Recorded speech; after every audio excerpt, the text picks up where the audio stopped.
Hello, please, and welcome. I'm Shinobi VTuber Robin Osiria, and today we will be playing through and reacting to the Honkai Star Rail version 3.2 main story. The new main Trailblaze mission is here, and we are going to play.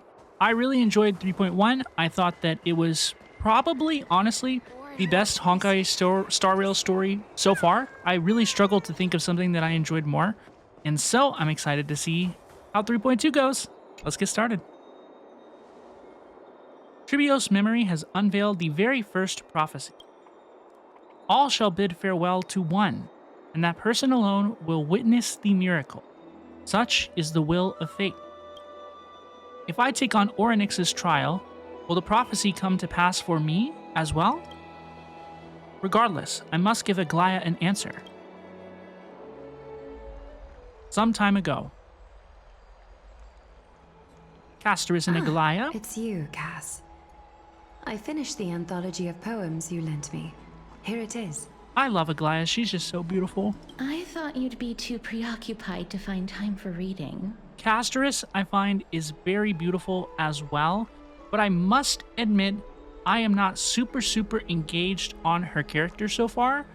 I expect that to change throughout this story. Precisely because of these obligations, I felt compelled to read it swiftly. Castorice's trailers, though, were really good. I didn't react to them on YouTube, but I have watched them, and I thought that they were very powerful. Wouldn't all these preoccupations slow your pace? On the contrary, knowing that time is limited can push one to overcome their limitations. The weight of these responsibilities seems to have enhanced my reading efficiency. I understand completely. During my time at the Grove, the closer exams drew, the more efficient I became at tackling everyday mundane tasks. Anything but my actual studies. It's like when you need to do one chore, and then you start doing all the other chores instead. Precisely. As I remember, you and Finon were both disciples of the new Sporists. I assume that Anaxa's exams were as unreasonable as the man himself. Aglaia and Anaxa's beef is so funny to me. If you ship them, I do not agree with you. I think that's crazy. I get where you're coming from, but I do not agree with you. And yeah. The courses Professor Anaxa taught were Introduction to Alchemy and History of Mythology. And to be perfectly honest, those two courses were the students' greatest nightmares. The history of mythology, taught by the blasphemous great performer himself. I can imagine their fear. I wonder, it's one of those things where you know that the truth is somewhere in between Aglaia and Anaxa's perspective. I can't wait to figure out what that is. Now that I think about it, students would often rush to the podium during class to challenge him on those blasphemous ideas. May I ask, Lady Aglaia, has your relationship with Professor Anaxa always been like this? He openly dismisses people's faith and questions the very justification of the Flame Chase journey. Our positions have been destined to be at odds. While you were studying there, I assume you must have heard of his nickname. What was his nickname? Dromus Draped in Finery? As I see it, this nickname is more of an insult to the Dromas.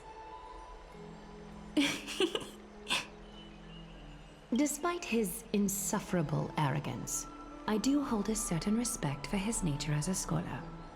To remain true to his principles, he is unafraid to stand opposed to the world, and that requires considerable resolve. These are the best beefs. My favorite beefs are the ones where the beefers can admit some positive traits about the other person that they're beefing with. So, respect Aglaia. I wonder if Anaxa will extend her a similar consideration. Anaxagoras' life is almost like a satire. As a Chrysos heir, he refuses to heed the prophecy, while he disrespects the gods. The gods have chosen him. He was indeed chosen by Circes. Is something weighing on you, Cass? The golden thread is quivering. I sense there's more to this exchange than idle chatter. With all due respect, I'd like to know what you plan to do with him. In light of his assistance in the battle against the Flame Reaver, I am willing to grant him some time to find a way to remove the core flame. Reasonable? However, if Anaxa decides to make any move that places us in danger, I will not hesitate to take extreme measures. Just as I feared. The Flame Chase journey is the destined path for the Chrysos heirs. Yet he now seems more like an empty shell. Given his strong sense of self-respect, I trust that Anaxagoras will make the right decision. I like this. I like how much respect she's showing him. Still, I can't help but hope for another possibility. I don't think that he's going to do the same thing. If Anaxa calls her that woman again, I'm going to crash out. Perhaps Anaxa will also overcome his limitations, now that he knows time is limited. I understand your stance. Let's continue this discussion another time. Their facial expressions are a little flat. But now, let's greet our guest. You're here. Hello. Does this mean you're ready to take on Orynyx's trial? We are ready.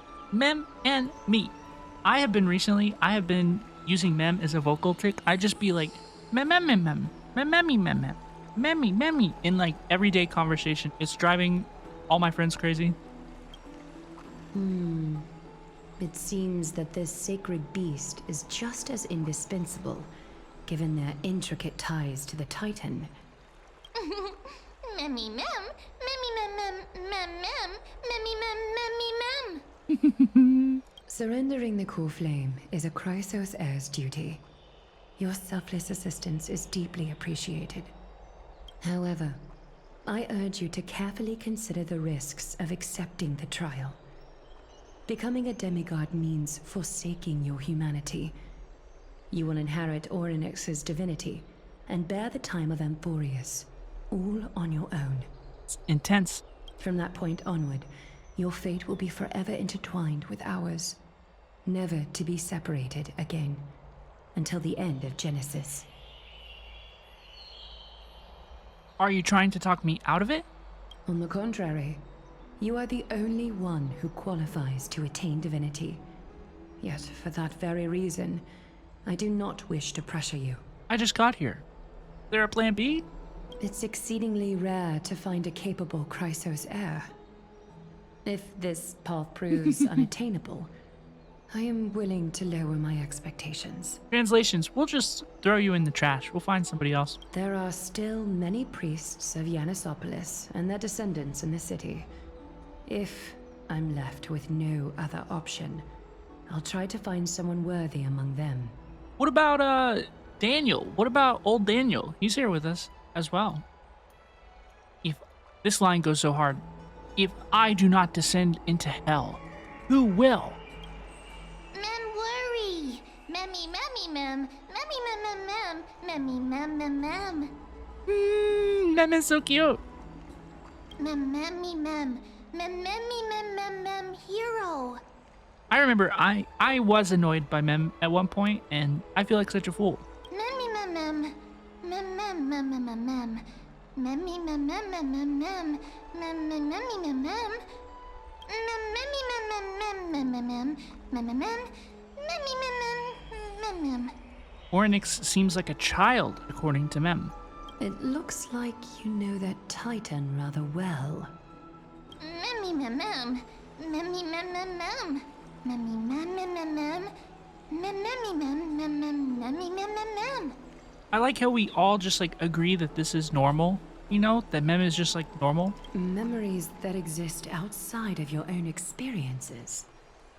I can't explain why, but I can vouch for Mem's words. When I was in the abyss, I heard the Titan's groans, full of pain and grievances, yet without any ill will. I trust you all to make the right call.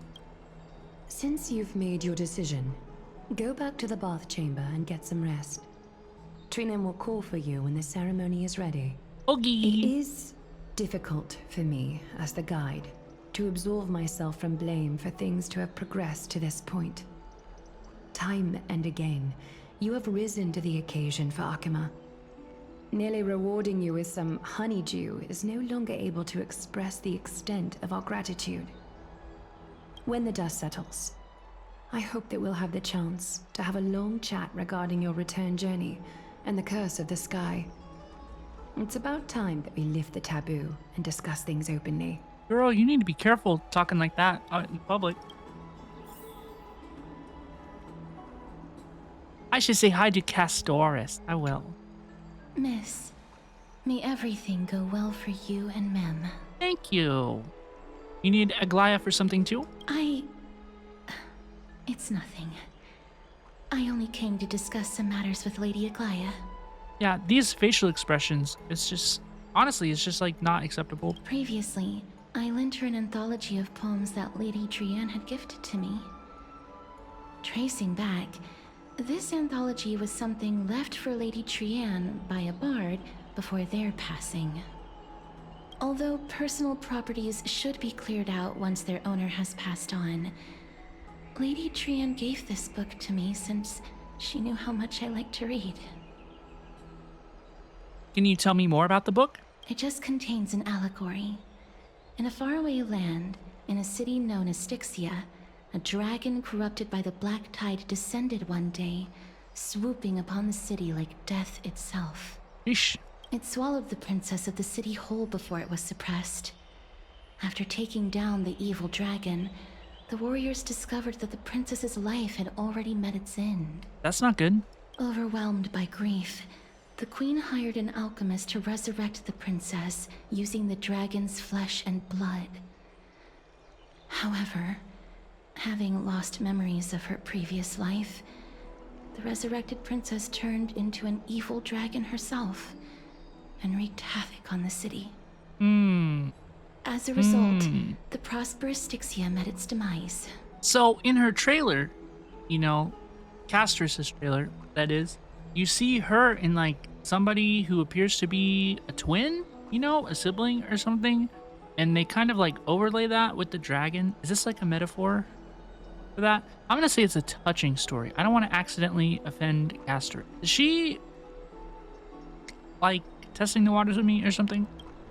Mem. Don't worry, ma'am. I'm metagaming.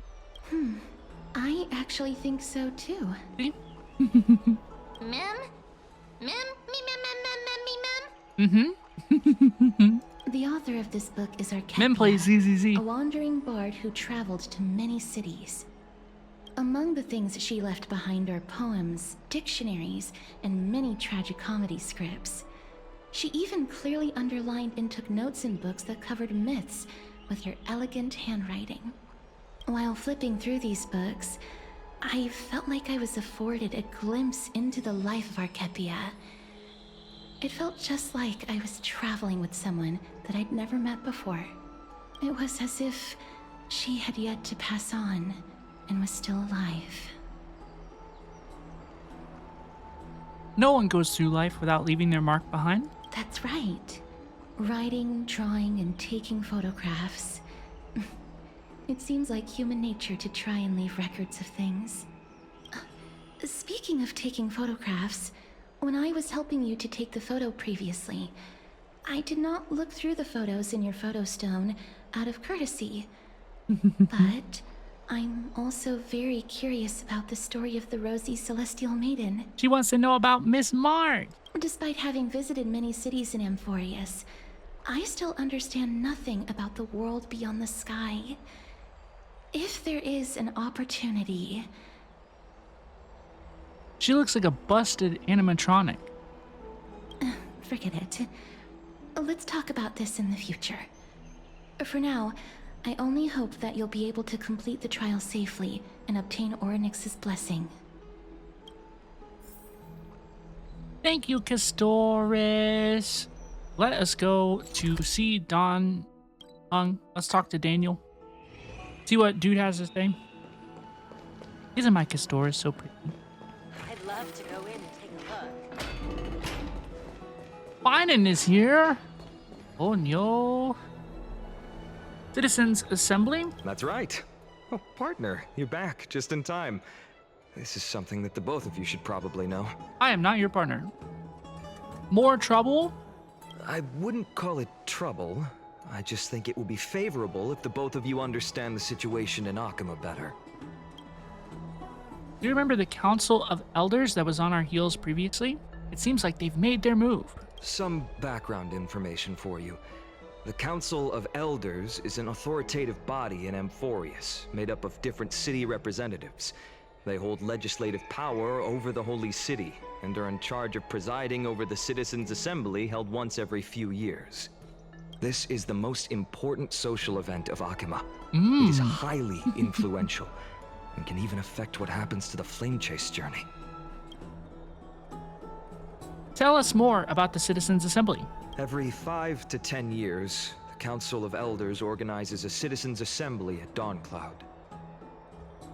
During the assembly, the representatives will vote on major issues, such as whether the Chrysos heirs led by Aglaya should still hold the right to govern the Holy City, and whether the Titan's conquest should continue. Sounds like some sort of system to balance the heroes and the mortals. Fair. That is correct. However, the problem lies in the fact that there are ill-intentioned extremists in the Council of Elders.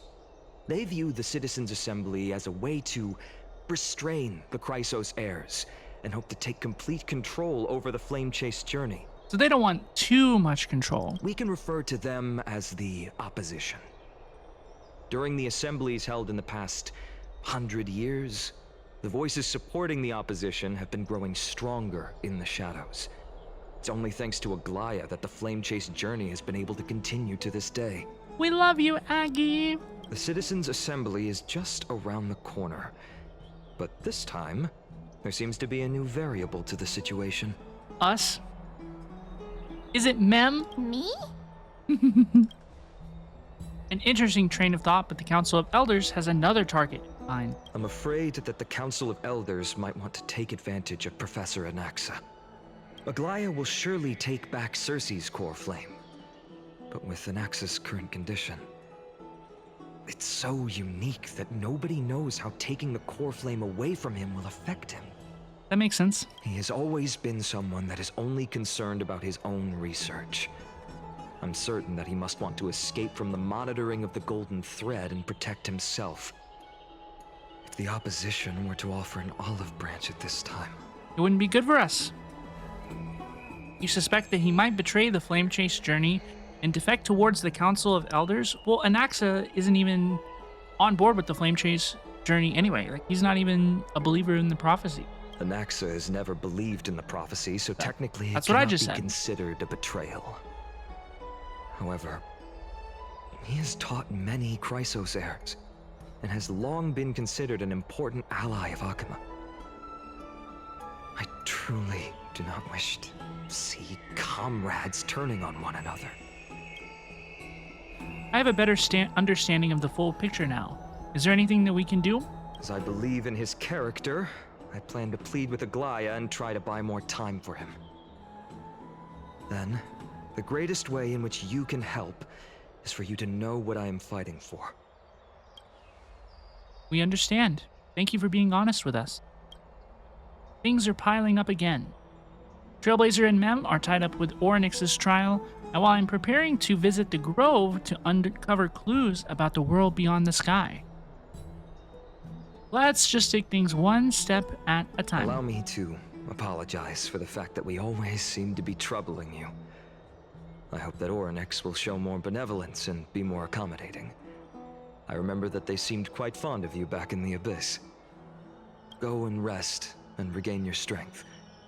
We'll meet at the Vortex in a few days. Good plan. Oh, right. You can read this scroll if you want to find out more about the Council of Elders and the Citizens' Assembly. No. Rias. Ress, can I speak words?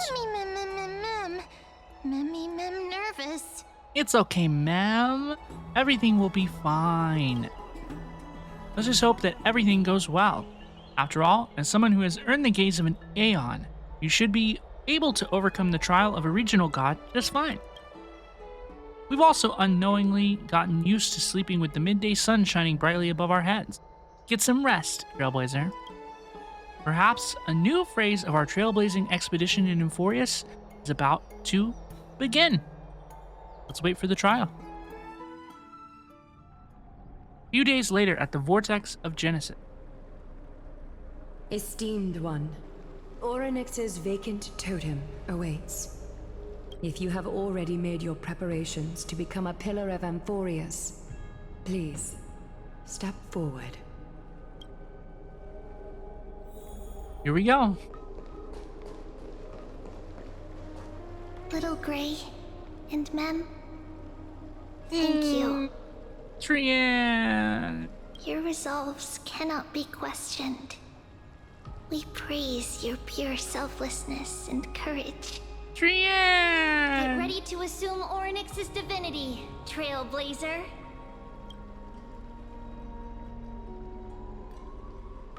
Here we go. The divine position of Orynyx has already been vacant for some time. We can feel the space of the trial closing. As there isn't much of their soul left, we'll have to complete the ceremony before their soul completely dissipates. Let's begin.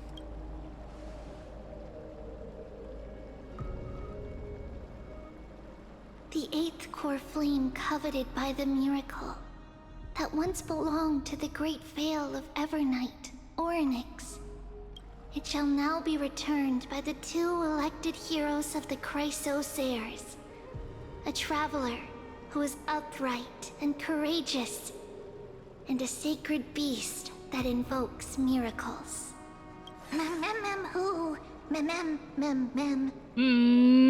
Don't call Mem that. Mem is who? We Both love of you, you. Mem. Pet, pet, pet, pet, pet. Please, come forward. Mem is so cute. Recite along with us. O Majesty of the 12 Titans, pillars of the world, we seek your divinity to mend the rifts of the world. Fill our bodies with blood of gold, till we wither in willing service to the prophecy. I don't think I have gold blood. These are just words meant to make the prayer seem more solemn. Please, focus.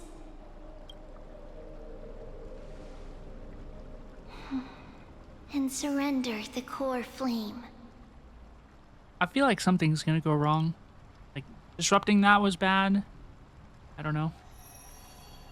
Click and hold to submit the core flame and complete your objective.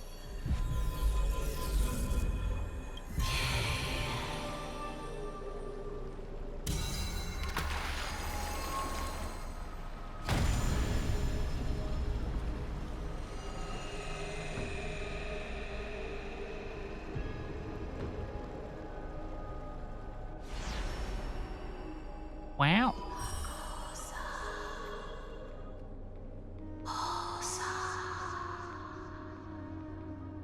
Orynyx.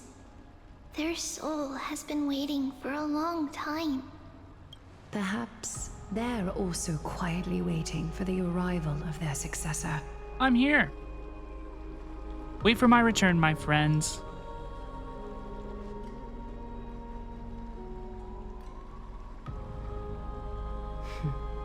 The last time I heard this, things didn't turn out that well. Fine in the background. Yeah. Don't worry, Aglaya. She's tougher than I am, right? Mm-hmm.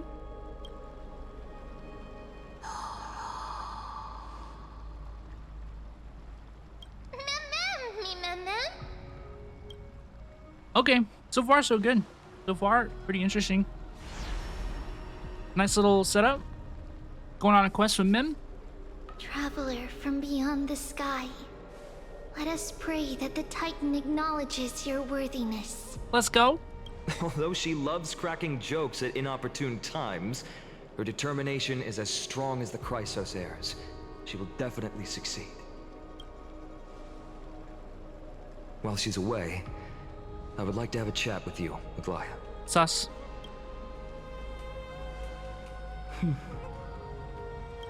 Speak. I'm listening.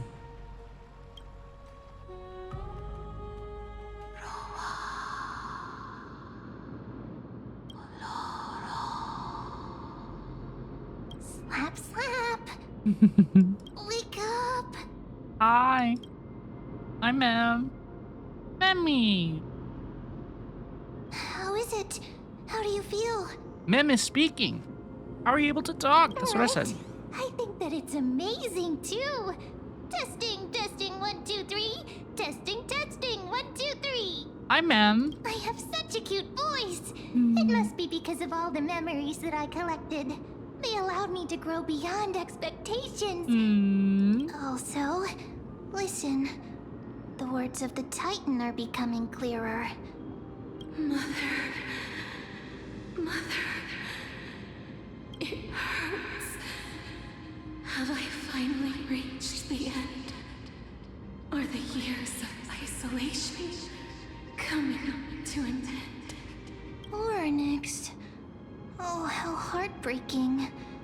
Ever since the figure draped in the black cloak robbed them of their core flame, they have been relegated to waiting in isolation in such a confined space.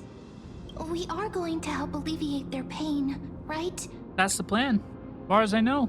Memories broken.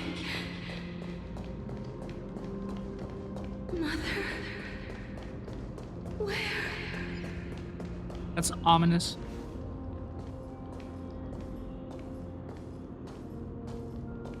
You. It's you. I remember you.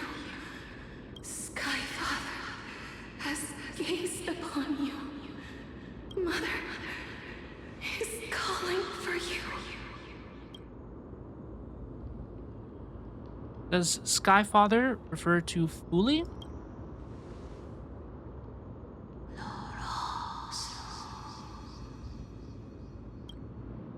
The Titan's words are indistinct. Each syllable emerging from the mist seems to be cloaked in frost, symbolizing memory. Skyfather has chosen you. Who is your mother?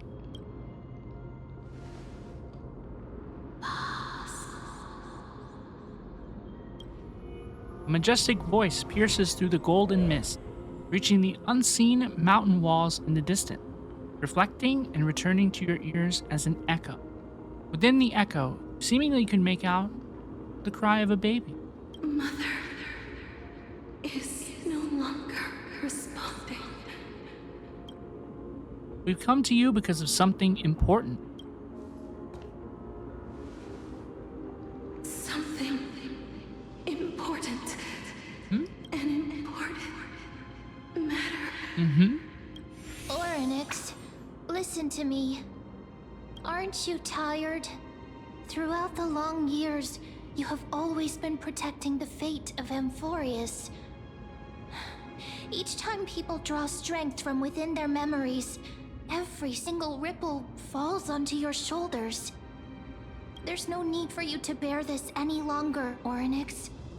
From today onwards, someone else will bear time on your behalf. This is why we have come. It's our job now. Freedom. Freedom. I want freedom. Oh, poor child. Everything will be fine. Let us help you. You can have a good rest now. Mem is good at this. Mem is a sweet talker. Leave it to us, Titan. I don't want to call them big fella.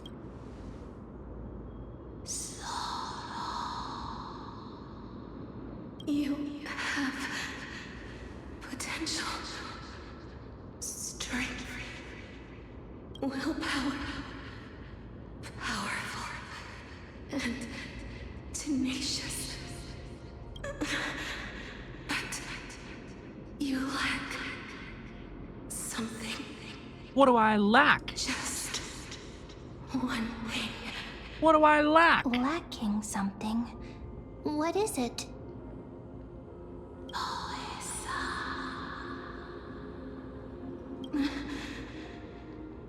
What you lack is a future.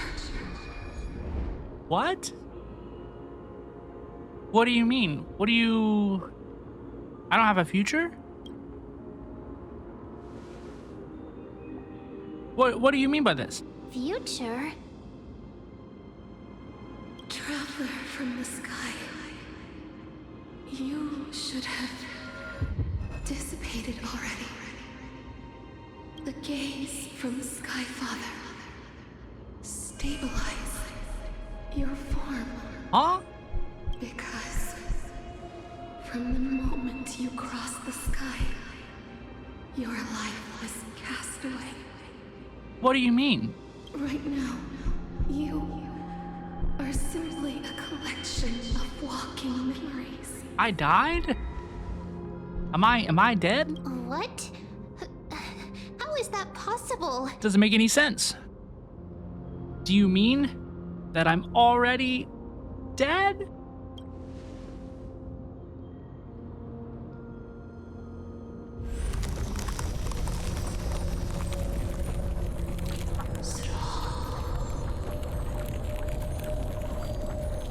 The space is collapsing. What the heck? Someone must inherit the authority of time. If the pillar is lost, the laws of time will collapse. Emborius will succumb to eternal disorder.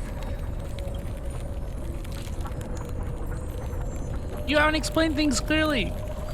What do you mean? What is going on? Never compromises. Huh? Never bears grudges. Never forgives. Never makes a choice. Child of humanity. Titans. Mother. Skyfather. Time. Restrains everything that exists in this world. Oryx's divinity is dissipating? Is the trial coming to an end? Pathstrider of remembrance, my strength, I shall entrust it to you. Are we passing the trial anyway, even though we don't have a future? Fate of the world. If you wish to, save it. Go and find your future that has been stolen. I'm confused. Even if that means you'll have to change death.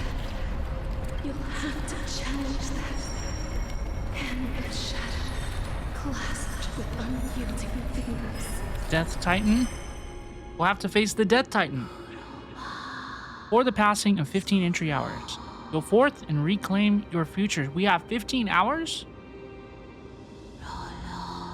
This is the true trial of time.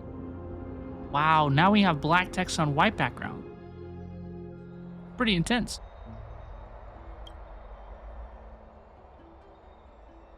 You're finally awake. I'll keep it simple. You succeeded. Ornyx has entrusted you with their divinity. Now, you're no different from a demigod of Emphorius. However, Mem has told me about what happened during the trial. They are still explaining things to the others and told me to bring you back to your room to rest first. Don't sigh, Don Hung. There's something that I've never told you. When we landed on Emphorius, our car was pierced by Nikador's lance. Do you remember? Back in the ruins of the Abyss, this was what I said. You passed out when our car got hit. I blacked out too, but not before dragging you out. It's a good thing we were in the car, or we would have been crushed to pieces. Actually, my account kind of made light of the situation. What actually happened was much more complicated. You were severely injured back there. with several wounds still bleeding profusely. I struggled to carry you out and used the last of my strength to stem the bleeding. But then, I was also hit by a falling rock and lost my consciousness. The last time I checked, you still weren't breathing. But when I regained consciousness, I saw that you were alive and full of energy, so I never brought this up again. So how exactly did I come back to life? I'm not sure whether the gaze of Fuli has anything to do with this matter, but according to the Titan, you are living in the form of a memory right now, just like those objects of the past in the miracles of Orynyx. Perhaps Mem is the anchor rope that ties you to the present. I had assumed they couldn't stray too far from you, but the truth might be the exact opposite. Well, what do we do now? It's not time for us to despair yet. There must be a way to save you. Orynyx mentioned finding your stolen future and cheating death.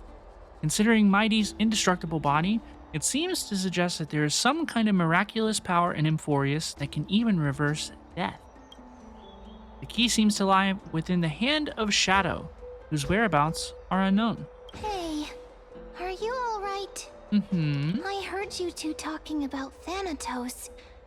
Cass is also very concerned about the warning. She has left the vortex and returned to the garden. Shall we go and look for her? Thanatos is the Titan that Cass has always been looking for. Regardless of whether there are any clues, there's probably no one else that understands death better than her. That makes sense. Let's do that then. Oh, right. There's something What do you have to tell me? that I have to tell you. The Chrysosairs already know everything that has happened to you. I was too worried, so I told them everything. Please don't hate me, okay? I understand, Mem. It's all in the spirit of coming to a conclusion together. Mem, we're all good. Mem. Let's talk to Castorice. Miss, I'm right here. Hello. Your soft steps coming closer, one step at a time. Please stay there and slowly turn around. For some reason, you feel you have seen this scene before. You want to turn your head, but you glimpse a dash of purple brushing past your face. Then, a chill seeps through your skin, spreading into your veins. Thump, thump. Your heartbeat begins to slow. Remembering the near-death experience, gotta stay on guard. Your vision blurs, and the cold reality fades into a purple ocean. And then... Please pardon me.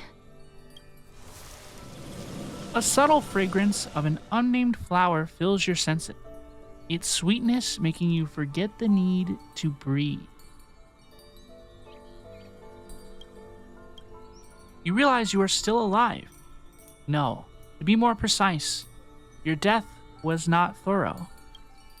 The coldness of the initial touch dispersed as quickly as it came, and replacing it is the touch of fingertips and a tremble born of trepidation that originated from a certain lanky arm. Her quivering finger gently brushed against your cheek, causing a faint tickle. Just as I expected. I cannot feel anything. So she's touching us right now? Castorice, you're shaking. Back at the Grove, I was puzzled as to why you were not affected by my curse. I thought that it might have been the special ability of a traveler from beyond the sky. Never did I expect that this would be the true reason. I'm sorry. I should have noticed that something was amiss earlier. Miss, if my abrupt behavior just now offended you, I hope that you can forgive me. No? Okay. I'm just thinking, if your soul has really left your body, as a mortician, I might be able to trace where it has gone to. Cass, did you find anything? My apologies. Not as of yet. Perhaps I have overestimated my capabilities. But Miss, would you be willing to let me try again? This time, I'll increase the area of contact slightly. Perhaps the result might be different this time. There's no harm in trying again. I have never touched the living in this way before. If my actions are in any way disrespectful, I hope that you can forgive me. Castorice once again places her palm on your face. Her shivers calm somewhat this time.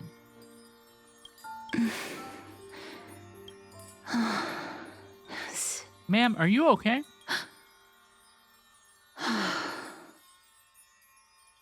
Did you discover something? I seem to have caught a glimpse of something. Your soul is currently roaming someplace and cannot find a way to escape. But perhaps it might not be a bad thing. If your soul is still wandering around, it means that we still have time. We have a chance to find it before the fingers of Thanatos sweep everything away. Clues. Just a few more. I need more guidance. The connection has been severed. With my strength, I'm not able to trace it. It was me. I was a little too hasty. Don't worry, miss. Although we currently have no leads, That was sudden. I will do my best to search for the whereabouts of Thanatos, bring back their core flame, and personally return to you the life that you have lost too soon. I know that I'm lacking in confidence, but I hope that you can keep this promise of mine in mind. Before I manage to deliver on this promise, please do your best to hang on. Amphorius needs you. I'll do my best. Lady Aglaia and Lord Finon are currently discussing some matters in the paths. They're worried about you too. If possible, please go there and let them know that you're well. Although, I don't actually know whether your current situation can be described as well. Also, please accept this Styxian fable. Reading can help one to focus and relax. I hope that reading this can help tide you through this difficult period. Thank you. Thank you for the book. Disappearing. Discuss your next steps with Aglaia and the others. Where are we going? Back to the hero's bath. They're here. Hello. Partner! Hyacinth said you He's gotta definitely stop wake calling up. me that, dude. How do you feel? So, I guess the entire world knows about this now. I beg you, please forgive me. You've completed It's the okay, trial ma'am. of time. And I have to admit that the process went better than I expected. Even in the end, that Titan's heart still showed a soft spot for humankind. However, I never expected that two people who have cheated death would appear in Akima at the same time. That's what we have been talking about. Mighty has been in Akima for such a long time, but has no one thought to study his indestructible body? If there were even any minor breakthroughs, we wouldn't be as clueless as we are right now. Many have had this idea, but so far, there have been no results. If it were successful, Thanatos wouldn't have disappeared without a trace. Nevertheless, now is not the time for us to give up. At the very least, we can still see a glimmer of hope. Cypher. If anyone in this world knows the whereabouts of death, it would be her. I'll try and get her to return to Akima, but do be prepared for a less than ideal outcome. Please understand that throughout the history of Amphorius, no one has ever managed to escape the clutches of death. It comes At for the us all. end I of mean, time, Thanatos silently awaits all. you're right about that one. sister. Is that supposed to be comforting? Yeah. What does this add to the conversation? Don't take it to heart, partner. After all, you've already created countless miracles along the way, right? But before that, just... What's wrong, Aglaya? Omens always come in pairs. A tiny air current will eventually brew into a storm that tears the sky apart. It's Anaxagoras. He has initiated Ew. contact with the Council of Elders. Of course he has. In the end, it has still come down to this. I earnestly hope that your assessment of him is accurate, Finan. Otherwise, the efforts of my teacher and I of the past millennium might be reduced to dust because of that great performer. Switching to Anaxa's POV. No! No! Oh no! Oh no! Okay. I'm back here again. Now, I just want to say, I love his BA's performance. BA is so wonderful. I enjoy him as Wise in ZZ.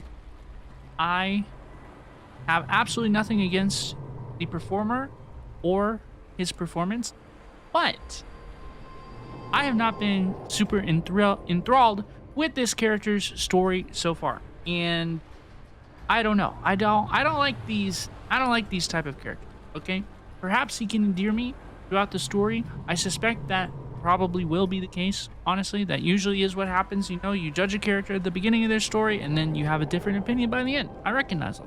But Anaxa is not my favorite, man. The sassy man apocalypse. It's rough out here. I remember this dream. This realm is covered in a silk-like fog, and the land is barren and harsh. The crowd of travelers leaves tracks everywhere. Hey! Excuse me! What is this place? Where in Amphorius are we?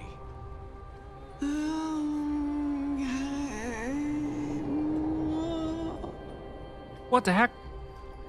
The mutters of the traveler are in a language I'm unable to comprehend. Or perhaps they're just distracted and ignored my question. Tell me, which Titan reigns over this land? And how do I find them?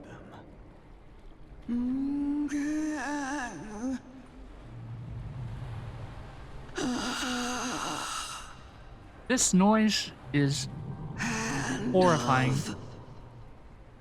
Shadow! Hand of Shadow Thanatos.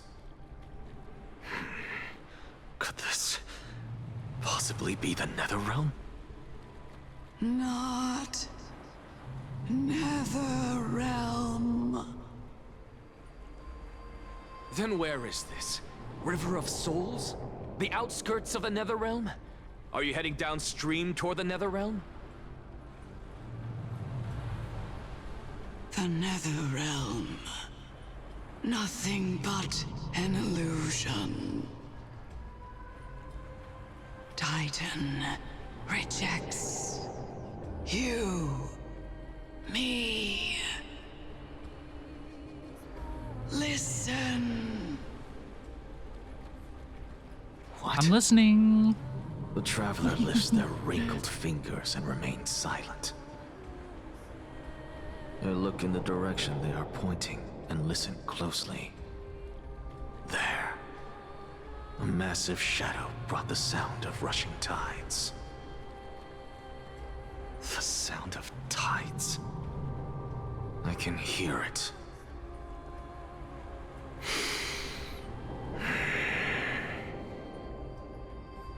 I hear it, deep within the tides, beyond the closed gates of the Void World. A voice, about to recount something. child of humanity. Is it death's embrace you yearn for with such urgency?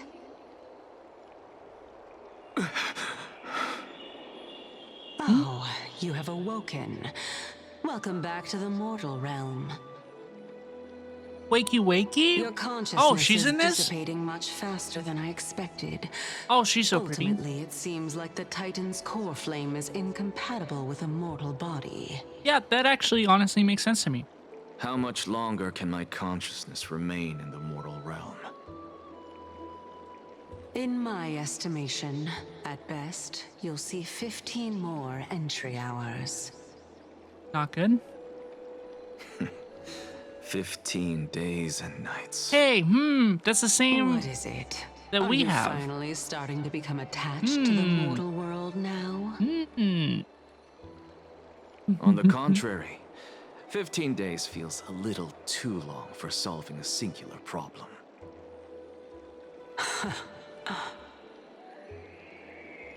Stop giggling. It's time for us to go. The messenger from the Council of Elders is almost here. Let me ask you one more question. Are you really planning to betray Aglaya's will? What betrayal is there to speak of when I was never loyal to her to begin with? That's what they said earlier. What about that white-haired student of yours? Fine and mentioned. Acting so recklessly, do you not care about what might happen to him? There will be a price to pay for blind faith. This is also a lesson for Finan.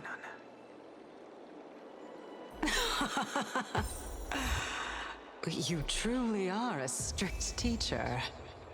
Huh? Of course. This is how I've always been. Can I put Anaxa in my team? Ah, can. And I will. Porta, Anaxa, Tribi, and Fofo. Let's go. Yeah, immersion. Let's get it.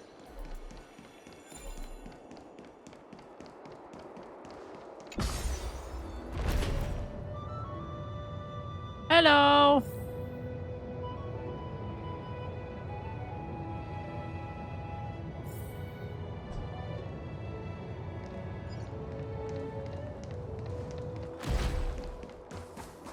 Sorry to keep you waiting. It's been a while, Lord Anaxagoras. Who the heck is this guy? I greet you on behalf of all the citizens of Akima and express my deepest regret about what happened at the Grove of Epiphany. Why does bro have a hole in his chest? Why is the rest of his chest so ethereal? It's you. I never expected that you would personally come and meet me. What the heck? By carefully into Lantern above, I have come as a testament to the justice of the Council of Elders. There are Antikytherans here? They have been a rare sight ever since the Chrysos War. Antikytherans? I extend to you my utmost respect, revered Titan. I am Lycurgus, though you may call me Lygus.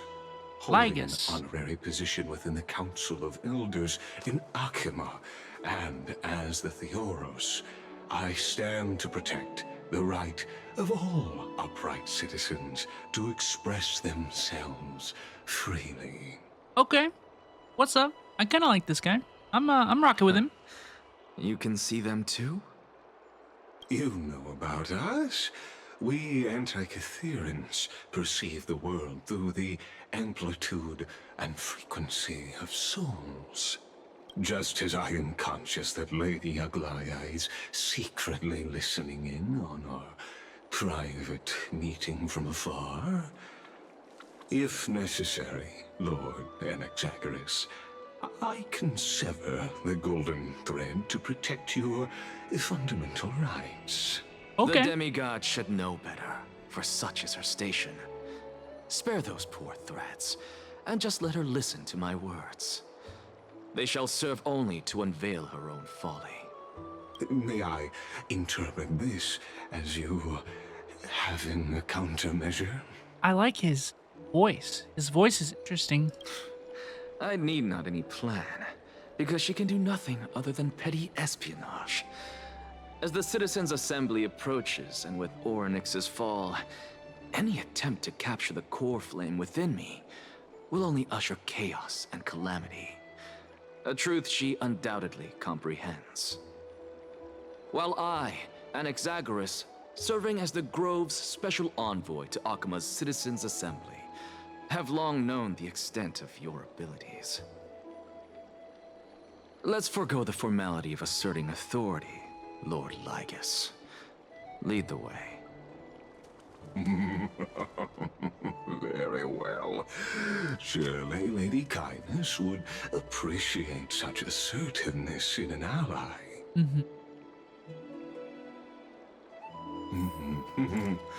She's been waiting. Heyo.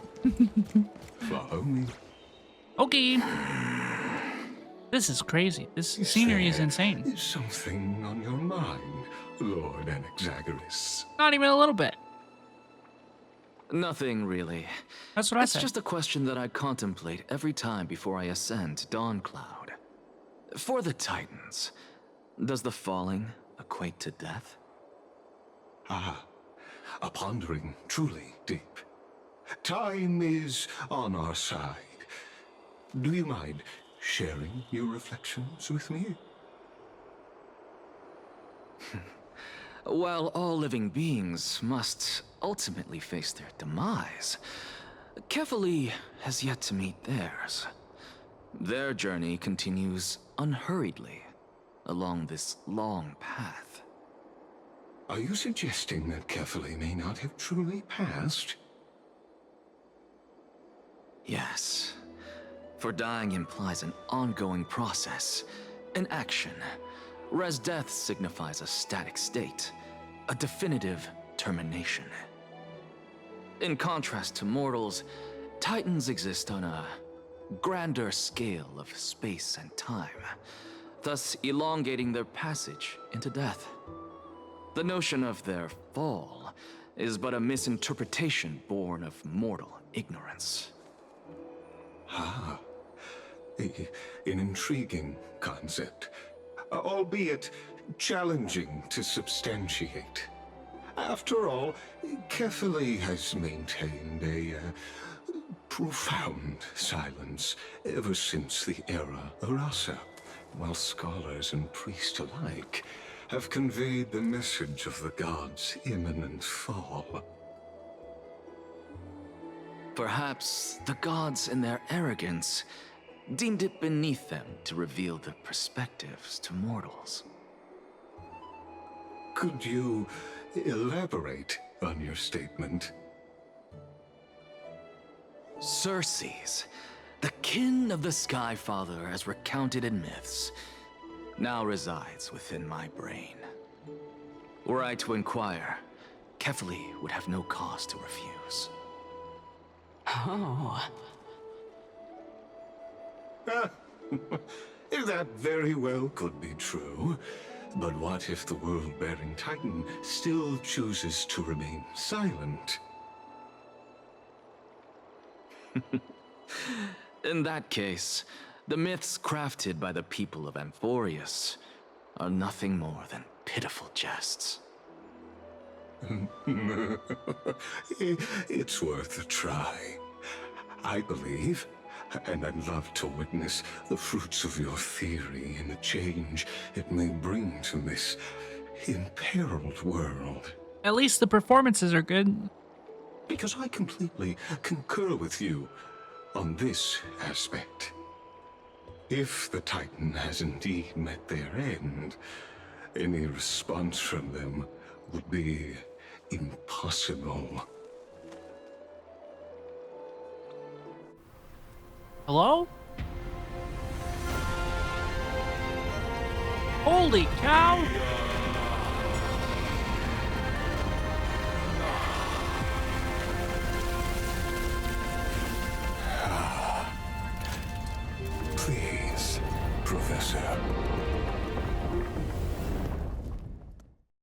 That's how this works?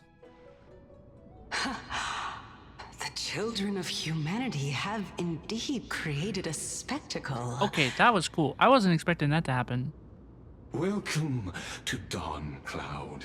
The atmosphere here carries a greater sense of solemnity than the mundane clamor of the Marmorial Palace, with entry permitted only to the invited. Only esteemed beings grace this place, and among them I've received priests, scholars, warriors, and now we even have the honor to be in the presence of a Titan. Oh, what a joyous occasion. Once deemed a blasphemer, now a surrogate for revered divinity. The honor should rightfully be mine, shouldn't it? I'll notify Kindness and the others of your arrival. Kindly wait for a moment. A soldier will be here to guide you shortly. In the meanwhile, you're welcome to explore the vicinity, but kindly remain within the guard's view. Delaying the crucial meeting is something none of us wish to see, I presume. I'm well aware of Kindness's methods. There's no need to emphasize that. As you wish. Your cooperation is much appreciated.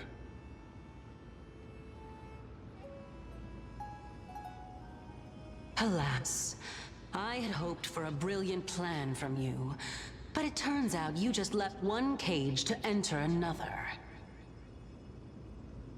Save your concerns.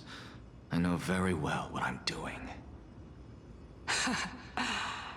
I shall depart to explore the surroundings then. Now that I look around, I wonder if there are any murals bearing my portrait around here. I'm quite intrigued to see how the children of humanity beyond the grove perceive another Titan. Off you go. I won't be joining you. Sheesh. This Titan appears to be quite at ease.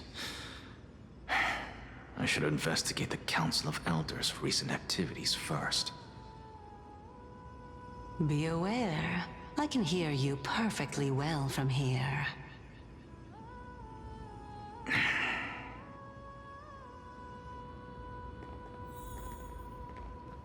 This is cool. This is a cool area. What's the logistics here? Like, where are we, Umbros? I thought he lowered a hand down to us. Right? Where did bro lift us up here? Is that what happened? This place is beautiful. Oh my gosh, look at all the water. This place is beautiful. I mean, I'm just a little bit confused as to where this new Dawn Cloud location is. Geographically speaking, of course, I'm a little bit confused.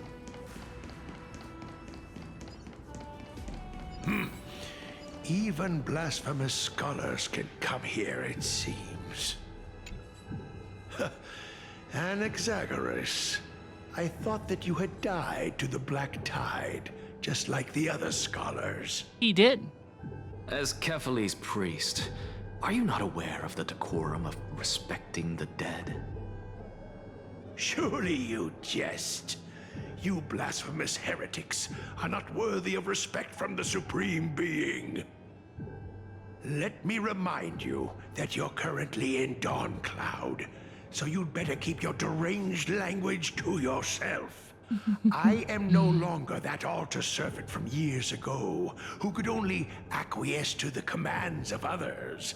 Now, I have plenty of ways to deal with people like you. I'm not sure whether I should laugh or cry right now. I can't believe that a follower such as you could have been made by a creation titan. As I see it, A dead Titan can't provide you with this level of confidence, right?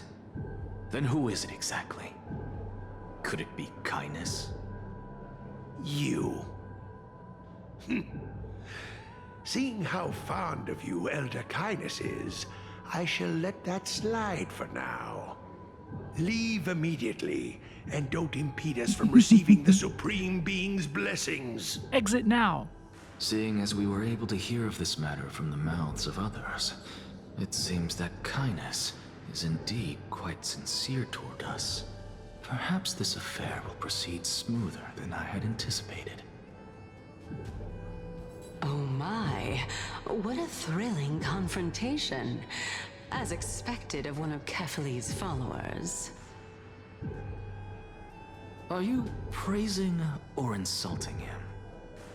Praising him, of course. As a believer of the God of Deliverance, it is only natural that he detests evil. Didn't you hear me? I asked you to leave. Go as far away from here as possible. Don't mutter to yourself like some sort of madman and disturb my meditation. Okay, gosh, I'm going. Bye-bye now. Good talk to stay over here. I like this area. There it is. Comfortable. It's comfy. Professor Anaxa! Hello! Young scribe? Professor Anaxa? Word has it that the scholars of the Grove valiantly perished We resisting did. the Black Tide. To find you here safe and sound, thank the Fates. You could say it's the Fates toying with us. It's only the Crimnoans and Idonians who chase glory through death. But your survival is a victory in itself. I'd settle for that gladly. So, are you here to report the incident to the Council? I heard that after the Black Tide devoured the Grove, Akuma would be next in line, even with the demigod of strife standing alongside humankind. Tell me, how much does the Council of Elders know about the Black Tide?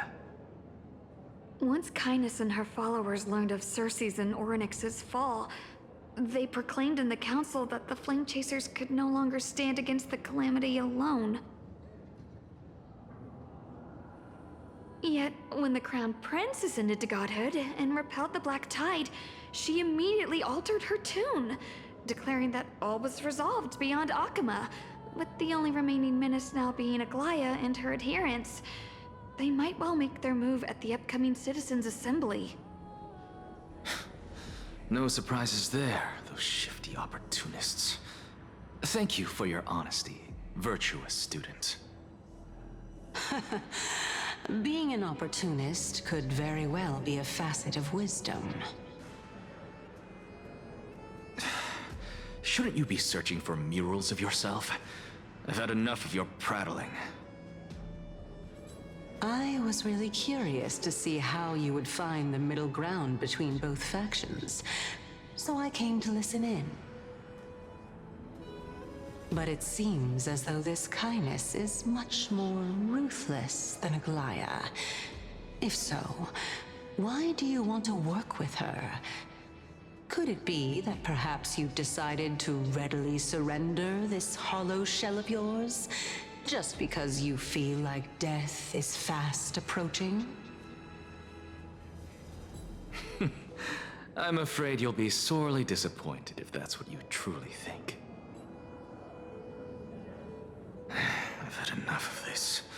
Could the 15th entry hour Ooh, a arrive chest. any faster? For real. Okay, yeah. Like, move it along.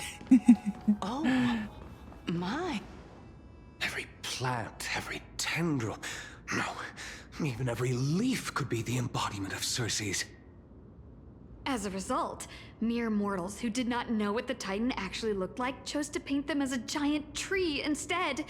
Their wisdom was portrayed as fruit, to symbolize how they shared their knowledge equally among the masses. Such exquisiteness indeed. This mural is quite abstract. I really can't tell whether you are praising or demeaning yourself. Now I'm quite curious whether the Reason Titan has studied figures of speech before. Of course I find such stylistic devices interesting. For all we know, this could be the answer to the question, what exactly are we? I, for one, am not willing to admit that I could look this ugly. Was this the reason why you failed in your attempt to refine my soul when you were ambushed at the Grove? Since you are aware of this, why did you save me back then? From my perspective, this point alone was enough to separate you from the average person. How do two lunatics coexist in the same brain? Therefore, it seems that your journey to Dawnfloud this time is not just to seek protection. What, then, is the intention behind your actions? The entire plan is stored in my memory, so why don't you look there? Then don't mind if I do. 1 year old, 2 years old.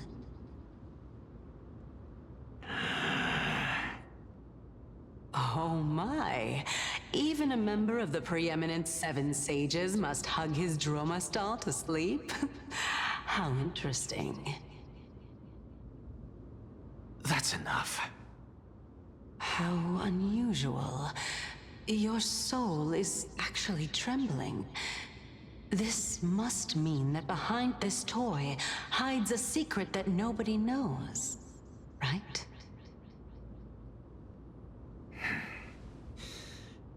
Since our days are both numbered, I don't mind telling you more about it. This is a present that my sister gave to me. It's a doll that was made to look like our family pet. So there are other members in your family, eh? Are they also living in Akama? Don't you just love to pick through my brain? Go on, continue flipping through my memories. It won't take long. You'll discover the answer when you reach the memories of when I was 5. Oh, the black tide is everywhere. I can't bear to look. When I was young, I couldn't accept this outcome either. Georios, Aquila, Kefali, and you, of course. Although I prayed to every titan that I could think of for help, my efforts were ultimately futile. This...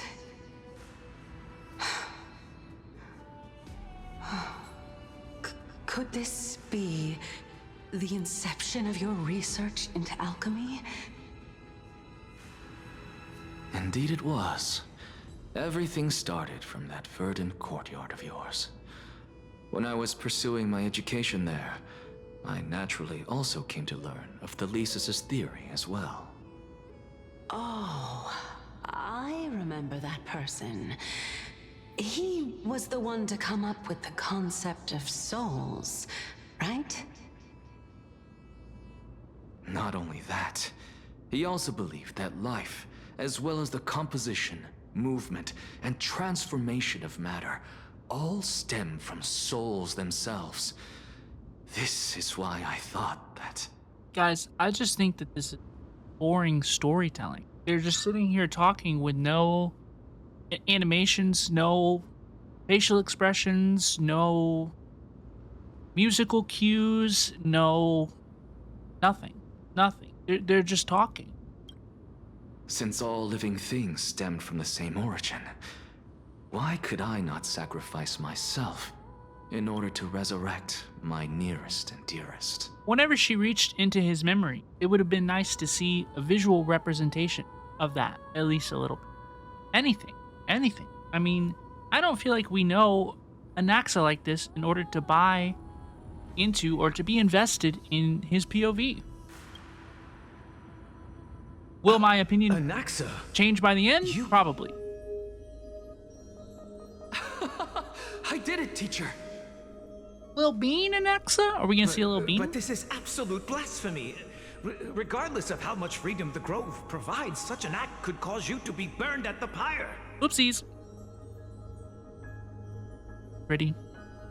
Your beloved, where is she now? Send her away from the Grove at once, to a place where nobody will ever be able to find her. Otherwise, the both of us will be judged by the Council of the Seven Sages. Calm down, teacher. My sister, she's still not in the mortal realm, even to this day. What do you mean? It was naive of me to think that I could snatch the deceased from Thanatos' grip by merely sacrificing one eye. Equivalent exchange. All I received for that price was but an opportunity to see her for one final time. Nothing more. Oh. Let it go, Anaxa. As one of my best students, I cannot watch you go down the wrong path without doing anything to stop it. Never do something taboo ever again. Don't disappoint the deceased, and never harm yourself. If you can do that, this classroom will still be yours, and you'll have a chance to live out your own life. But he did inherit this classroom, right? Since I was able to see her one last time, I have no other desires. You're right, teacher. It's time for me to start a new life. I am sincerely glad for you, child. Now then, what topic would you like to study? I wish to continue Thalesis' research. Continue the research into souls, but you know that the Grove has long since understood his philosophy like the back of their hands. Even if you continue digging into this subject, your efforts will likely be futile. No, teacher. After my fleeting glimpse of the deathly fog, I finally understood a single truth. Since ancient days, our understanding of the souls is but the tip of the iceberg. I may have lost an eye, but my view of the world has become clearer than ever. I have grasped the truth with my bare hands. Watch as I turn this farcical world upside down. This is his villain origin story. Who would have thought such a secret lay concealed beneath that hefty eye patch of yours? Right? I never even thought about his eye patch, honest. However, this story doesn't seem to be connected to your plan. In fact, I'd say that they aren't related at all. The answer lies within the tale. If even you cannot understand it, perhaps you should relinquish the divinity of reason to me. After all, it'd be a waste for you to hold on to it. My story ends here. Now it's time for you to tell me your secret. After all, this is what equivalent exchange means, correct? As expected, you laid a trap for me to step into. Unfortunately, even if I was willing to talk about my past, I may not know more about it than you do. Oh? Are you saying that the renowned Reason Titan is now admitting a lack of wisdom? Your followers are going to be sorely disappointed by this. Child of humanity, remember this. Being cognizant of one's ignorance is the greatest wisdom of all. Now I understand. No wonder you asked me to answer your random, nonsensical questions. Not only that, you're the only one who can shed light on my query. As the saying goes, onlookers see most clearly. Is that so? Lord Anaxa. I saw you muttering to yourself and was wondering whether you were caught in a delirium of reflective thought. I'm sorry to interrupt you, but time is of the essence. I have a message from Lord Lygus. Lady Kindness has met up with the Council of Elders and is awaiting your arrival, so please depart forthwith.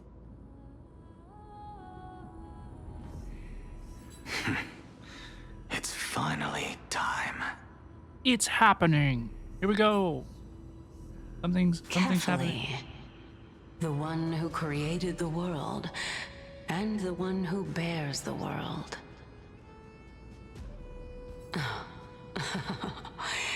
If you truly have not met your end, how will you answer the challenges of those who defy you?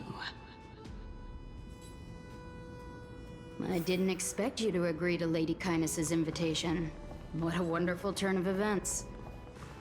To tell you the truth, there are many people who hold grudges against that Lady Goldweaver. Isn't that the dromas draped in finery? Avoid his gaze. I don't acquaint myself with blasphemers. Don't worry. He's too full of pride to pay us any attention.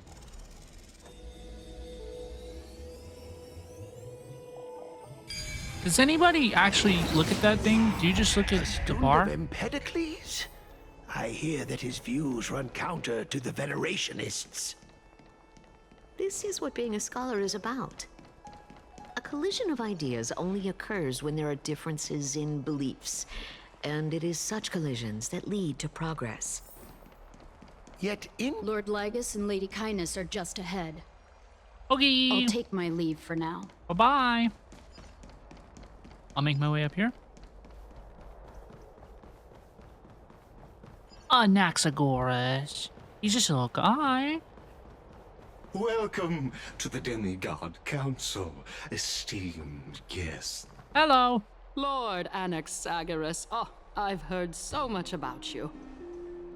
Head of the Nusporists of the Grove of Epiphany, notorious blasphemer, a Chrysos heir who bears Circe's core flame, a survivor of the Grove calamity. Did I miss anything? Well, if so, please be so kind as to enlighten me. Since Lady Kindness is already well acquainted with me, I won't waste any effort introducing myself again. But then again, perhaps the customs are different here. Back in my hometown, there is a form of etiquette known as honoring guests. The host will welcome their guest with warm hospitality by treating them to fine wine and a cozy bed. And yet, ever since I arrived, I have not been welcomed with warm courtesy or ceremonial gifts. Instead, I am met with intense scrutiny. Even more absurd, the host has sharpened their blade and instructed their servants to lie in wait in the shadows. Perhaps you intend to cut open my heart, retrieve the core flame, and then hold a grand feast for all of the guests. Everyone, stand down. Everybody chill out. Thank you for understanding. I am but a feeble scholar who is not used to the stench of avarice and blood. No need to be humble, my lord. From my perspective, your courage and gumption are worthy of the reputation of the Seven Sages. Your bravery is more than adequate to accomplish our perilous endeavor. So, you wish to start a war? Well, since the Chrysos heirs are calling for war, we will respond in kind. Conflict is inevitable. Since Aglaya endeavors to suppress the virtuous commoners with blood of gold, we will not hesitate to display the rights and mettle the citizens of Akama are so entitled to. As to your question of whether peace is still a viable option, well, to that I can only say this. Everything hinges on the next citizens' assembly and whether they have a sudden epiphany amid the clamor of the masses. And since you, as a Chrysos heir, accepted our invitation, you have indeed given us a glimmer of hope. They want to convert him to their team. What That's been brazen established. arrogance. What you're saying right now is worlds apart from what you were saying before you retired your cleaners. I don't deny it. After all, they're responsible for cleaning up any threats, and just a moment ago, you were on the side of the Chrysos heirs. But now that you're an ally of ours, we can continue talking somewhere else. As you know, these walls have ears. I was fortunate enough to have the opportunity to discuss a treatise about the Venerationists with your teacher, Empedocles. Yet, it seems you subscribed to the Nusporists instead, Lord Anaxa. I've heard that this school of thought is one with many detractors. It's normal for ideas to have supporters and dissent. Welcome back to the hub of the Demigod Council, Lord Anaxagoras. I'm glad we walked 4 feet. Surely you remember that countless eloquent orators have stood in this spot before and emerged victorious by stoking public sentiment with their words. And yet there have also been innumerable blasphemous philosophers who set themselves up for failure because they refused to defend their actions. This tiny stage is the most profound embodiment of Akama in centuries. In 15 days, this site shall also become the most important, as well as the final turning point in Akama's history. May the both of us carry out our duties with honor and lead the masses back toward the Erechrysia, a golden age with no death, strife, or trickery. Oh my, 15 days and nights. That aligns perfectly with the date of your demise. Could such a coincidence truly exist? Using death to prove myself fits my intentions perfectly. What strong conviction you have, as expected of the hero who dared to stand up to the Gold Weaver. As expected, she misunderstands you. That's enough, Lady Kindness. Dispense with the niceties. I only accepted your invitation so that I can serve the commoners alongside the members of the Council of Elders. Don't test my patience with such superfluous formalities. Well, you say that now, but surely you also require my aid as well, so that you can stay alive even when being pursued by the Golden Thread? You worry too much.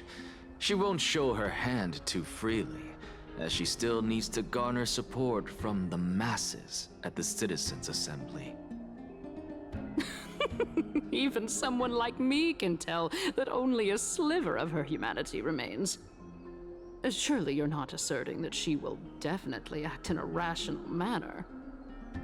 As you're no doubt aware, Aglaya covets the core flame that I possess, which makes it the bargaining chip that allows me and the rest of you to negotiate with her. However, in return, I'll need the Council of Elders to support me as much as possible. Naturally, this includes the guards as well. You're well aware how valuable Circe's core flame will be in the Erechrysia that you are desperately pursuing. Talk is cheap, so you'd better act prudently as well. I understand. After all, this battle of wits is just a means for each party to acquire what they need. As long as your request is reasonable, the Council of Elders never shortchanges its allies. Since we're both intent on mutual cooperation, let's not mince words and just speak plainly to each other. Let us decide how much we can secure for ourselves and how much we're willing to sacrifice, like true philosophers, with our words and wisdom. Let's begin. Continuing from the earlier topic, let us discuss our common enemy, Aglaia. She is the second most experienced Chrysos heir across the whole of Akama, who has gradually lost her humanity to the ravages of time and the ablation of the core flame. A formidable opponent indeed. Admittedly, there is ample reason for her to take your life. Yet your previous reasoning is quite sound. As a seasoned political animal, it's unclear whether she will actually cross that irreversible boundary. Moreover, she still needs you alive so that the Titan's trial can be completed. Is there anyone present who can swear by the sacred vow of Kefali and guarantee that you weren't in league with that woman before coming here? People need to stop calling Aglaia that woman. Pull the wool over our eyes, upsetting and me. Aid her in her savagery.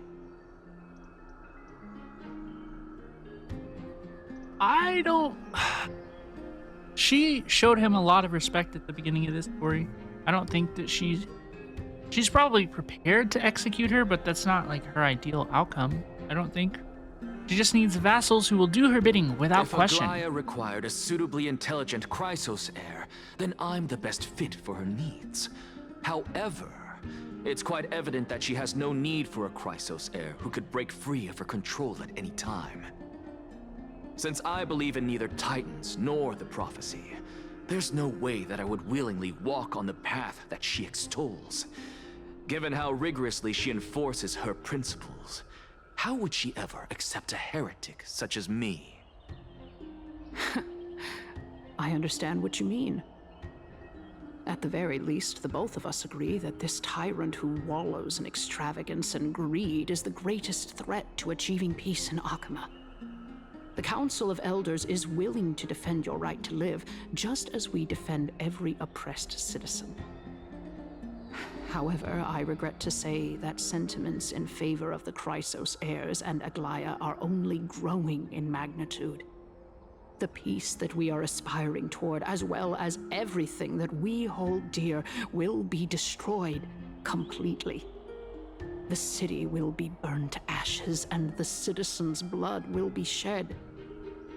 Tell me, what are you willing to do for our esteemed citizens so that they can vanquish the enemies of our fine city?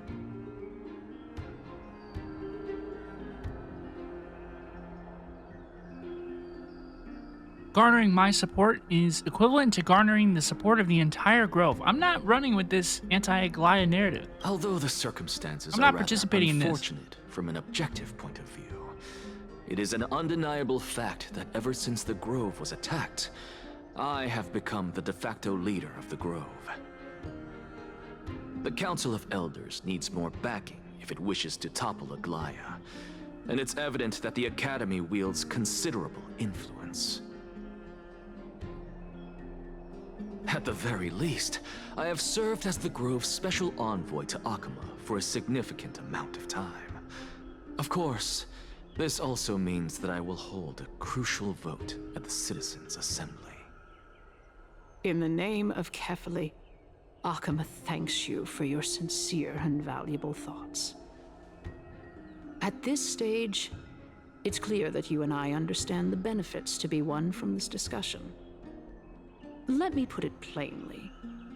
The Council of Elders has always been renowned for its fairness, and that fairness is built on a foundation of sincerity. The Council of Elders has vowed to all citizens of Akama that it will always remain loyal to them.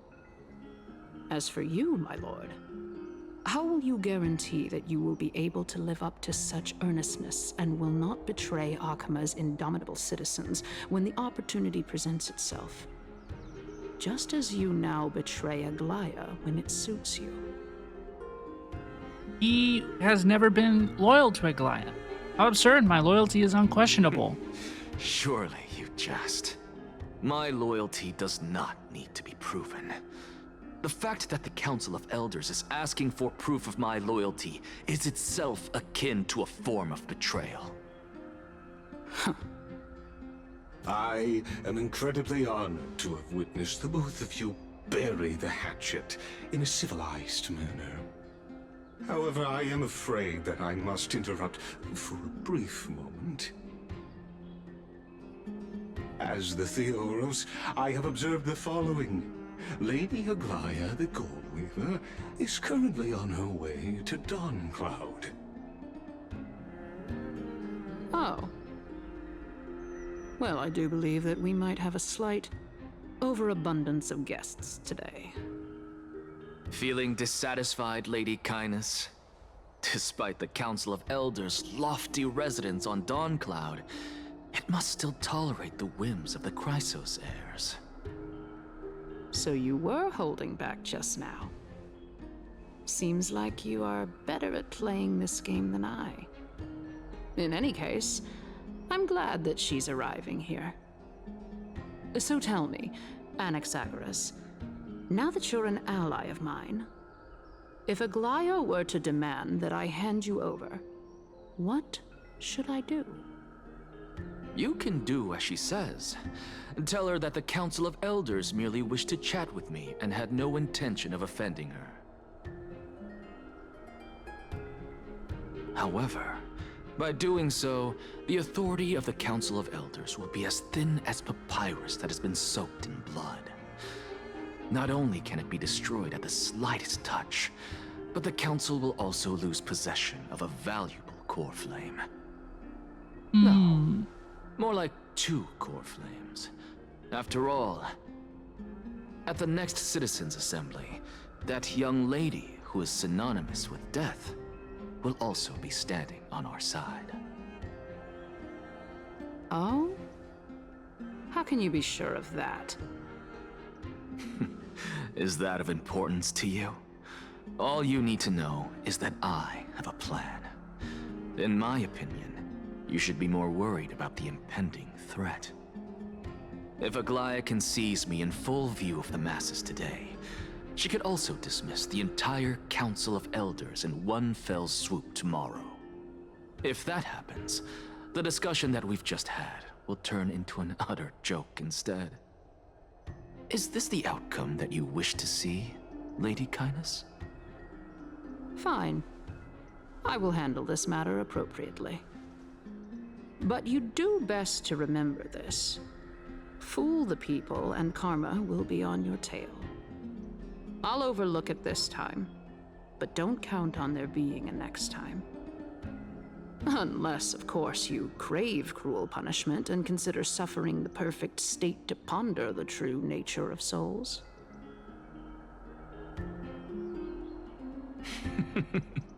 Well, what do you know? That happens to be one of my rare talents. We shall see then. Ah, I've got to say that you've managed to really impress me again. But shouldn't you be going after more?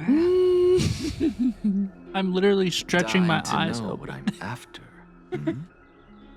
I mean, I'm the reason Titan after all. It is in me to ask and seek answers.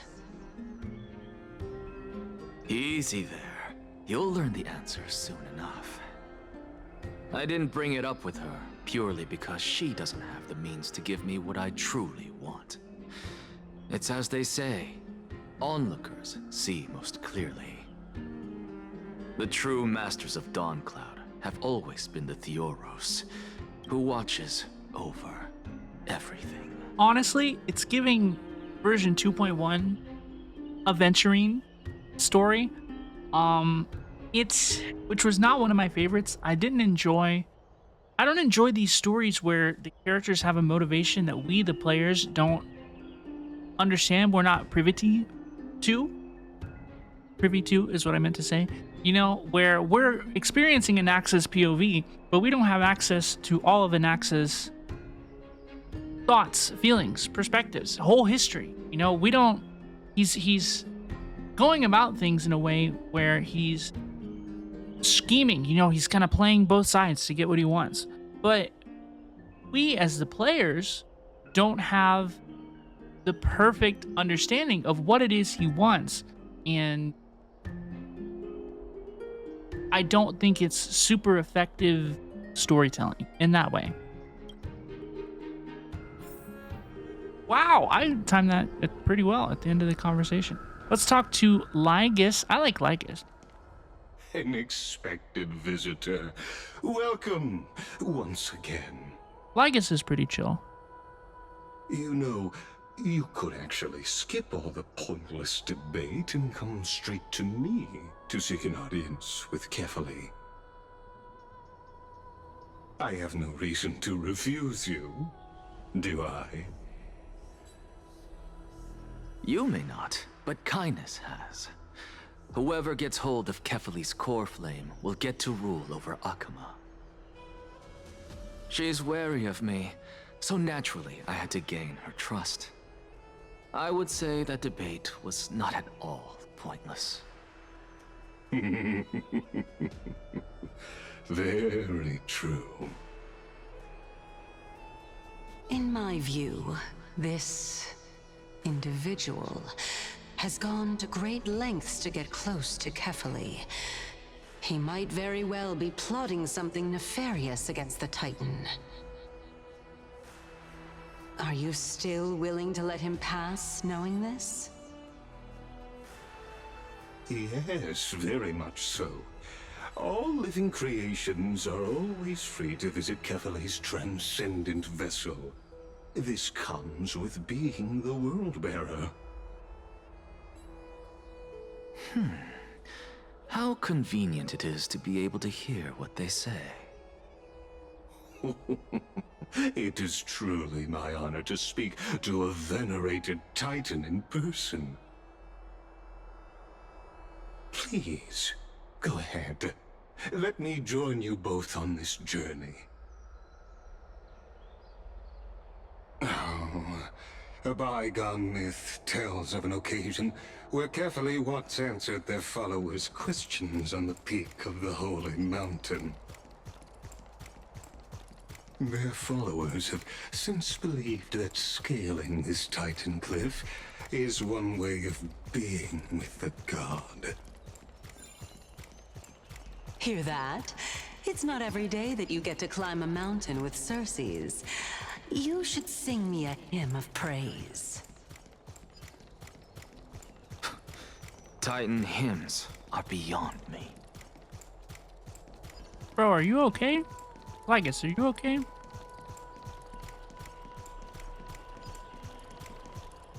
I think I ran him off the road a little bit. Go on ahead. Take this Yanis shortcut, and the long pilgrimage stairway will be waiting for you at its end. I have to admit, I never expected you to not ask me anything. Not even my motive. Because I know very well what it is you are after. As the saying goes, a gentleman helps others achieve their goals. I have a feeling that your theory will be validated at the end of this journey. I believe Kefali will not deprive you of your right to ask your question, especially now that you're on the brink of death. You must be closer to Kefali than anyone else. Wouldn't you agree? I hope things go as you say, then. Putting a child of justice into a farcical world is bound to turn it upside down. It is my hope that you bring a much-needed change to this world which is on the brink of destruction.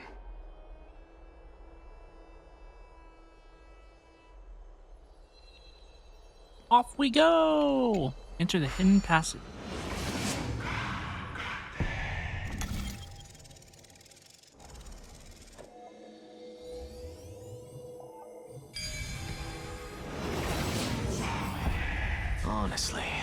This is my first time going up to Dawn Cloud's peak. What a splendid view. Isn't it about time you recognize the magnificence of us Titans? Well, I don't see how this place is different from those temples in the city. All they have are magnificent facades. And even though I've come this far, I'm still doubtful about getting useful clues from him. I must be getting ahead of myself to be expecting to hear something nice from you. Oh? Haven't you been in my head for some time now? It's high time you get used to how I feel about things. All right, we're just a short hike away from Kefali. No time to waste here. So the intellectual debate from earlier was too draining for you, huh? If Amphorius gets a new lease on life, you should focus on strengthening your body and stop shirking social interactions. Save your concern. The Titan is in sight. Can you make it? Why? Are you going to carry me up if I were to fall now? I know how far I can go, so just hold your tongue and come along. Fine then. I guess I won't say any more. I'll just wait till your soul dissipates completely to gain control over your body. Wait. Is that... Circe's? Hey, look at that. Huh? What should I be looking at? That's what I'm saying. Am I hallucinating? Maybe just a little bit. Or do we even get to see souls when we're close to dying?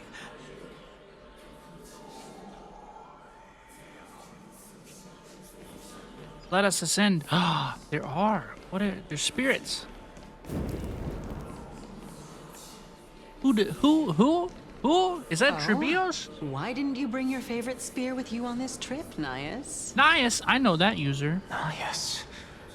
I know I've heard this name somewhere. He was from 3.0. Oh, Anaxa, you weren't there. It's unfortunate. Oh, goated The voice black back tide destroyed once every again. last inch of my calyx. How could that be? Even a creation of Georios, from their prized ores and molten fire, couldn't escape the fate of destruction? Hey, Circes. Do you know a certain Nias? Nias? No, not that I remember. How did you even think up such a strange name? I just saw him. Nias. A warrior-like figure who was just chatting with you here. No, I have no such memory. Could you be hallucinating?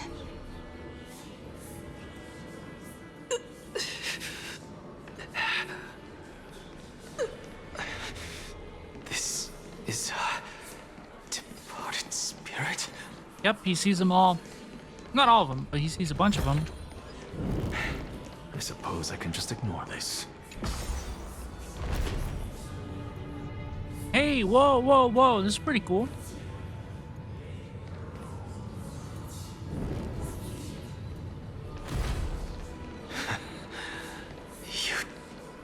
Enough about me. Did Kaos ever reply to you? Well, regrettably. Seems like the price of becoming a demigod is a lot heftier than we thought. Kaos. Demigod. I've never heard of this person. Which Titan's authority did he inherit? Look on the bright side, Nias. Since we've come all this way, I doubt he'd snub his old friends, would he? Let's just hope we mean as much as the world to him. Hey, are you seeing that same hallucination again? Yes, it's still you, Anais, but you're now talking about a certain Kaos. I'm guessing he's one of your companions? Kaos? This name sounds just as strange to me. Never mind. I think I know what this is about. If things are as I thought, then they aren't hallucinations, but the souls of people. What? But if those are the souls of the dead, then what am I? Beats me. For all I know, you're just an illusion I conjured up in my dying moments. Let's just keep going. As long as I take in more sights and hear more stories. Know your limits. Wander too far among the dead, and even I might not be able to save you. I'm fine. I don't think bro is fine. Indeed, as I thought, then this will be very amusing. So,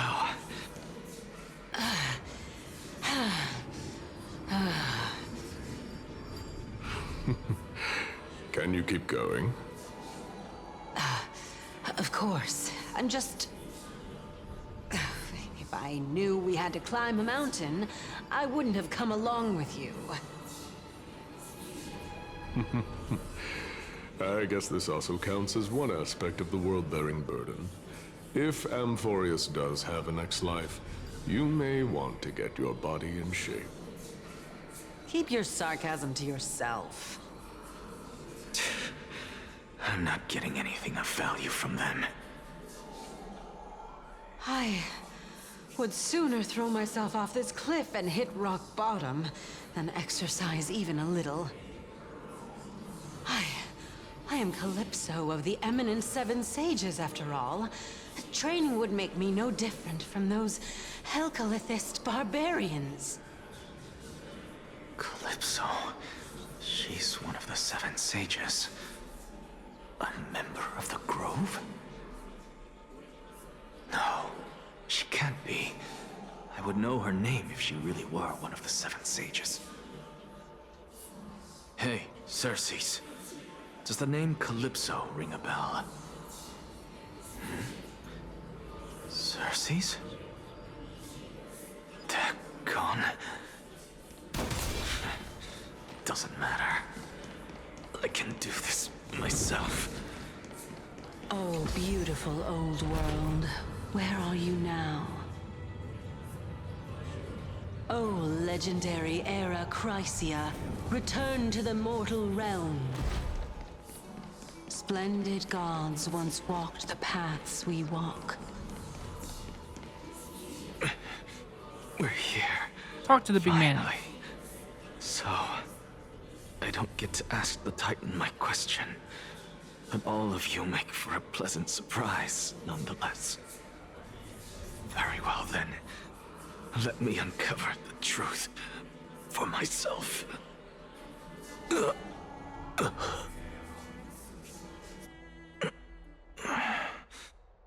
I still fail to make it in time? Huh? So, I'm back here again. This is...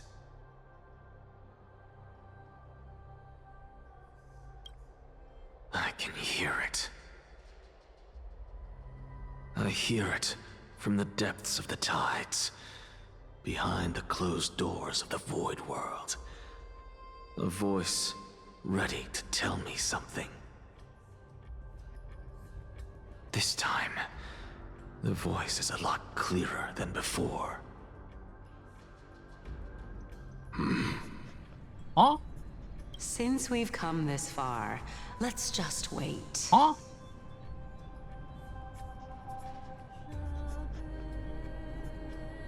Lord Nias and Miss Calypso. Are you both here to visit Chaos, too? Is that Castorice? Yes, and we've been waiting for quite some time now. I recognize her ears. Regrettably, he hasn't answered us. The worst-case scenario is that he's already been overwhelmed and crushed by the world-bearing burden. You're overthinking, Lord Nias. I can still sense Chaos' soul in the area. And besides, we both know Chaos' nature. A deliverer like him wouldn't fall so readily, much less give up on all that he holds dear. Isn't that so? Yes. I have faith in him. That reminds me. Why are you making this trip alone, Polixia? Oh, my sister needs more time to make sure the flowers are fine. Sister? Such a pity. Both of you have hearts kinder than anyone else. Yet you are born only to take over Thanatos' divinity. Everything that I see and hear this time has left me shaken to the core. What may seem like a mundane conversation is in truth a once-in-a-lifetime exchange that has revealed the ultimate answer to Circe's question. The conjecture has taken shape and must now be solidified into a theorem. Next, I only need to seek verification from Kefali. By doing so, I can answer Circe's question and reclaim my body. But no, I will not do that. That isn't important. Because another one of my conjectures, one that I have always dreamed of proving, has been proved right this very instant. Fusing a mortal soul with that of a Titan to replace said Titan is not a ludicrous idea after all. Mm-hmm. Don Hong? What are you thinking about? Just amazed at how this towering tree is Circe's divine body.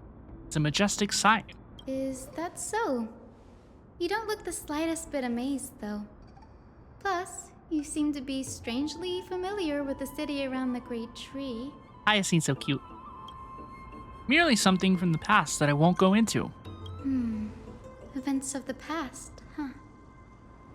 I was also a child when I looked up at Circe's. Their leaves and branches reflected the sparkling stars, and their trunk was like a pillar that supported the sky and ground. I stood at this very spot back then, imagining the day when I could climb to the top of this tree, because I would be the closest I can be to the sky at that spot. You're a sky priest, yet you study at a place that is home to the Reason Titan. That's rather counterintuitive. Don't read too much into it. I mean, can mortals even hope to reach Aquila's realm? They're a strict and draconian god. Nothing like Circe's. Reason is willing to share what is theirs with others, but Sky only expects people to revere them. You get what I'm saying, right, Denny? After all, the titan that imprisoned you and Grey here in Amphorius is none other than Aquila themselves. Mm-hmm. Yes, I didn't count on provoking the ire of a local god. But there will always be people who dream of soaring towards the sky. The Grove has a wealth of research on Aquila, and that is exactly what we are here for. It's just, I never thought Grey would meet with something like that before we set off. As a physician, I should have been there by his side. Grey, she called me Grey. Bad luck tends to come in streaks, so don't beat yourself up over it. Besides, Aglaia needs you here to uncover the truth behind what happened to the Grove. Let's just make the most out of this trip and keep a lookout for any documents related to the Death Titan. They could be useful to the Trailblazer. Yeah, there's no rest for the weary, huh? Not even a little bit, girl. In any case, what we're looking for could be anywhere in this enormous grove. Let's split up to cover more ground. Danny, with your skills, I'm sure those monsters born of the Black Tide will pose no threat to you anyway. How cute! What about you? Will you be alright on your own? Have you forgotten that you're talking to the chief physician of the Twilight Courtyard? Have more faith in me. I'll be just fine. Hyacinth's so cute. The silence in here is near deafening. With the vast amount of knowledge it holds, this academy is akin to a labyrinth of information. Even the cleverest of scholars would easily lose their way in here. I should gather my thoughts before heading in. Enough musing for now. It's time to move. The clock is ticking. I should search for clues as I move.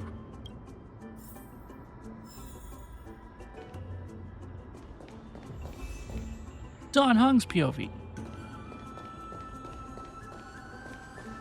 Okay, do I go this way?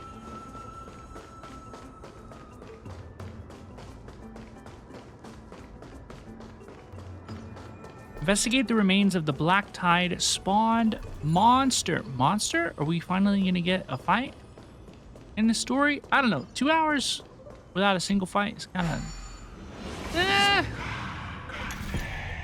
not great, y'all.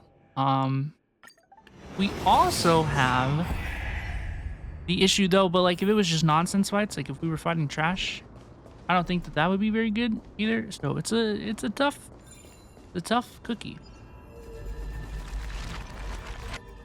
Don Hung can do this now? He can turn stuff back in the past? Black monsters are twisted in form. Their life has turned to ash together with their souls. It's impossible to figure out their form when they were still alive. These are the remains of a Black Tide monster. It does look different from the Titankin from up close. What's that underneath it? A scroll?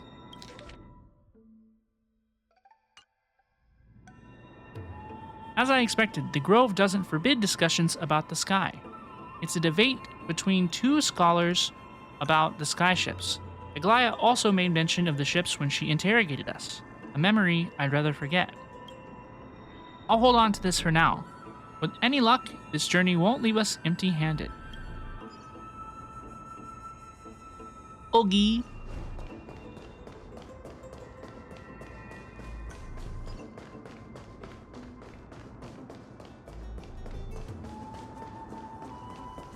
See, but like, I also don't want to fight the trash.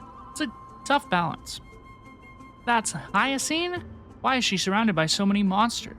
As much faith as I have in here, it's probably a good idea to help her out there. Really now? This is way more trouble than I could have asked for. Need a hand? Or you could sit back and watch. I can't tell if you're serious or not. But being hard to read isn't without its perks, I suppose.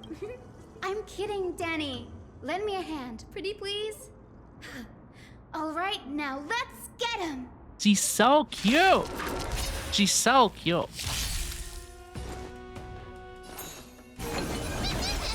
Memmy. How's this taste? I shall remember this relief.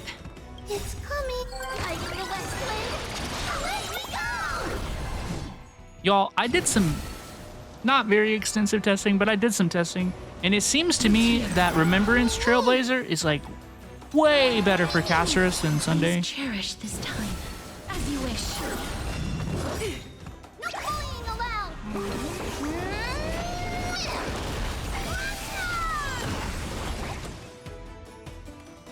Delivering more.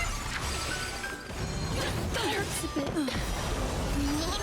I love Castorice's global passive. All right, this is going great so far, y'all. Embrace a new life.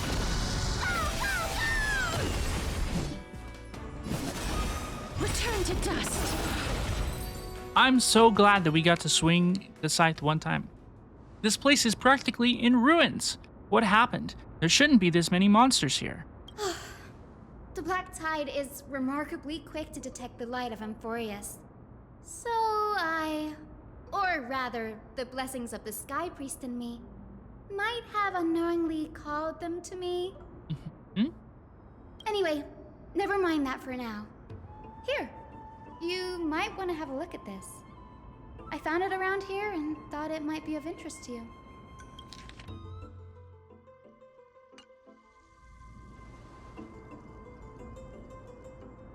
Anaxa. He's the scholar who fused himself with the core flame of reason. This is new. I didn't know Professor Anaxa was researching the sky. He's never mentioned anything about it.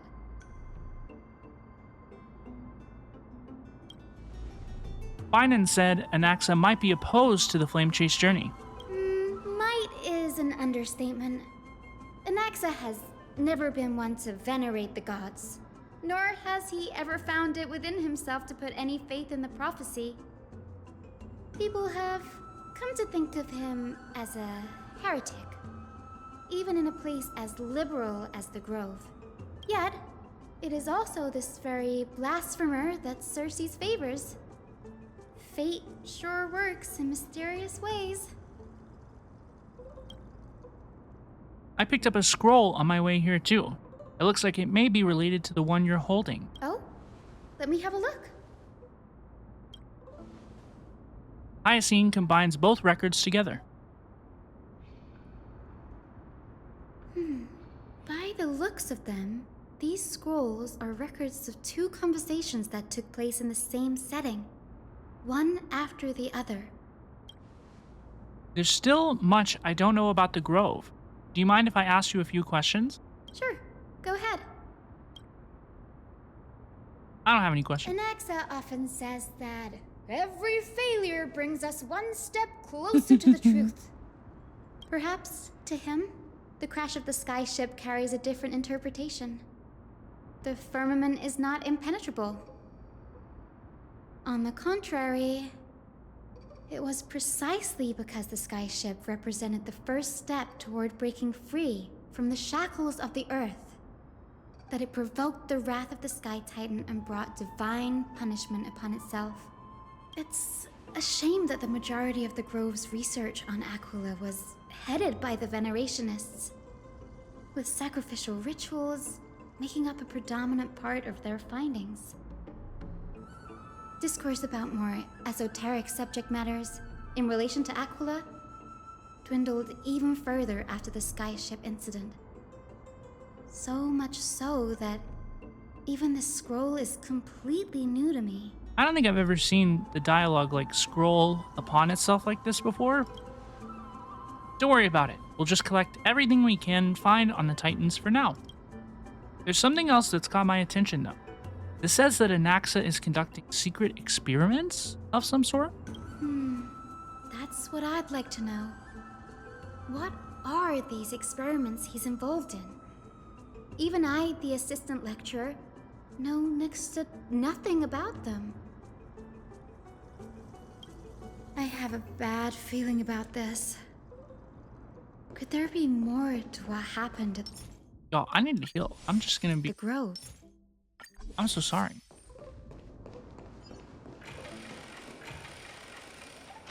That fight was very unfortunate. Not being able to enter with no skills up, nothing. It was kind of tough. Well, I'm glad the space anchor revived us. This is the Library of Philia, a place where the Grove stores its collection of tomes. Other than books written by the 7 schools, you can also find philosophical texts, ballads, and religious writings from the Outlands here. Cities that desire to learn from the Grove were apparently expected to contribute knowledge of equal value to what they sought. We've had more than our fair share of hilarious episodes over the years. For instance, it's said that the Erythrocheramists once borrowed a manuscript from a certain author, but ended up returning a copy instead of the original. What's more, the original manuscript was supposedly then hidden here. That doesn't seem like a nice thing to do. Nice? No need to hold yourself back, Danny. You can just tell it like it is. Their behavior was no different from bandits. Well, if you don't mind, did the Grove ever rob Castrum criminals? Whew. You've got me there. Some said you couldn't even find a dictionary in Castrum Kremnos, so I guess they were spared. There are too many books in the Library of Philia. Flipping through them all will take too long. Why don't we use the Biblioslate to search for the texts we need? We can bring them back to Akama for reading after that. Agreed, this place isn't safe. We should leave as soon as we're done. There are still several more scrolls strewn all over the place. I'll gather them while you pull up those texts. This way, nothing will be overlooked.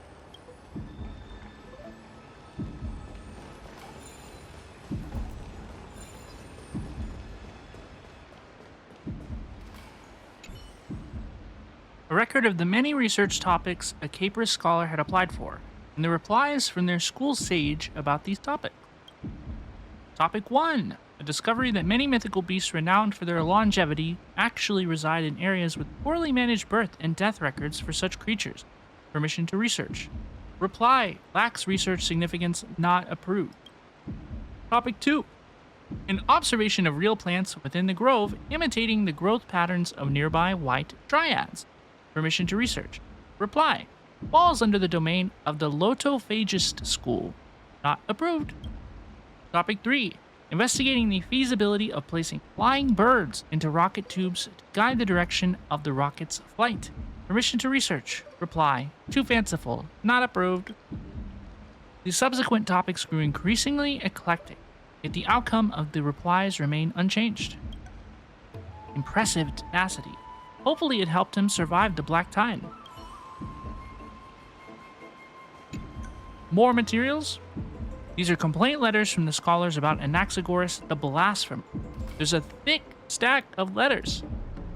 Based on the dust accumulated in the perfectly intact seals, the complainee did not even bother opening them and just chucked them aside into a corner. Based. This is about Anaxa? I should read this. Hyacine, you should come have a look too.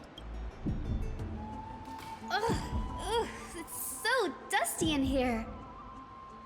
Whoa. Are these all complaints about him? I can already see what they must have written. Anaxa has no respect for the gods. His very existence undermines order in our society. They're probably all things like that.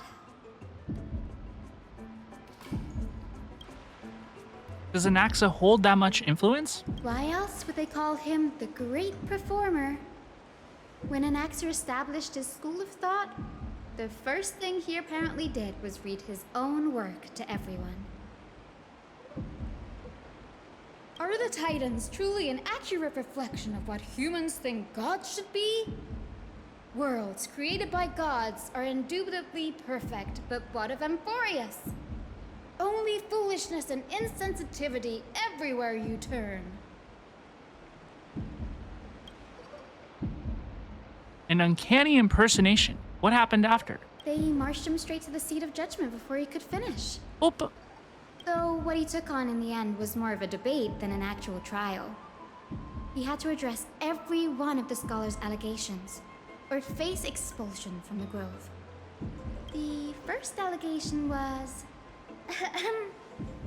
Do you agree that since the Titans created the heavens and earth, so the mountains, rivers, and seas must likewise be their creations? Am I supposed to put myself in Anaxa's shoes and answer this? No. Based on the history of the Flame Chase journey, humans have the potential to take over the divinity of Titans. Anaxa said the same thing then. Needless to say, his critics didn't take kindly to his answer, so they followed up with a second allegation. You claim to be studying souls, yet you are, in fact, defiling them and committing acts condemned by the gods. Do you admit it? That's a serious allegation. Did he really do that? Anaxa always wears an eye patch, never removing it, even when alone.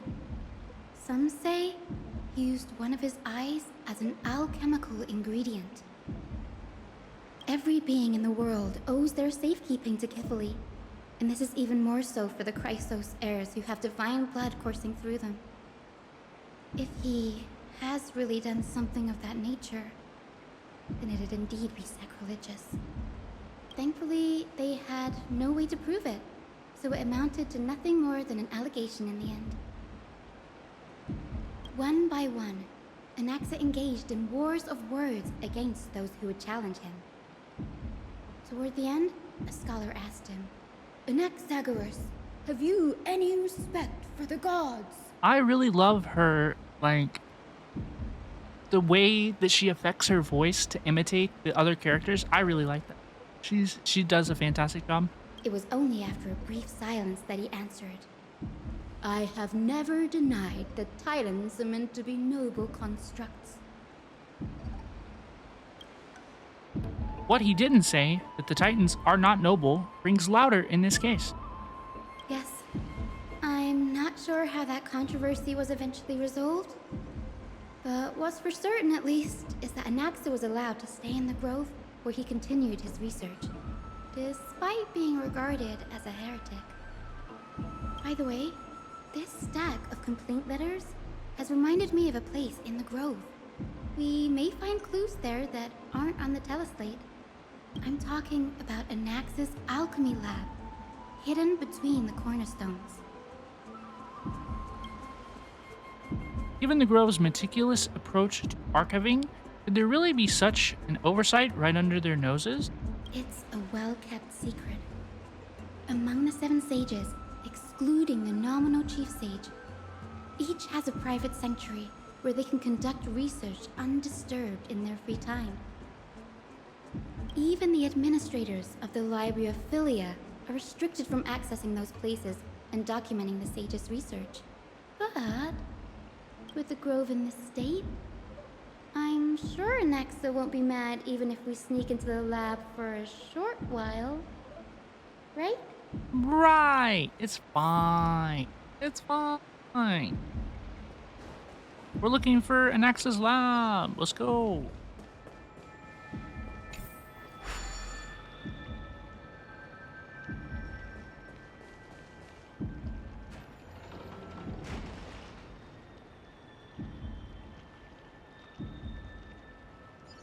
Hello.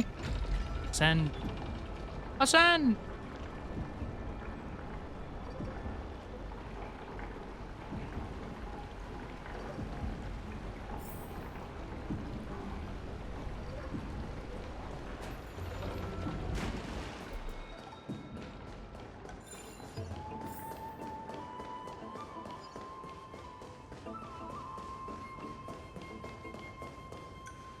This is the place, but where is everything?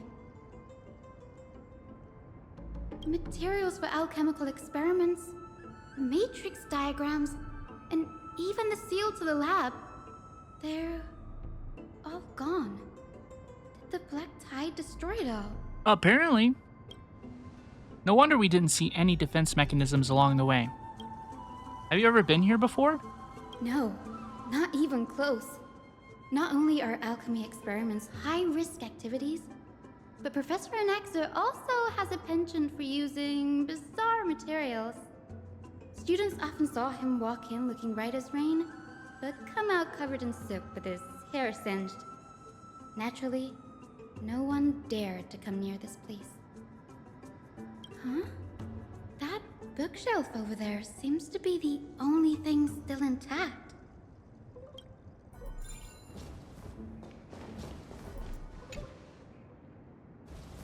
These are the materials requested by Anaxagoras.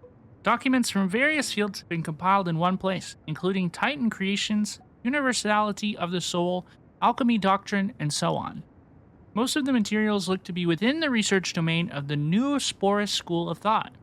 However, a document titled A Study on the Chrysos Heir's Background mixed within.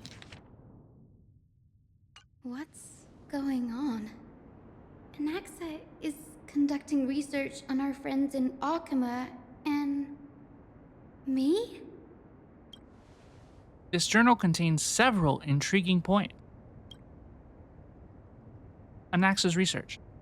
Through alchemy, Anaxa aims to refine the golden blood in the chrysoseirs to a degree of purity equal to divinity. This must be what he means by close to true purity, but treating both Titan creations and the human body as materials to be used in alchemy experiments? That's rather extreme. Danny, look at this. I have a bad feeling about this. I love the way she calls him Danny. My biggest fear. It's come true. After going through his notes, I think I can piece it all together now. Anaxa was carrying out experiments on soul transmutation. You mean he's trying to reconstruct human souls alchemically? Yes, this is what he was secretly conducting research on. Something he had to keep hidden from others. Compared to his public speeches, this is the real blasphemy. Oh, I just thought of something. What's wrong? Do you remember when the Black Tide was approaching? The Grove had planned to send Circe's core flame to a safe place. But an accident happened along the way, and Anaxa lost his life in the process. But Circe took over his body and resurrected him, which led to the situation we're in now. That's right. But what if Professor Anaxa's fusion with the core flame of reason wasn't an accident? What do you mean? Put yourself in his shoes. Knowing that the Black Tide was closing in and your time was running out, what would you have done? I'd put my theories to the test, no matter the cost. Exactly. When the Black Tide came, the true reason Anaxa headed to the Luminary Throne was to transmute and fuse himself with the Titan's core flame. Did he succeed? No. Judging from how he reacted after the event, the results came as a surprise. Maybe he failed to consider the possibility that Circe would make a similar decision. The manuscripts detailing all the alchemical formulae have been taken away. His research is still ongoing. Could he have taken them for other purposes? Like what? There's only one Titan left in the world now. No. No way. To conceive an entity of perfection, one must first understand the principles of creation. If Anaxa is in Okama now, then that means... He's after Kefali. And he wants to merge with Kefali? Sir, am I understanding this the correctly? sky above us, it's not real, is it? Of course not. This is just an image from a projection device used for educational purposes. A simple trick. The day-night cycle has been lost to this world. So that students like you may still learn about the night sky, astronomers have harnessed the Titan's miraculous power to manipulate the light, projecting the nights of the past here for you. Much like how the sky above the Holy City is also illuminated by Kefali's dawn device. So, the skies of Akama are fake too. Another Horrorverse game with fake skies. You mustn't conclude that, Anaxa. You should know that only a child would expose a trick and be proud of it. Often people know more than they let on. They simply choose to feign ignorance because they have no other choice. Then they're just deluding themselves. People believe in Kefali's tale of Genesis, accepting wholesale whatever the priests preach. But we're different. We've already walked out of the firelit cave of ignorance. We have already realized that we live in a world where Titans make the rules. Even when we look at the sky, we're only seeing what they allow us to see. rather than gazing at this mockery of a night sky fabricated by them for the rest of my life. Why shouldn't I be the one to take control of the projection device instead? So much time has passed since you sowed the seeds of doubt in my heart, child. Many a night, I find myself penning down all my theories and wild ideas, only to burn them to ashes when I open my eyes in the day. Why? Because we'll face death by burning if word gets out? As a sage of the Venerationists, my soul has already become inextricably linked to the great tree. Every word I say and every move I make is certain to influence every leaf, every branch, even the tree itself. But above all else, my days are numbered. Instinctively, I have my doubts about the golden blood and the human soul, yet I have no means of verifying them. The golden blood in my veins is woefully thin, and I am loath to waste what little time I have left obsessing over a hypothesis that cannot even be proven in the first place. But I can, sir. I can do it for us. The time is right. Give me all that I need, and I shall accomplish this grand feat on your behalf. You're right. I shall do just that. In the next meeting of the sages, I will spare no efforts fighting for the rights you deserve. Go. Establish your own school of thought. Find out what we are. Become the one who conquers the ultimate truths of the world. Child of humanity. You didn't go to such lengths for an audience with Kefali. Just ask him a few questions, did you? So, you figured it out. If I were as foolish as a Dromus, perhaps I'd throw myself down and prostrate before their greatness, begging for the gods' prophetic wisdom. Well, sorry to disappoint, but I'm no Dromus. Alas, I am a human, standing tall on 2 feet, possessing both intellect and pride. Before such power, does it make any difference whether you're a human or a Dromus? I'm sure you're familiar with the story of the Styxians. When the raging waves threatened to swallow them, they didn't just give up and become sitting ducks. No.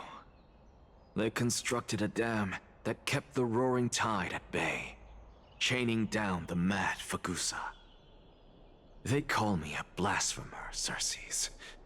But that doesn't mean I deny the existence of gods.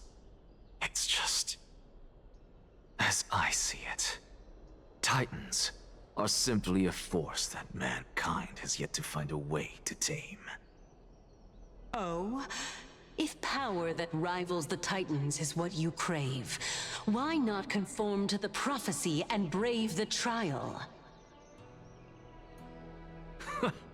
Why stop at harnessing the power of the Titans when I can do so much more? The source of life is what I wish to grasp, to understand what makes up the soul, and to learn what we really are. Thanks to you, I've had the chance to personally verify, in more ways than one, that the soul indeed ceases to exist in death. But where there is death, there is life. And where there is an end, there must also be a beginning. How then is a soul born? That was the only unknown variable left in my calculations. And by the sound of it, you have already formed a conjecture. No, I have already drawn a conclusion. In my journey unto death just now, I finally saw the answer with my own eyes. Professor Anaxa. I'm here. Her life hangs by a thread. I must ask you to refrain from taking any unnecessary steps. Castorice! Of course. I'll bring this to a conclusive end and give you the answer you so desire. However, in accordance with the principle of equivalent exchange, I must also demand from you what I need. As you wish. Don't you care to know what the price might be? It's a matter of uncovering the truth about the Death Titan and her survival. This may be the only time I can ever save someone's life. There is no need for me to think twice. I see. In that case, let the show begin. Here we go! Indulge me. Am I correct to say that you intend to prove Thanatos' whereabouts and prove the nature of our existence now? Before I begin, I must confess I had been stuck in a cognitive trap all this time. As unrelated as these two propositions may seem at first glance, they are in fact logical equivalents. They are merely two different ways of telling us about what the soul is at its core. The reason I say this is, as I've mentioned earlier, the answer was hidden in my journey unto death. Anaxa, you were in the Netherrealm? Yes, I am but a living dead man now, but that's not important. What truly matters is, I overheard a conversation between heroes. That's not all. Remember how I said you were a part of that conversation too, Circes? And I've told you that I have no recollection of such an event. That was likely just an illusion conjured up by the mind of a dying man. Of course you would remember. Because that wasn't you. That was Calypso, one of the 7 sages of the Grove. Calypso? Huh? Oh, that's the name I made up on a whim when speaking to this girl. How do you know of it? And surely you jest. Don't you think I, of all people, would know if that were the name of one of the 7 sages under the shade of my tree? Don't you claim to know the Grove's past like the back of your hand? It seems you've lost even the memories seared into your soul. Use your head, Circes. Since all of this took place in the realm of the dead, it stands to reason their likenesses are of souls from the past. The living cannot step foot into that world, so who could they be? Think about Calypso. Why does she share your likeness, yet you have no idea who she is? The answer is evident, is it not? Those fallen heroes are the mortal incarnations of the Titans before their ascensions to godhood. The gods aren't master creators born out of thin air. And they are no different from humans, because they all evolved from one.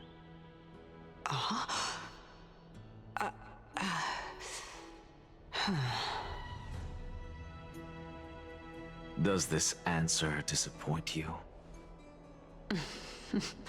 Yes, because you've answered nothing. If I truly was once human, as you claim, then where do the children of humanity come from?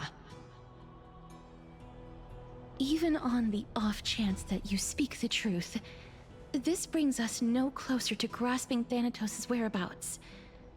How are we to find them? I knew you would say that. But it matters not. I know what I'm doing.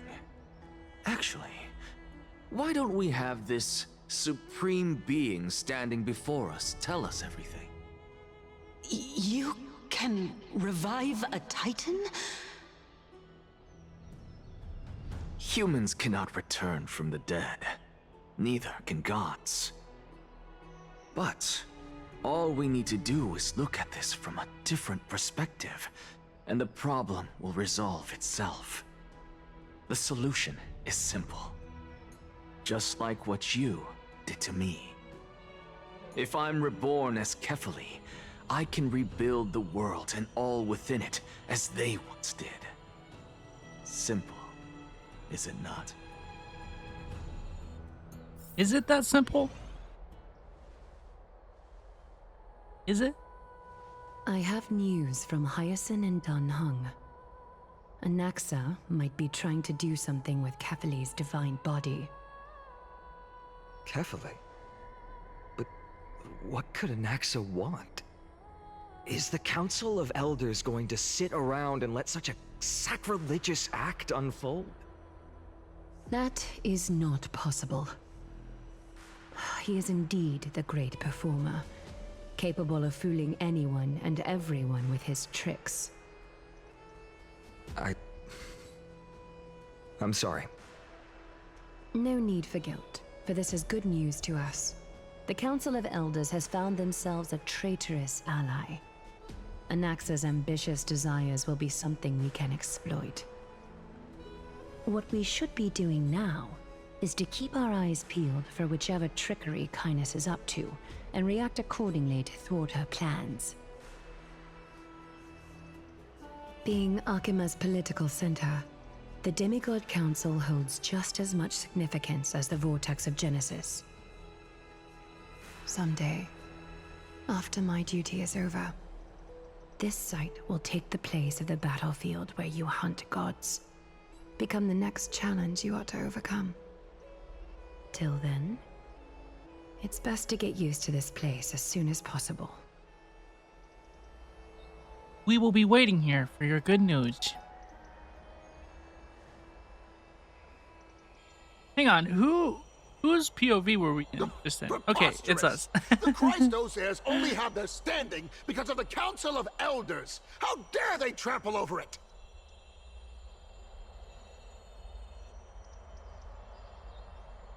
Wow, these people are shooting daggers with their eyes. It's been a while. Hello, Oleg of Emphorius. What is that supposed to mean? I know this guy. Is this really the sort of person that the young lord praised as a ferocious warrior? I've seen this individual.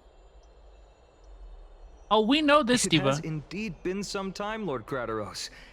What brings you here in such haste? Shh, keep it down. Be more vigilant. See those duplicitous dogs over there?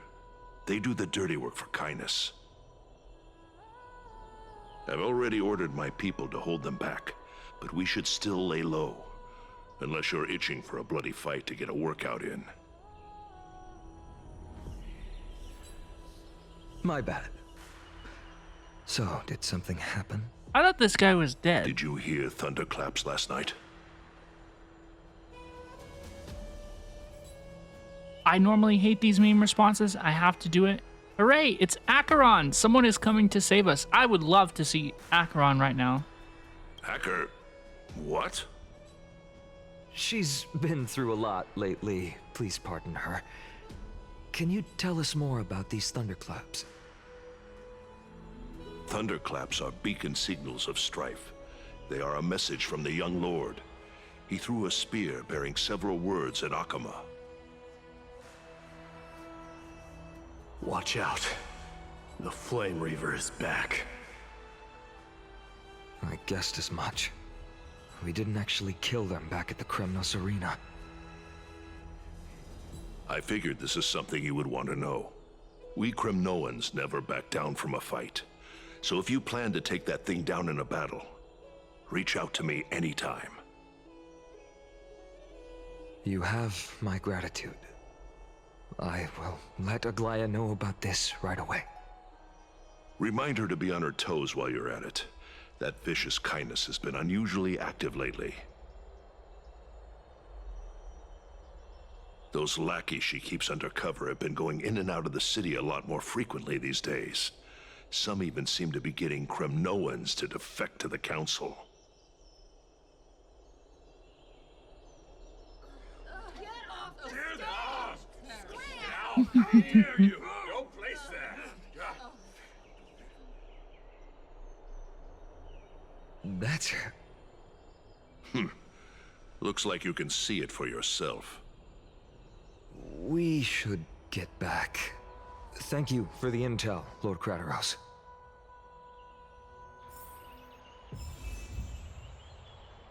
Back as the Trailblazer. Let's go. By Catholic to Lenten above, as the Theoros I have observed. Aglaya, what happened here? I know about the poisonous fangs of that king snake through the golden threads. In the past, I would be confident about keeping her in check, but I admit I am now unable to do so. What do you mean? It is no longer about eloquence or arguments. I have been a demigod for far too long that I hardly have any humanity left. Before I realized it, I have become no different from these hypocrites, no longer capable of relating to the people. This has come a lot sooner than I expected. But perhaps it is time. I need you to step up, Finan, in order for me to retreat behind the scenes. Yes, this is my duty, but... It is far easier for the Council of Elders to fool many than just fool one person. Their so-called more support is no more than a ruse to distribute power using words instead of lances. There is no glory in winning this debate, but that makes having respect for humans so much more priceless. Finan, you are a Chrysos heir without flaw, capable of relating deeply with humans. I appreciate what you've taught me, Aglaya. I hope we'll live up to your expectations and win this debate.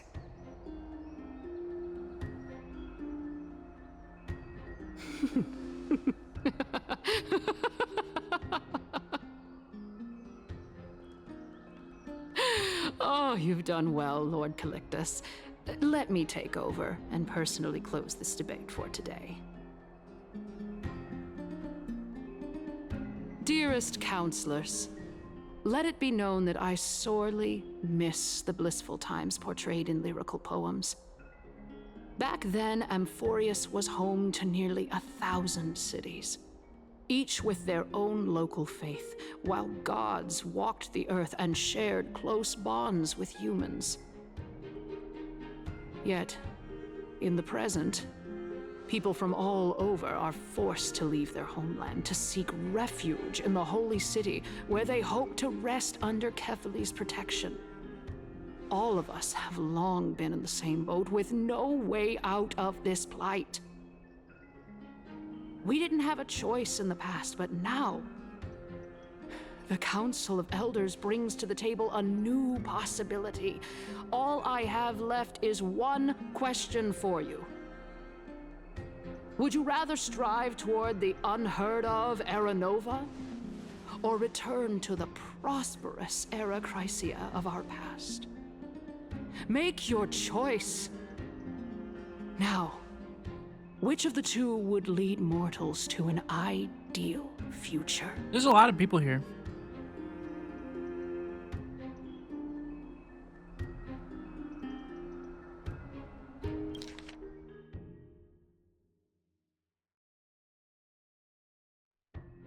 Return to the prosperous era Chrysia of our past. Progress or...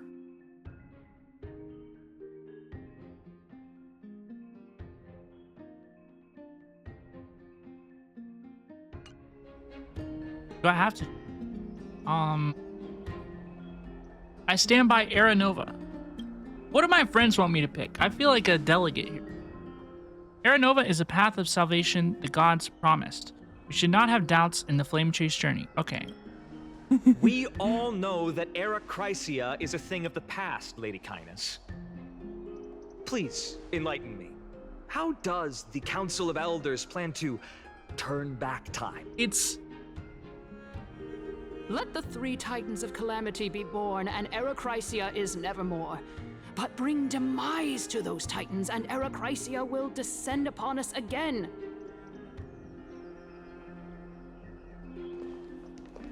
Castorice!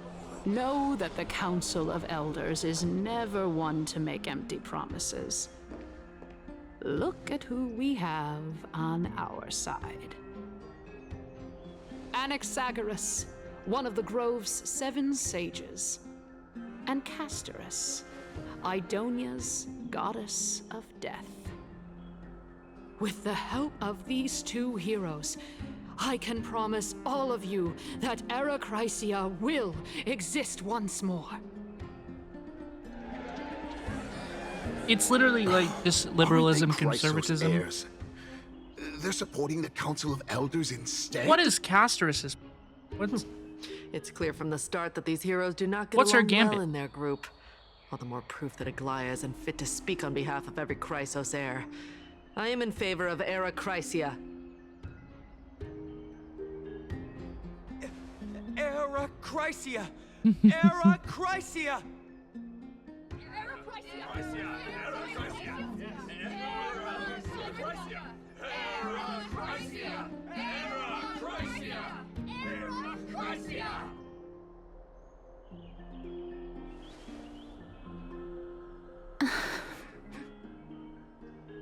Castorice? Why are you standing over there? You finally arrived, Anaxa. So have you, Cass.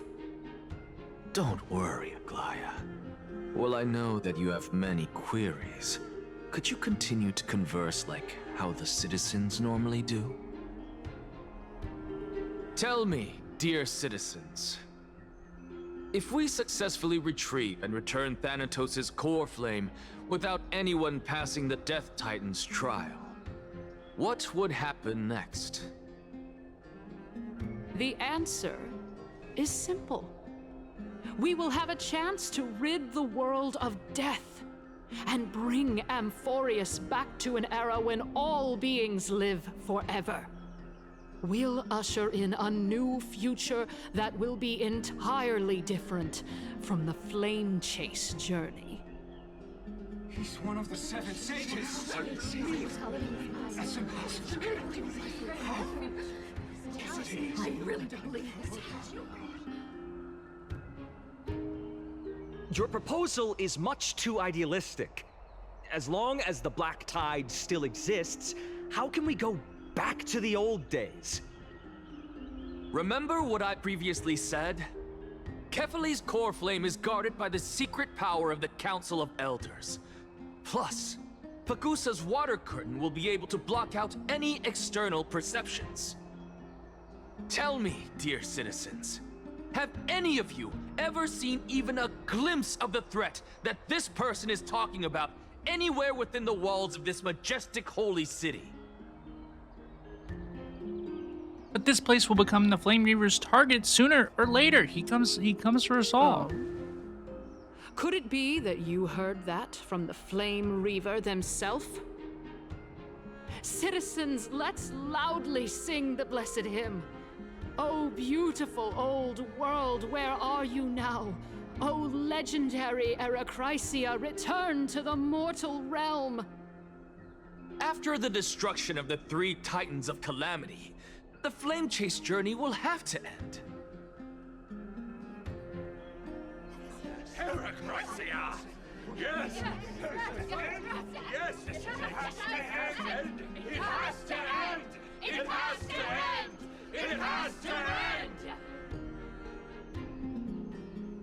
This is bad. The masses are now totally riled up. Anaxa, pray tell. Everything that you've mentioned hinges on the premise that we can find Thanatos' existence, right? Thank you, Lady Aglaya, for still caring about this city. However, dear citizens, We are truly fortunate and blessed. For Castorice, Idonia's goddess of death, will surely find Thanatos under my guidance. What? With that, I solemnly promise that the core flame Lady Castorice brings back will be personally managed by the Council of Elders. Not a thought behind her eyes. Thereafter, if we are able to garner the support of all of you at the Citizens' Assembly, we shall spare no effort in ensuring that the Era Chrysia will return to our world once again.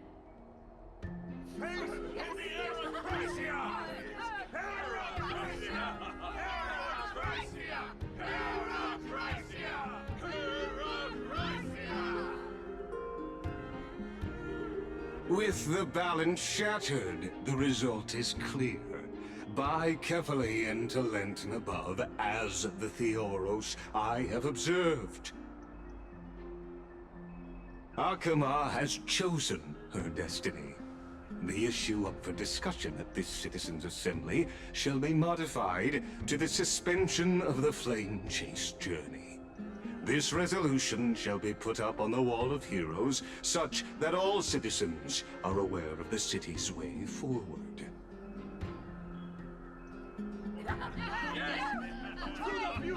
The elders are cheering. They're pleased about that.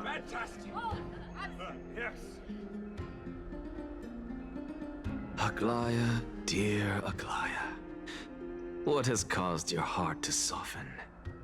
You also don't seem to be as quick-witted as before. Wag your tongue as much as you like. Since the Flame Chase journey has been preordained by the prophecy, our failure has never been on the cards. Well then, I guess we'll find out if that's true at the Citizens' Assembly. Was that not the Citizens' Assembly? Legus announces the conclusion of the debate and the attendees part ways. Castorice, what is going on? Miss Cassie, what the frick is happening? Well, it seems that when I sent you to look for Anaxa, I unintentionally facilitated your partnership with him instead. My apologies, everyone. I know that you have many questions to ask me. I will answer them to the best of my knowledge. In that case, please tell us as much as you can. What happened when you went to look for Anaxa? In actuality, he showed me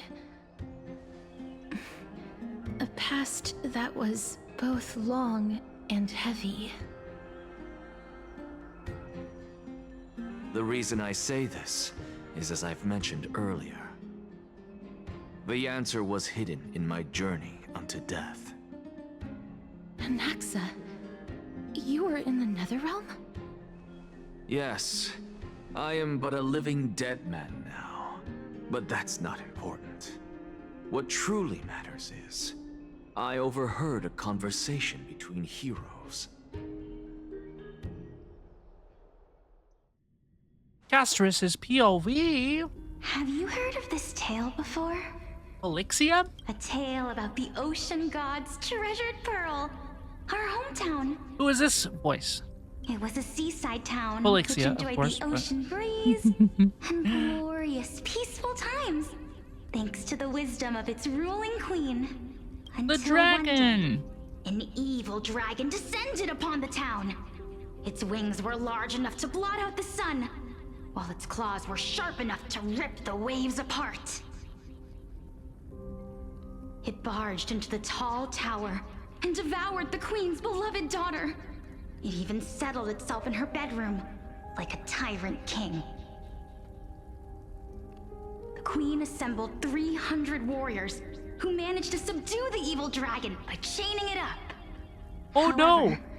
When the queen slit open the dragon's belly, she realized that the princess had long since been digested, and all that was left of her was a pile of bones. Devastated, the queen wept for several days. It was then that a devious, smooth-talking scholar arrived at the palace and suggested that the princess could be revived through the use of dragon bone and dragon blood. That liar called this process the secret art of alchemy. The princess was reborn! The queen was overjoyed, blissfully unaware that the evil dragon's soul still lurked within the princess's body. As revenge, the evil dragon swallowed the poor queen, the glib liar, the courageous warriors, and all of the town's innocent civilians in a single gulp. Worse still, the souls of the deceased refused entry to the Netherrealm because they were filled with regret. Forced to roam the mortal realm, these resentful souls ultimately converged into a river of souls that would not retreat for a long time. The terrifying death had consumed all. Thereafter, our hometown fell into ruin as well. Until... Until?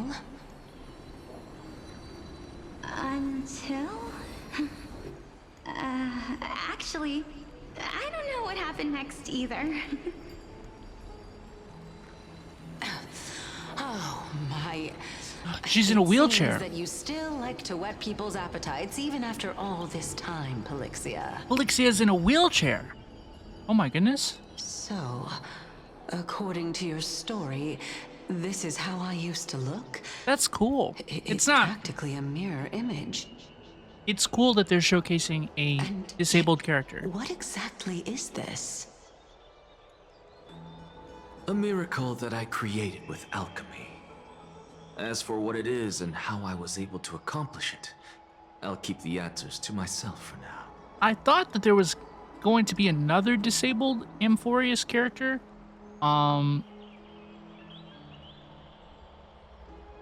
Maybe there still is. They haven't really talked about it. Oh, my goodness. Is this cliffhanger really necessary?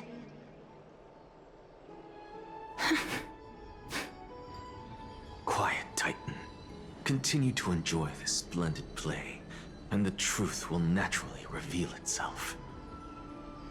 Dragon, huh? I've heard this legend before. In that case, what do you think of it? I think that this so-called alchemy was a tenuous analogy added to the story by future generations.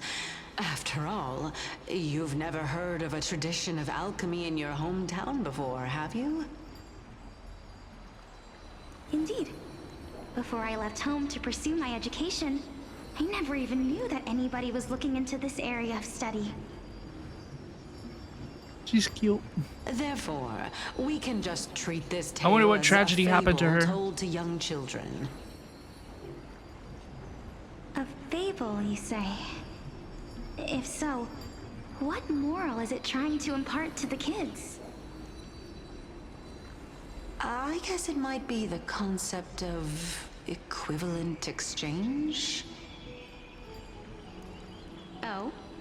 I thought the moral might be closer to something like honor the dead.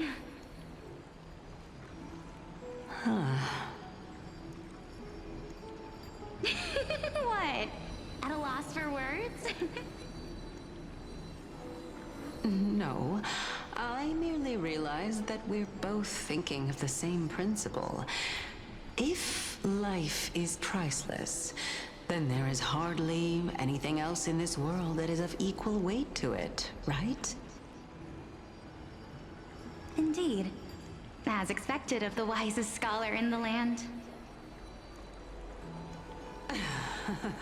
You flatter me. Why don't I ask you a question as well, as a form of equivalent exchange? Of course. What is your question? If I imparted my knowledge of the art of alchemy to you, would you use it to resurrect someone you loved? What? of strange question is this? I got it. You're just Voice trying to acting's get really me to good tell there. you whether I like anyone, right? Cute. Not quite what she meant, but Let's just leave it at that. That was rude of me. Yes, I would. Oh?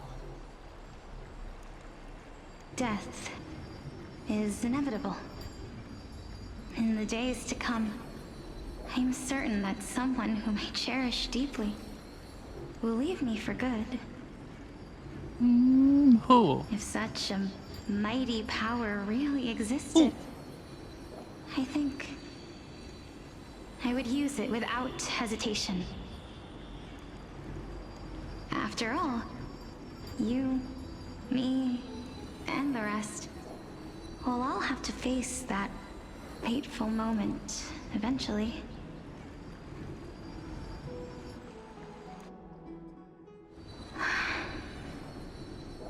My time is finally here. However, What is about to happen? perhaps because of my firm belief What the heck? in the immeasurable value of life,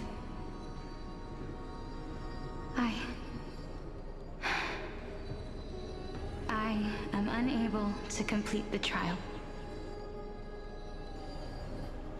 You shall wither, and through that, the dead will sprout again from the remains, and be reborn with the dead flame. It is a pity that fate is such a cruel mistress. Is there no other way of interpreting those words? I'm afraid that the meaning is clear. Between my sister and me, one must Has to be pay Castorice. the price. Her trial. Her sister. Our trial can only be completed when the one chosen sacrifices her life. And is that her? Is she the one who's chosen? I'm afraid that the prophecy might even have selected a pair of twins for this exact purpose.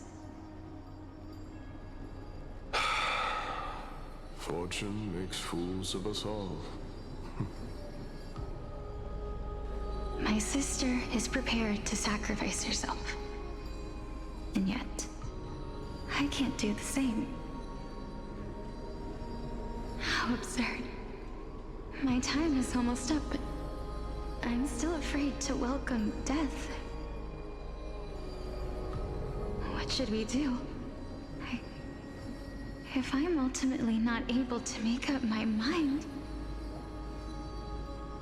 Since Chaos is willing to guide all of us and leave this trial to the end, there is still plenty of time for you to ponder. That's right. Don't allow the fog of an uncertain future to cloud your mind. Trial, prophecy, the topics that they're discussing seem familiar. But these three people must not have left their names in the epics. Otherwise, I would have some recollection of this. Amphorius's history before the Titans were born was complete chaos. Is that not strange by itself? I have long held three hypotheses about this. However, let's continue watching for now. Calypso, Polixia, and this warrior. I seem to have met him somewhere before. Regarding this matter,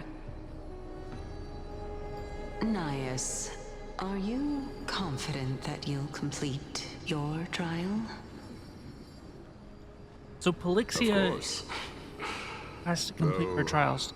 I am worried about what will happen once I've emerged victorious. This is a previous generation of Flame Chase.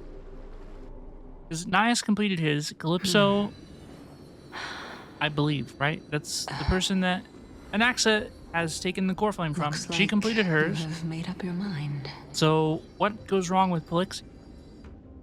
Yes, this is the safest course of action. Completely separating courage, honor, tenacity, sacrifice, and reason. You really know how to make things difficult.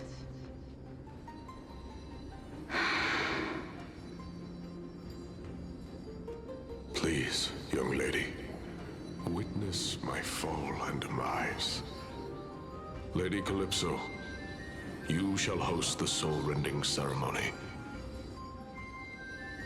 I do not understand. Why would you dare to sacrifice yourself for a future that you won't get to witness? Because this is our destiny. The power that resides within me is so intense that I will one day be engulfed by it.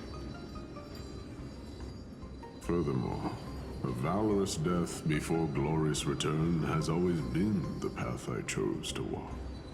A journey I began long ago.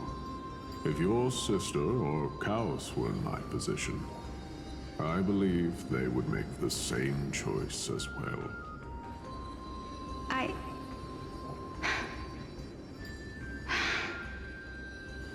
I'm not that brave. I don't know how I'm supposed to face such a serious affair. That's gonna be her undoing, this indecision, hesitation. Despite being Death's chosen one, it seems you still don't know how to face it. Let's chat, young lady. Perhaps I shouldn't end my journey so hastily. Since there's still time, I'm not worried about letting fate wait a little longer. Of course. This warrior is Lord Anias. As the embodiment of Nikador's divinity, he entrusted his life to us and allowed humankind to end his madness. That means that what I'm currently seeing before my eyes is, in fact... Looks like one hypothesis of mine has already been proven true. These heroes are the true forms of the Titans, before they attained their divinity. If so, the chosen one of death that he speaks of is actually... Pelixia? Is the previous form of Thanatos? But her appearance... Does she not recognize Pelixia? If Does she this not is recognize that true, they're the same people? As long as we can Basically. find out where she went, we'll naturally be able to figure out the location of the Death Titan. What's going on, dog?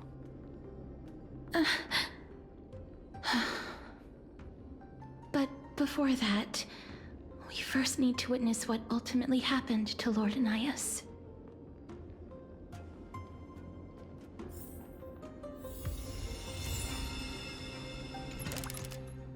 Hello? Check the memory shown by Anaxa. Let's go. Honor, courage, tenacity, sacrifice. And finally, the only thing that remains is reason. Cheer up, young lady. There is no need to shed tears over a glorious death. All farewells in this world are sorrowful, Lord Nias. No, young lady. As a warrior, I have witnessed too many bitter deaths. But now, all I feel is peace. I did not know until this moment that mortals could live their lives in such a way. Although only a sliver of your soul remains, you remain so optimistic. Or maybe the truth is that that you aren't able to feel sorrow anymore? To be honest, I don't know either. But I am certain of one thing. This is not an acceptance of death nor apathy toward it. It's not even a feeling of despair. I am just enjoying what remains of my life to the fullest. Enjoying? Indeed. Along this journey that we've taken together, not only have I changed the world, I myself have also changed in the process. And now I have reached the journey's end. When I look back and see the grand epic that I've personally written, how could I not revel in that fact? But when you depart the mortal realm, won't all of your accomplishments be reduced to nothing? Separation and death are two sides of the same coin. Reconciling this doesn't come easily for a mortal.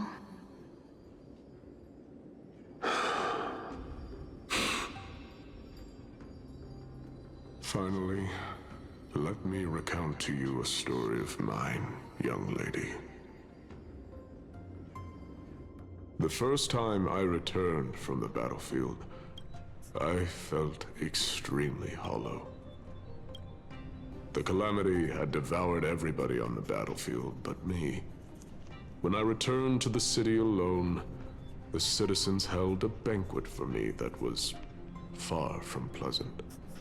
I felt as though I was still on the battlefield, and the person who had returned was nothing but an empty shell. It was late into the night by the time the banquet ended. My head still reeling, I returned alone to the barracks. On the way back, I encountered someone. It was a crazed scholar looking at the night sky and muttering to himself by the side of the road. Although I tripped over him and fell, I wasn't angry in the slightest. And maybe because I saw myself in him, I inexplicably asked him a question. Do you think that it'd be better if we just died on the roadside like a couple of stray dogs? To my surprise, he shrugged his shoulders and sighed. How does someone who is currently experiencing death, dying and living, afford the same amount of bliss? Now please go away and don't block my starlight. Are you trying to say that there is no difference between living and dying? For they are both journeys that lead toward death? That's exactly what life is. And death is but a scale to measure how valuable the journey was. Journeys and epics are only glorious and magnificent because all things eventually fade to dust. Therefore, young lady, don't detest your fate. Instead, willingly and respectfully embrace it. The embodiment of strife telling me about the majesty of the world?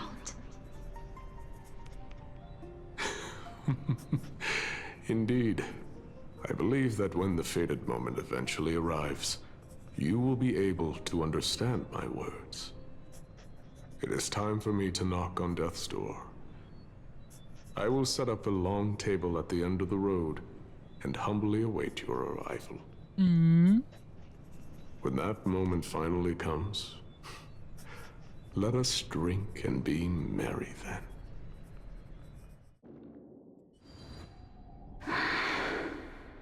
Okay, Pelixia, what happens? What's going on here? Eventually come. What's happening? What's happening, girl?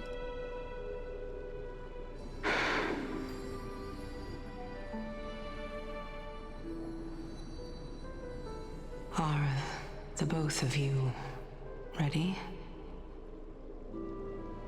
Mm-hmm. Pelixia. I'm here.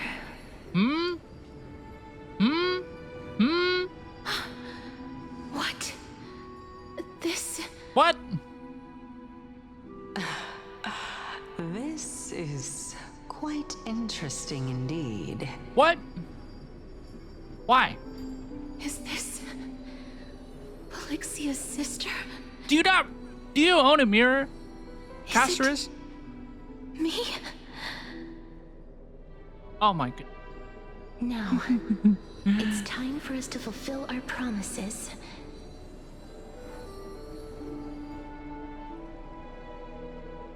Are you afraid?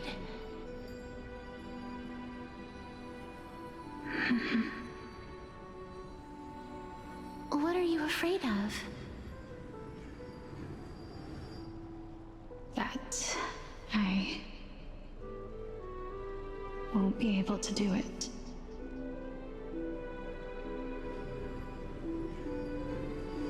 You shall wither, and through that, the dead will sprout again from the remains, and be reborn with the dead flame.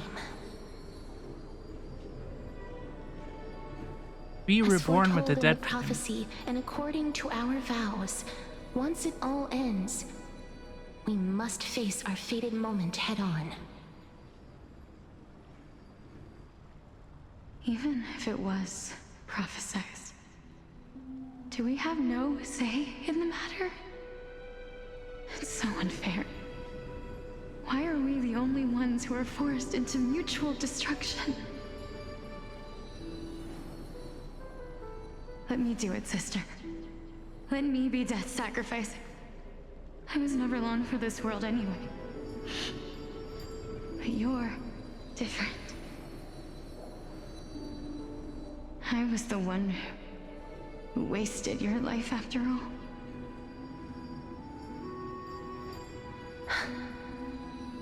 You're wrong, Polyxia.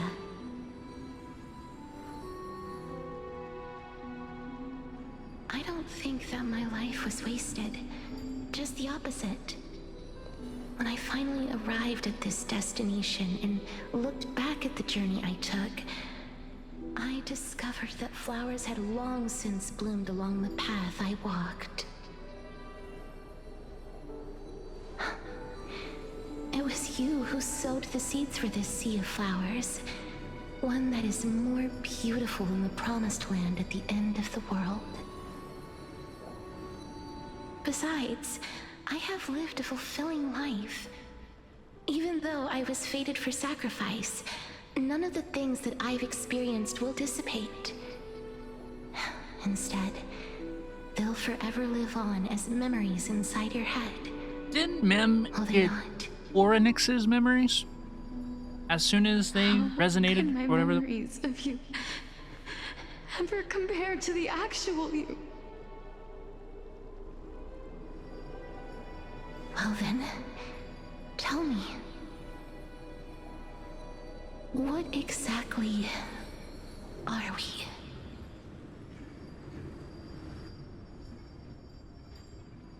we? You tell me. You tell me. I don't know. I don't know. I don't know either. That makes three of us. But regardless of what the answer is, regardless of how we're shaped by others, or even by this world, ever since we were born, the fact that we existed was predestined, and nothing could erase it. This is why I will always, always be by your side. We're twins, after all. Twins! They're twins. How cute.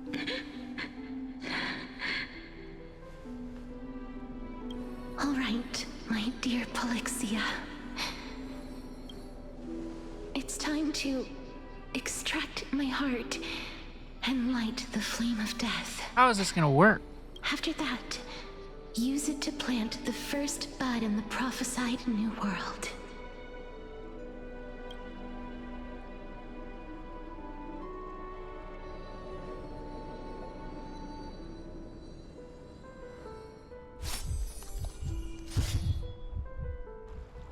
If I imparted my knowledge of the art of alchemy to you, Would you use it to resurrect someone you loved?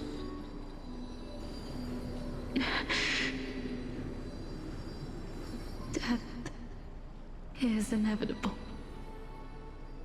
In the days to come, I am certain that someone whom I cherish deeply will leave me for good. If such a mighty power really existed, I think I would use it without hesitation. Even now, my answer remains the same. This is why, sister, I promise you, in the prophesized new world, I shall plant the first bud on your behalf. Go now. Return to the ocean god's treasured pearl, our hometown. I shall open wide the entrance to the Netherrealm and grant you a second life.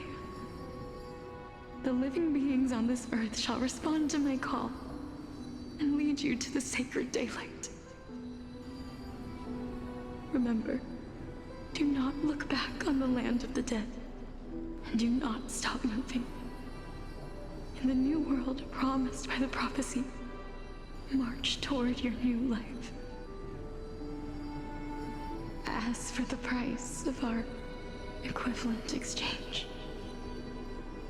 let me be the one to pay it.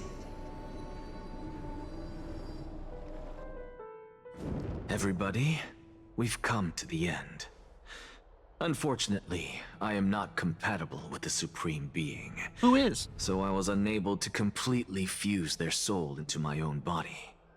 However, being able to glean all this from them is exciting enough.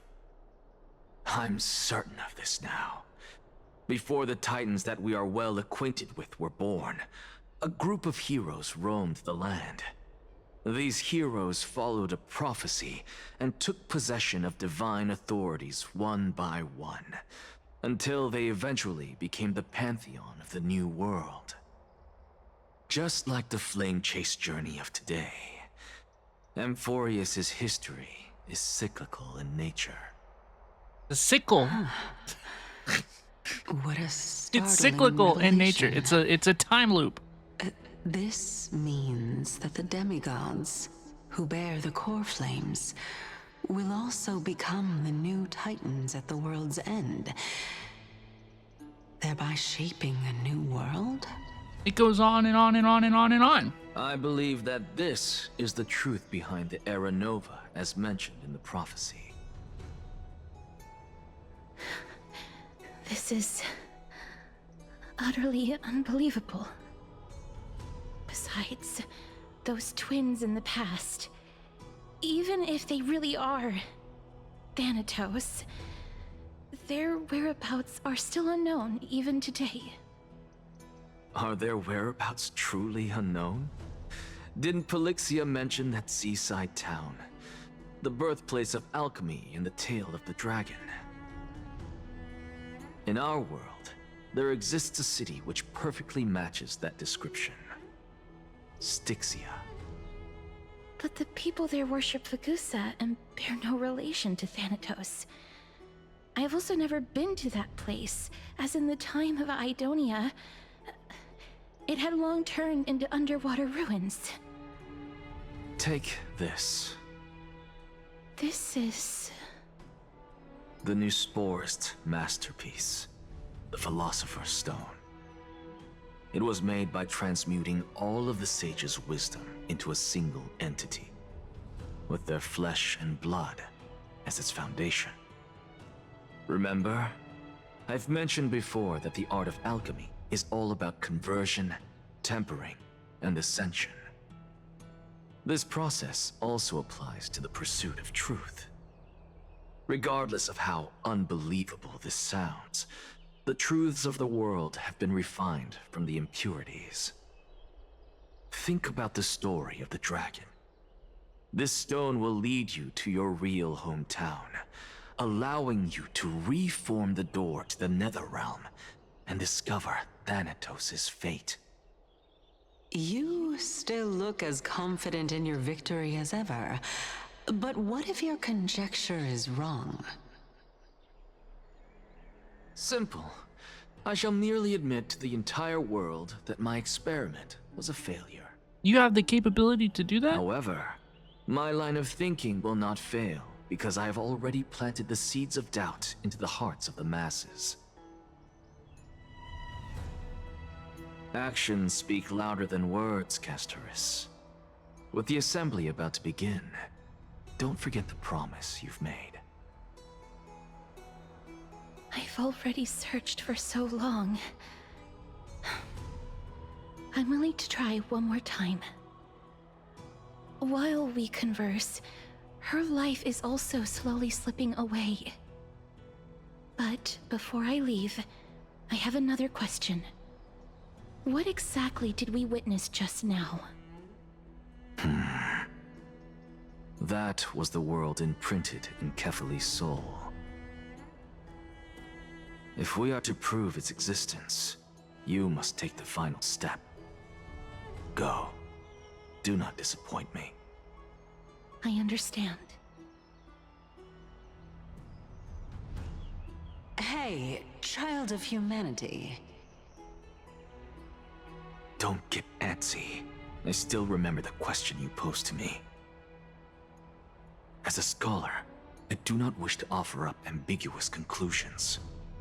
Let's discuss this topic again when she manages to find the evidence.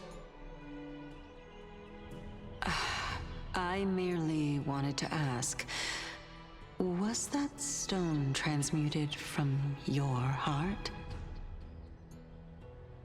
If so, rebirth is no longer an option for you. Oop! Oop! He says, oop! Why not? When I was a child, I lost someone dear to me. When I was a teenager, I lost my faith. A while back, although you saved my life, I also lost my soul in the process. Now I'm merely forsaking my body. What's the big deal? Why are you always finding ways to die? Isn't it good to be alive? This is but a necessary sacrifice on my path to transform into the purest of them all. Can someone who's dead even claim to be the purest of them all? Furthermore, if your hypothesis is proven correct, does it not just confirm that the myths are true, and thereby invalidate all your theories? No, it's just the opposite. If my hypothesis is correct, it means that I can actually ascend to godhood and reshape this absurd world that you all have created. Returning to the Trailblazers, Pete. Oh, Pete. That's a lot to take in at once. Yeah, that was pretty crazy. It's all a time loop. It continues over and over. A time loop isn't the exact great please, phrase. Let me explain. But the cycle of go on flame chasers acquiring core flames and then becoming titans to repeat continued. You know that the core flame of death has always been the greatest unknown regarding the Era Nova, which is why both you and Kindness desire to gain the power to control that core flame in the approaching Citizens' Assembly. Professor Anaxa has come to a consensus with Kindness. They want to suspend the trial once Thanatos' core flame is reclaimed, hoping thus to eradicate death from this world. If they're successful, then the flame chase journey will cease, and Akama can enjoy everlasting peace. But I know this runs counter to your wishes. So long as we do not usher in Era Nova, the Black Tide will never be eradicated. Even with Lord Mighty on the front line, and the Black Tide not posing an immediate risk, the danger nevertheless remains. Honestly, it's difficult for me to assess the pros and cons in this decision. But someone must bring the core flame before we can begin negotiations over it. The Titan could be very near. I cannot let this chance slip by. Besides, someone has to make this trip to bring back Mrs. Soul. Well said. You already had every reason to seek an audience with Thanatos. It's that great performer who has weaponized your wishes and placed us in this difficult situation. A world without death. Do you desire that too? If fate dictates that my path must oppose yours, I will do all I can to resist it and protect what I aspire to achieve. Lord Mighty showed me that without taking the first step, all talk of what follows is moot.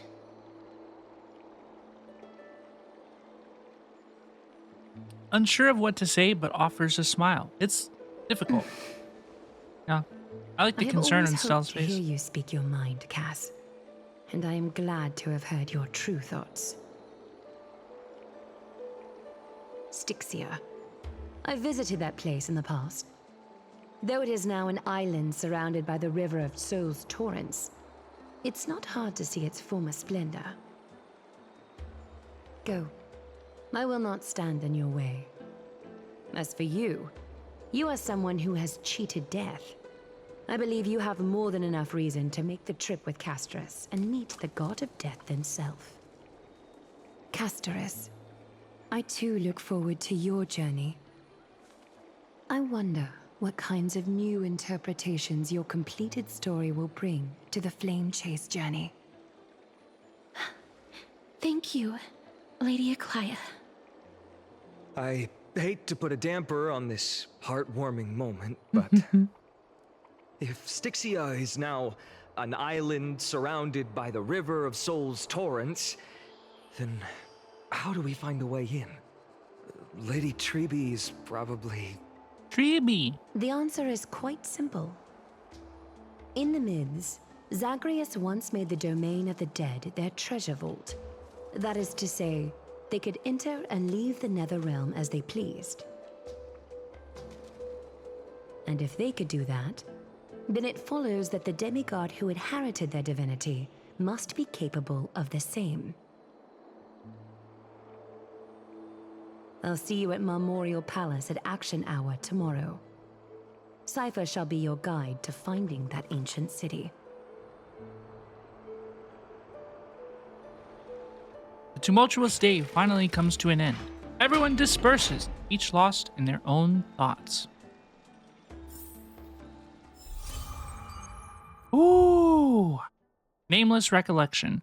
The servant tells of the mystery within the myths. The scholar seeks to answer a forbidden puzzle.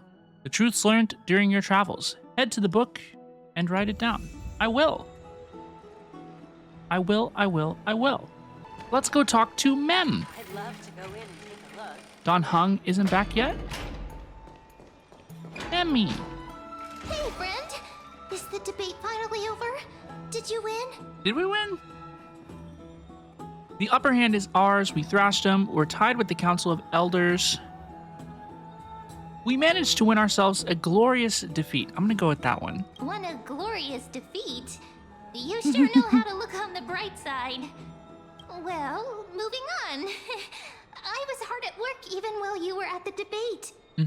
I borrowed a mountain of books from love Cass Mem. to see if I could find a way to solve your problem. Let's see. I still have... Okay, the little wiggle thing that Mem just did, I absolutely love it. I hate to mention Paimon, but Paimon does the same thing where she kind of wiggles her hips, and I think it's so adorable, and Mem just did it, and it's so cute. Only 32 books to go. I love Mem. I can't believe I didn't like Mem there for a second. I regret everything. It's okay, Mem. We found a way. Really? Oh, that's fantastic news. I knew it. Hard work always pays off. Especially if you're as diligent as Mem. Mem! I feel like a huge burden has finally been lifted off my shoulders. Why are my eyelids so heavy all of a sudden? Sleepy Memmy. Let's get some rest. You're right. Then I'll go back to...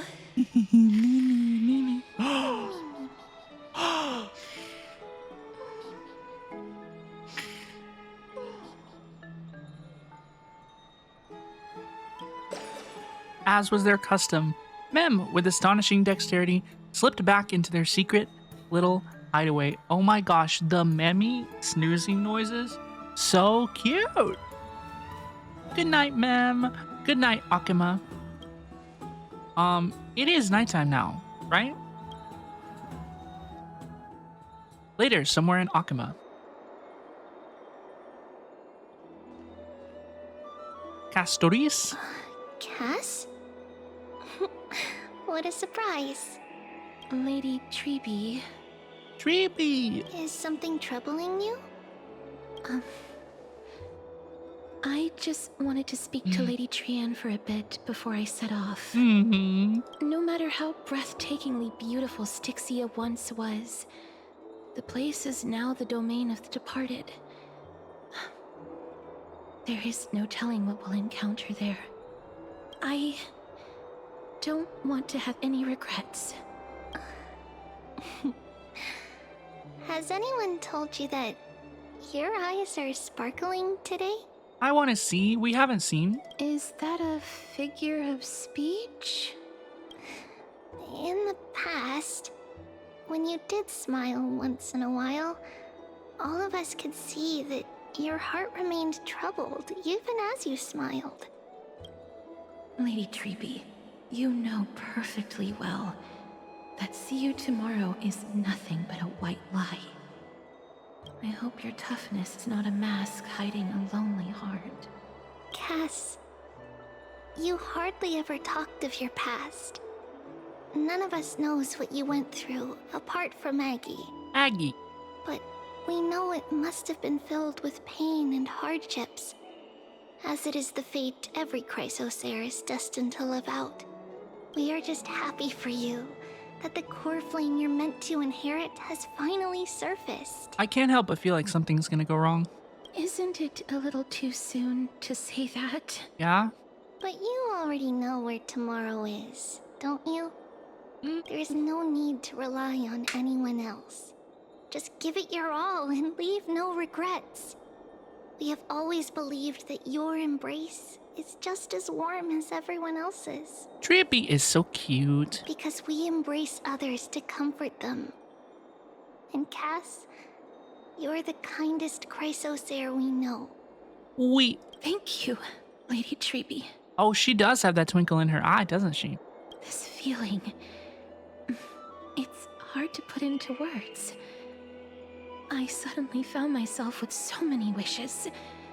So much I want to accomplish before setting off. Then go do it, Cass. Trian was actually working on a surprise gift for you. It's a pity she didn't get to finish it. But now Trinan and I are working on it, and we'll make sure to give it to you.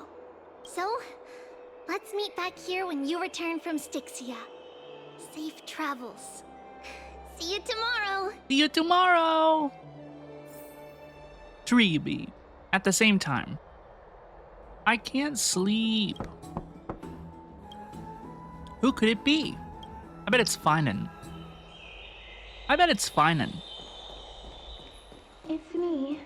It's not Finan. It's Castorice.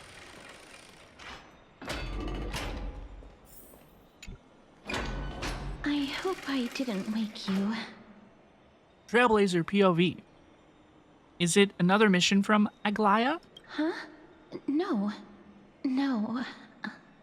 I'm here because of private matters, actually. I'm so sorry. I think Castorice is so beautiful, but the mouth on her model when she speaks is particularly poor.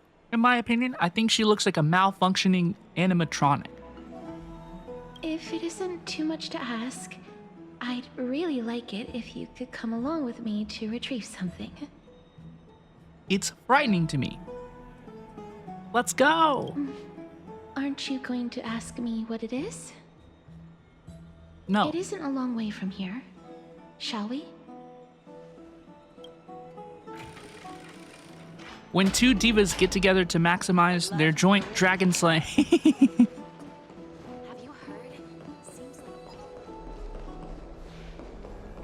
I'm starting to run laps around these characters. I almost called her an NPC, but she's technically not. The streets are packed. I want to vote. Tell me how I can vote. Take your ceramic shard engraved with the Kefali rune. Select the Council of Elders in your heart and pray silently until the shard registers your choice. Then toss it into the dolium. The Council of Elders? More like the Council of Buffoons? The Black Tide took my hometown long ago! Who are they kidding with bringing back Arachrysia?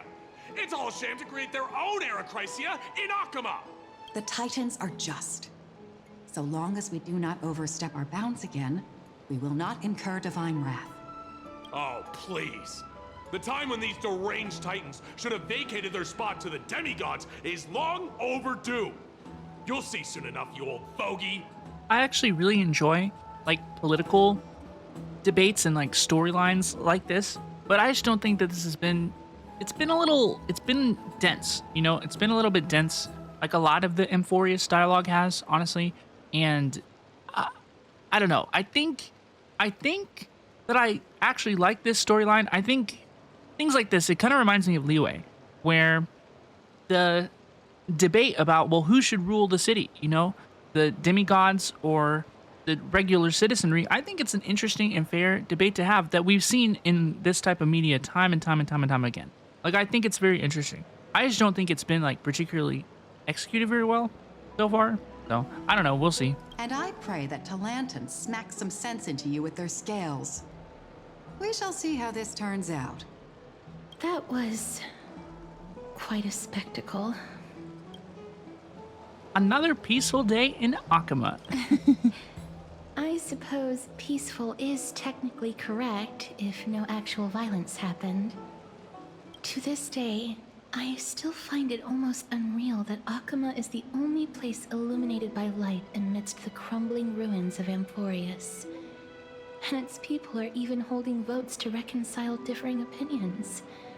This peaceful sight is making me forget that this is the end times.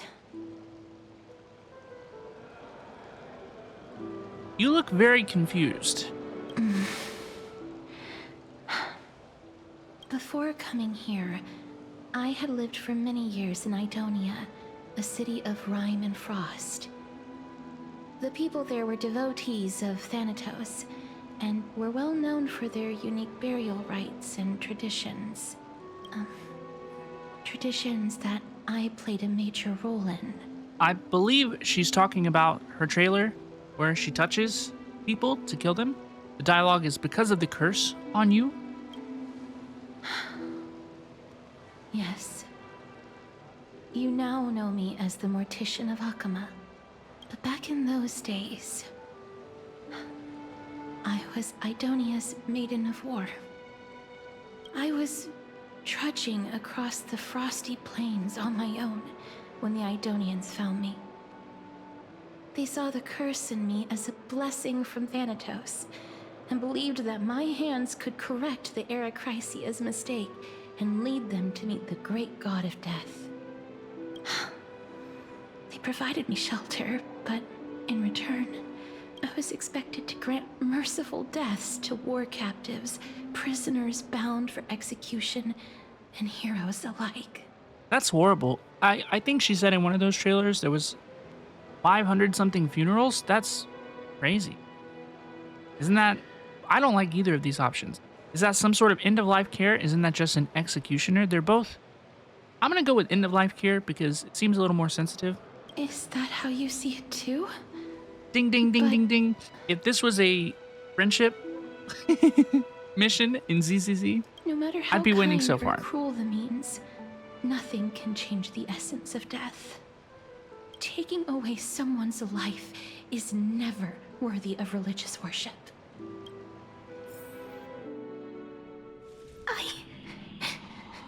I can't do it. Their voices, they pierce my ears. The pleading, the thanks. Ah, I know that feeling, child. I was once as lost as you are now, but you must respect those walking towards death, just like how you should respect yourself as the Holy Maiden granting humans glory and liberation. The whispering in the background. Glory. What you're asking me to do is no better than the task of an executioner. And yet you want me to respect myself. No matter the titles, I am still taking away human lives. This won't be the first time that Edonia's fanatical nether warriors have faced death. On the contrary, recruits new to the battlefield often run away from their first fight. Death is the mightiest and gravest power in this world. The fact that you can wield it means you are deserving of respect. That's such a twisted reason. Then let me tell you a story. In Idonia, the great swords commonly used by executioners are called Draconian, in memory of Drakon, an elderly executioner. Why does she have quotation marks around elder? The sword has 3 air holes along its body.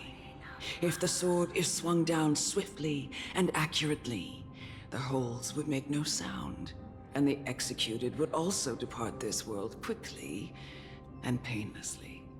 But should the executioner have any hesitation, the holes would produce a piercing whistle. On that cue, the screams of the executed are sure to follow. That's horrifying. Every executioner after Drakon is to hone their sword skills every day in preparation of future executions. Every swing of their blade must be more resolute than the last, for failing to do so will bring pain. Pain for the dying, as well as pain for themselves. No. I can never get used to this. You misunderstand, child. I am not telling you to get used to it. I'm asking you to consider the source of the dead's suffering, and use that knowledge to fortify your future touches with more and more determination. I don't think it worked out that way, though. Go, walk with the dead, and love them as you love life. Then you'll no longer hear those noises. Please, don't kill me. I don't want to die. Red text. Red text. A gentle touch. No! You gently touch the prisoner's forehead with your finger. His face is pale, his eyes flicker with fear, and his body trembles uncontrollably. Is it because of fear, anger, and hatred, or is your so-called merciful touch of death simply a lie? The dark purple mottle spread like petals across the death row inmate's face, then seemed to be submerged by spring water, flooding his body. His trembling ceased, and the cries that had once begged for mercy slowly turned into a sigh-like whimper as he murmurs to himself. Quickly, everything falls into a dead silence, turning into pitch-black dew that scatters with the wind. You hear your own heartbeat drown out the sound of heavy breathing. White text, black background, by the way. May you gain some insights through his sacrifice. Is this all? No. Come with me. This is just the beginning of your life as the Maiden of War. You executioner! Castorice? I bet theirs is stronger than mine. Holy maiden! Bestow with honor. Grant her glorious death.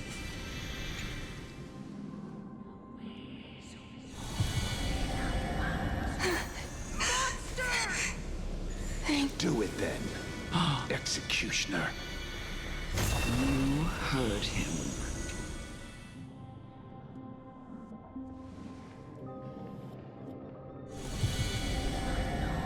I curse you. Why? Please. Grant me release.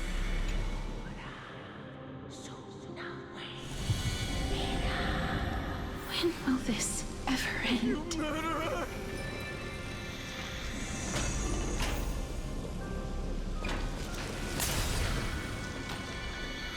Come. Fulfill your duty. What are you trying to do with me? This is crazy. I have aged. The time has come for me to heed the summons of Thanatos and journey to their domain, the final resting place of every Idonian. You're not that old yet. You still have many, many years ahead of you. No. I'm already dead. Huh? For I have come to fear my declining health and impending death. That's a fair point, honestly. Castorice, will you give me one last chance to charge towards fear and prove that I am no coward? I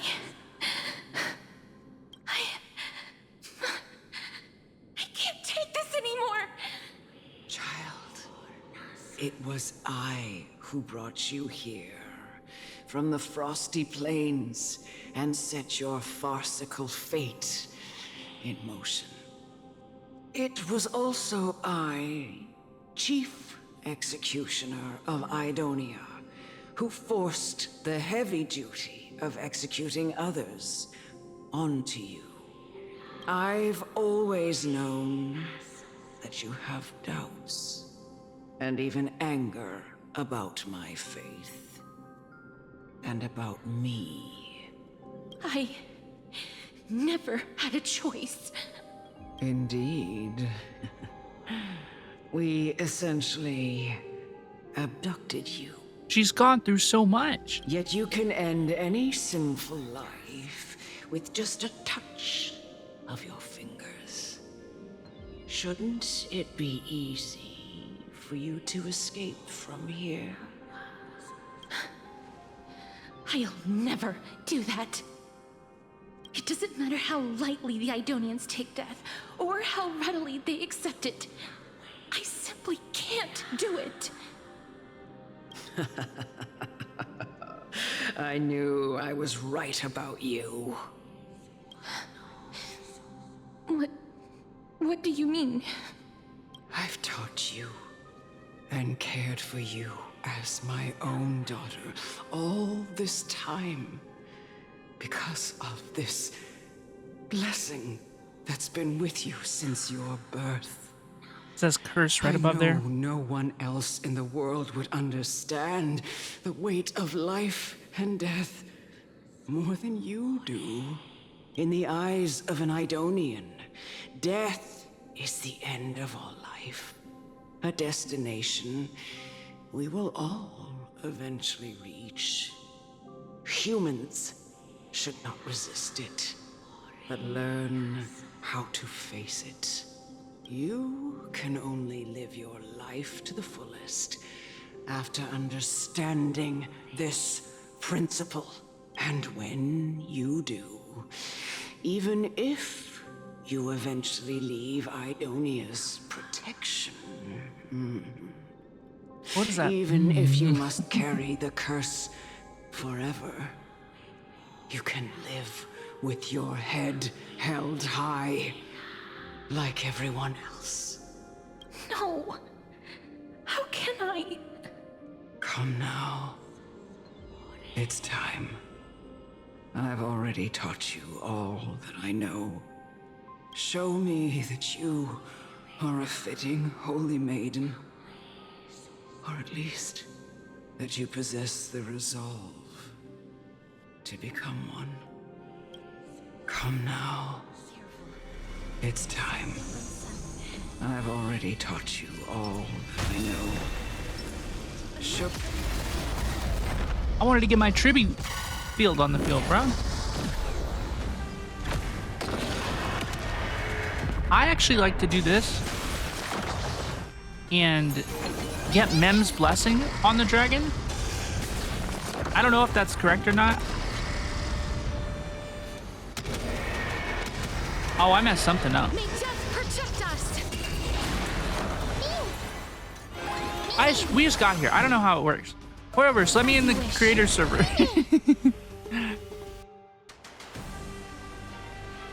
I have skill points? No, I need to put up the tree bee field. Time to mix things up. Watch closely. Delivering more. It's lighting the west wind. Away we go.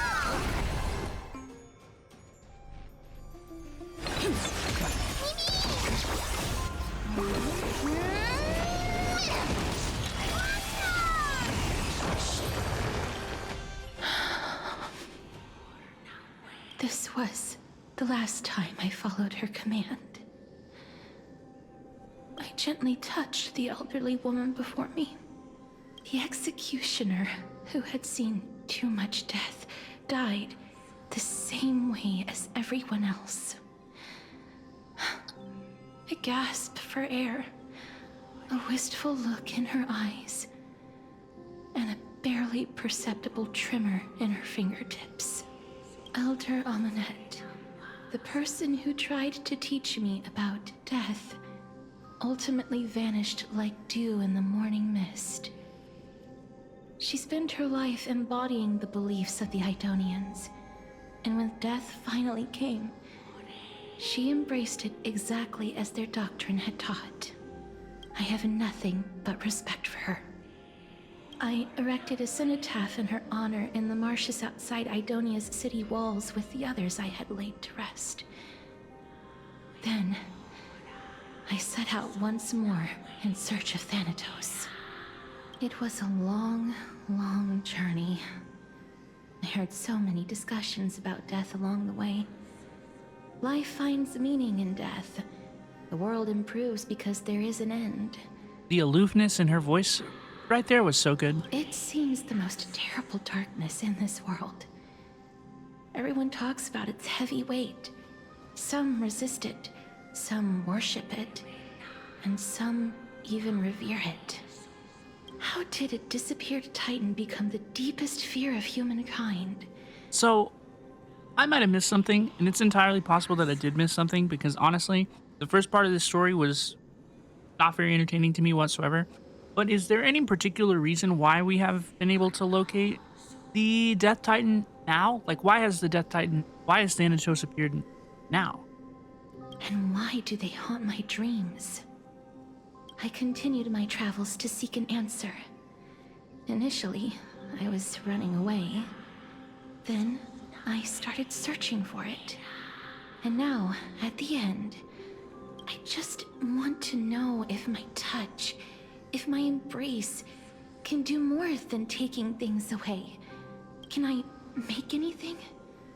Can I leave anything behind? I don't want to die. Please, I fucking use this. Let me go. Animation? I don't want to die. Please. I don't want mercy like this. This is from that trailer. I don't.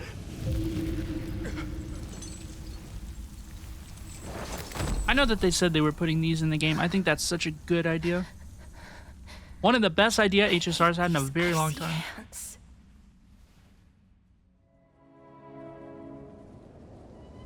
Yeah, I'll watch this again.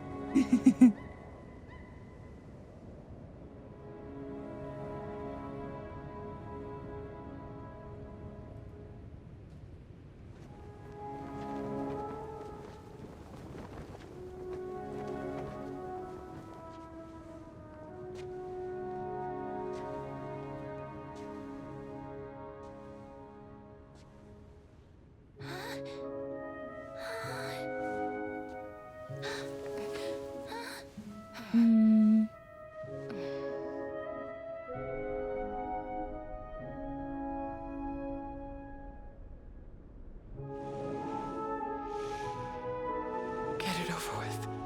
End its suffering. Poor dear.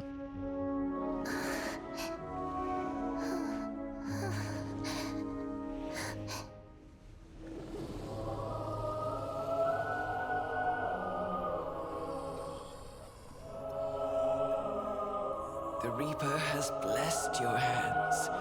Only you can grant them peace.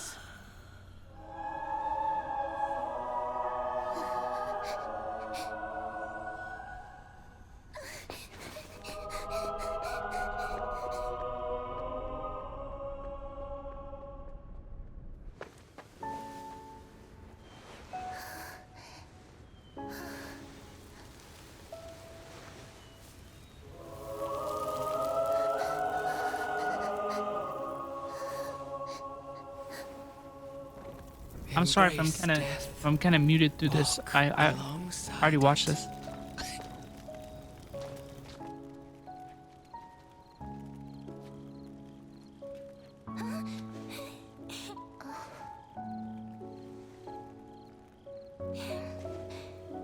This is so cute. Her relationship with this girl is so cute.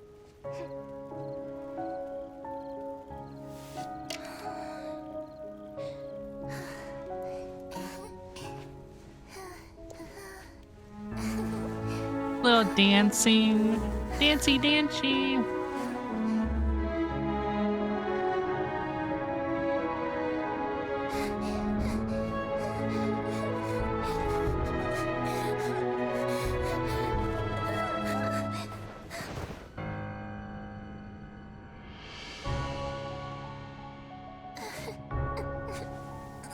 The music here is so good.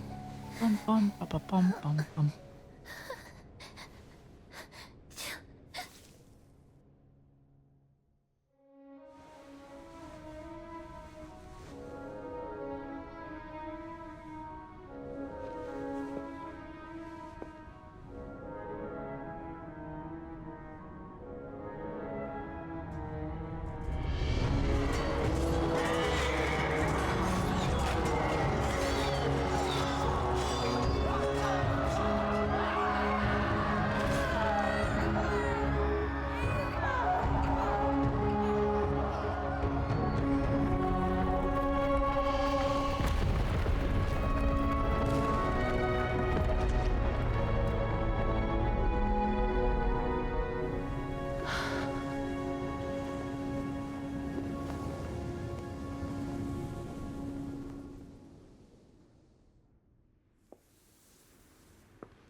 This part. Is that you, Castorice?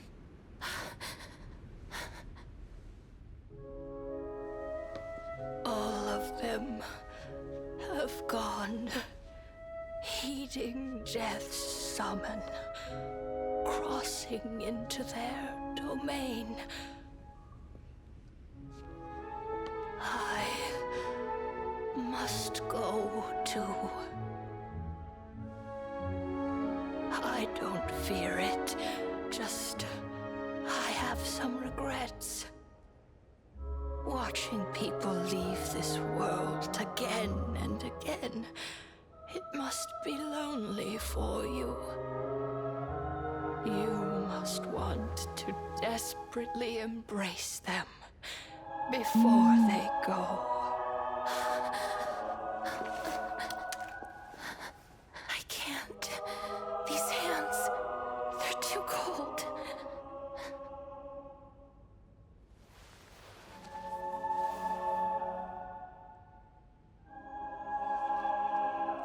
big sister Castorice. Your hands are so warm. Just like anyone else's. So go on. Don't hold back. Give me a warm hug.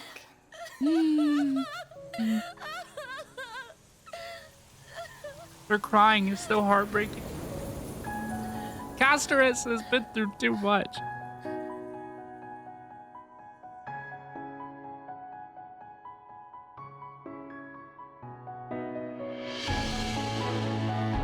Oh, this artwork is so beautiful.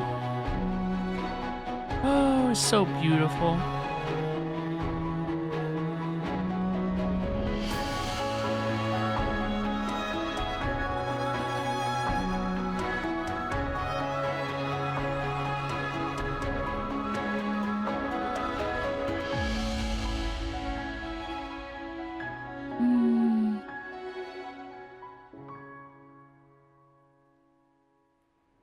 The first time I saw this, I didn't understand why the deer runs back in here. What? Deer? Huh? But it symbolizes the cycle of life, starting all over again. You know? Like the old deer died at the very beginning. Like these really be warm.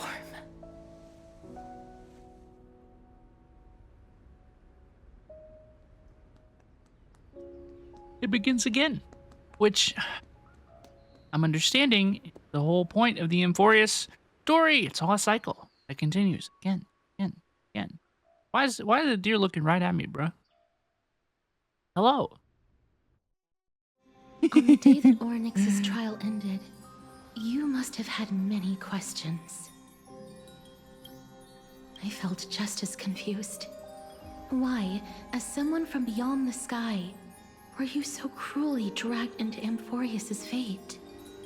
I wished I could take action, but no matter how hard I try, I cannot simply interact with the living as ordinary people do. Even when we brushed against each other unintentionally in the grove. And it was obvious that nothing had happened, when an almost unattainable hope finally welled up in my heart. When I thought that perhaps my touch would no longer bring sorrow, fate declared to me, it wasn't that the curse of death had finally been lifted, but that your soul no longer belonged to this world. And there was nothing left for my hands to take. Nothing. Nothing. And did I really think this time would be any different? It's not that I don't understand this reality, just that I'm unwilling to accept it. Having walked such a long road, I am still unable to find the answer to life and death. I am resigned to eternal despair. Anything I wish to hold on to, death will inevitably wrest from my grasp. From that moment on, I lacked the courage to confirm it again. Until Onyx laid bare the cruel truth before us. You know, I can't believe, I remember whenever we brushed up with her and it was like, but wait, but nothing happened. And like nobody, the fan base, nobody was like, so are we dead the whole time? You know, like it was so plainly obvious. And at the end of 3.1, right, we see the artwork of Castorice cradling us. And it never occurred to anybody that we've been dead the whole time. Like I've just never seen anybody talk about it. I've just never seen anybody talk about it. But now, perhaps I might have one last chance. She's got a trick up her sleeve. Long ago, Trinan read a prophecy to me. At the end of the sea of flowers, the souls of the living shall warm thy fingertips, and after an embrace, there shall be eternal separation. I think the Akuma BGM goes so hard. I found no surprise in it. So comfy. For her words sounded not like a foretelling, but a perfect reflection of my past. Embraces in this world are born of reunions. Yet, my touch speaks only of farewells. In that moment, I had no doubt that this destiny would weave itself through the entirety of my life. And yet, things have taken a turn for the better. Now that I can finally have an audience with Thanatos, perhaps I can rewrite the meaning of that fated prophecy. Let's go see him. I have no reason not to give it my all, for your sake and for my own. Thank you for telling me your thoughts. With that, I won't have any regrets. Thank you for sharing. Castorice talks to you about the gift she gave to the other Chrysosairs. Before you know it, she arrives at your gift. What's my gift? What'd you give me? Let's put that aside for the moment. We've arrived. What? What a tease. I want to retrieve a small just gift kidding. I specially prepared for you. I made it myself, like the trinket I gave Lady Trianne. I want to leave something for everyone, if possible. The journey to seek an audience with the Death Titan cannot be an easy one. I want to make full use of every moment I have before we depart, so that I don't have any regrets. Sounds kind of ominous. Then, perhaps you can have a look at it first. You don't have to take it if you don't like it. Look, it's right there. What is it? There's nothing here. Huh? Where did it go? Somebody snatched my gift. What's going on? Looks like someone left something behind. Phantom thieves? Cypher? This is a... I hear that Cypher's in this. coin of Zagreus and a slate. Cypher, she slays so much. She serves so hard. So it's her. Cypher mentioned. A kitty thief? No doubt about Cat girls? it. This is her favorite symbol. I can't believe Honkai Star Rail made cat girls real. It's a Lady Cypher, the demigod of Zagreus whom Lady Aglaia had spoken of. She's a master thief who's left legendary tales all over Amphorius. So many years have passed, yet she's still announcing herself in such a crass manner. Let's just do as the slate says and look for Lady Cypher. Let's go see that pretty lady. Dear Princess Homebody. Oh my god. To retrieve the gift and teach Kitty Phantom Thief a lesson, you head to the market and find the short spear she left behind. She's so pretty. Cypher's so pretty. Look, Pretty girly. It's right there. Hello? We must pursue her.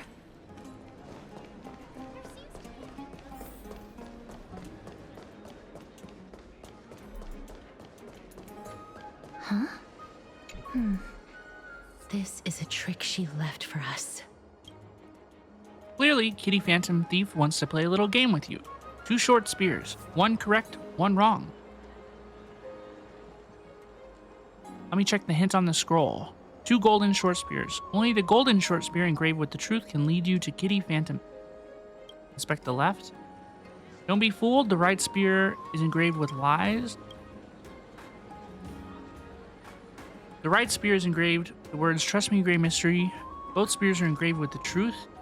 Well, then it must be left. She's incorrigible. Follow me.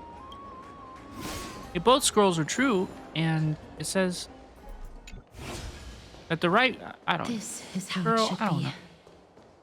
We must pursue her.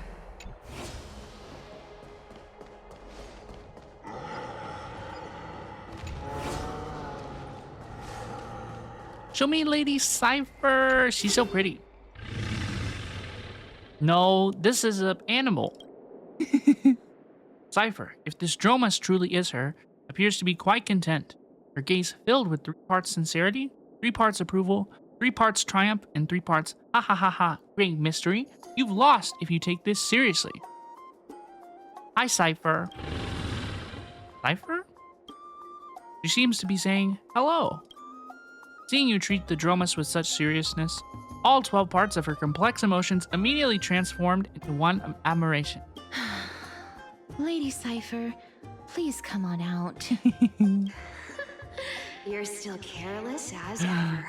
Shouldn't you keep such a precious gift near your bosom? I love her. I love her.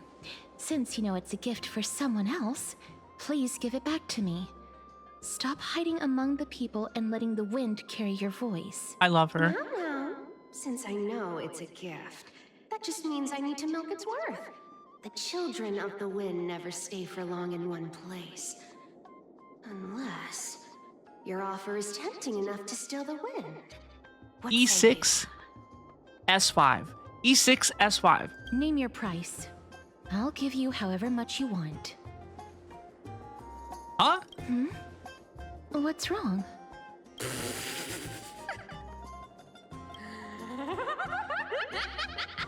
No wonder they call you Princess Homebody. I love her. Why don't you two come over to my place? Mm-hmm. It'll make a better venue for proper business discussions. You can find where I live through the winds I've sown. Right? Right. Piece of cake. I can do that even if I can only sense your soul. I think I have a type, girl. All right, I'll see you there. By the way, everyone cool with me collecting a deposit before we reach an agreement, right? Now, come this way. The Dew of Divine Blood in the backpack. What?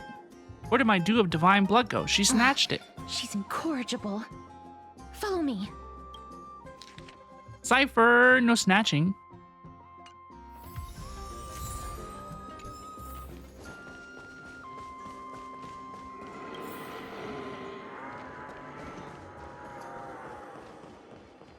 I guess I'll go. I'm gonna TP back over here.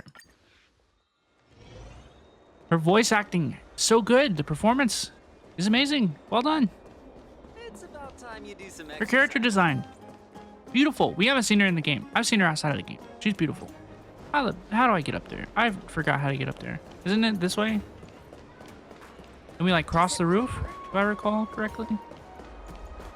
Ew.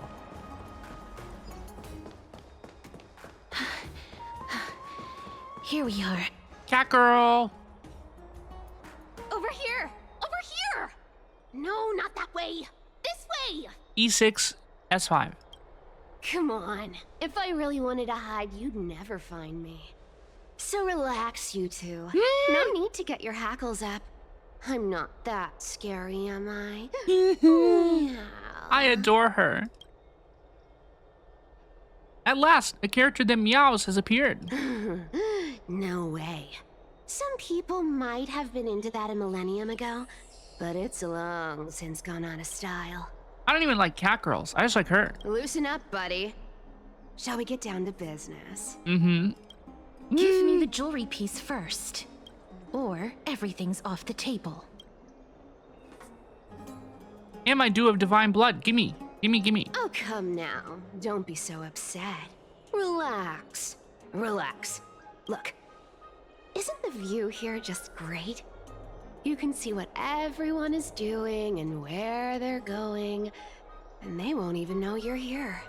Now that we've broken the ice, let's get to the point. Everything I've said so far has been a joke. I'm inviting you two here for 3 things. 1, the seamstress found me and wants me to take you to Styxia to look for the Death Titan. 2, the Council of Elders also found me and wants me to make sure the core flame of Thanatos ends up in their hands.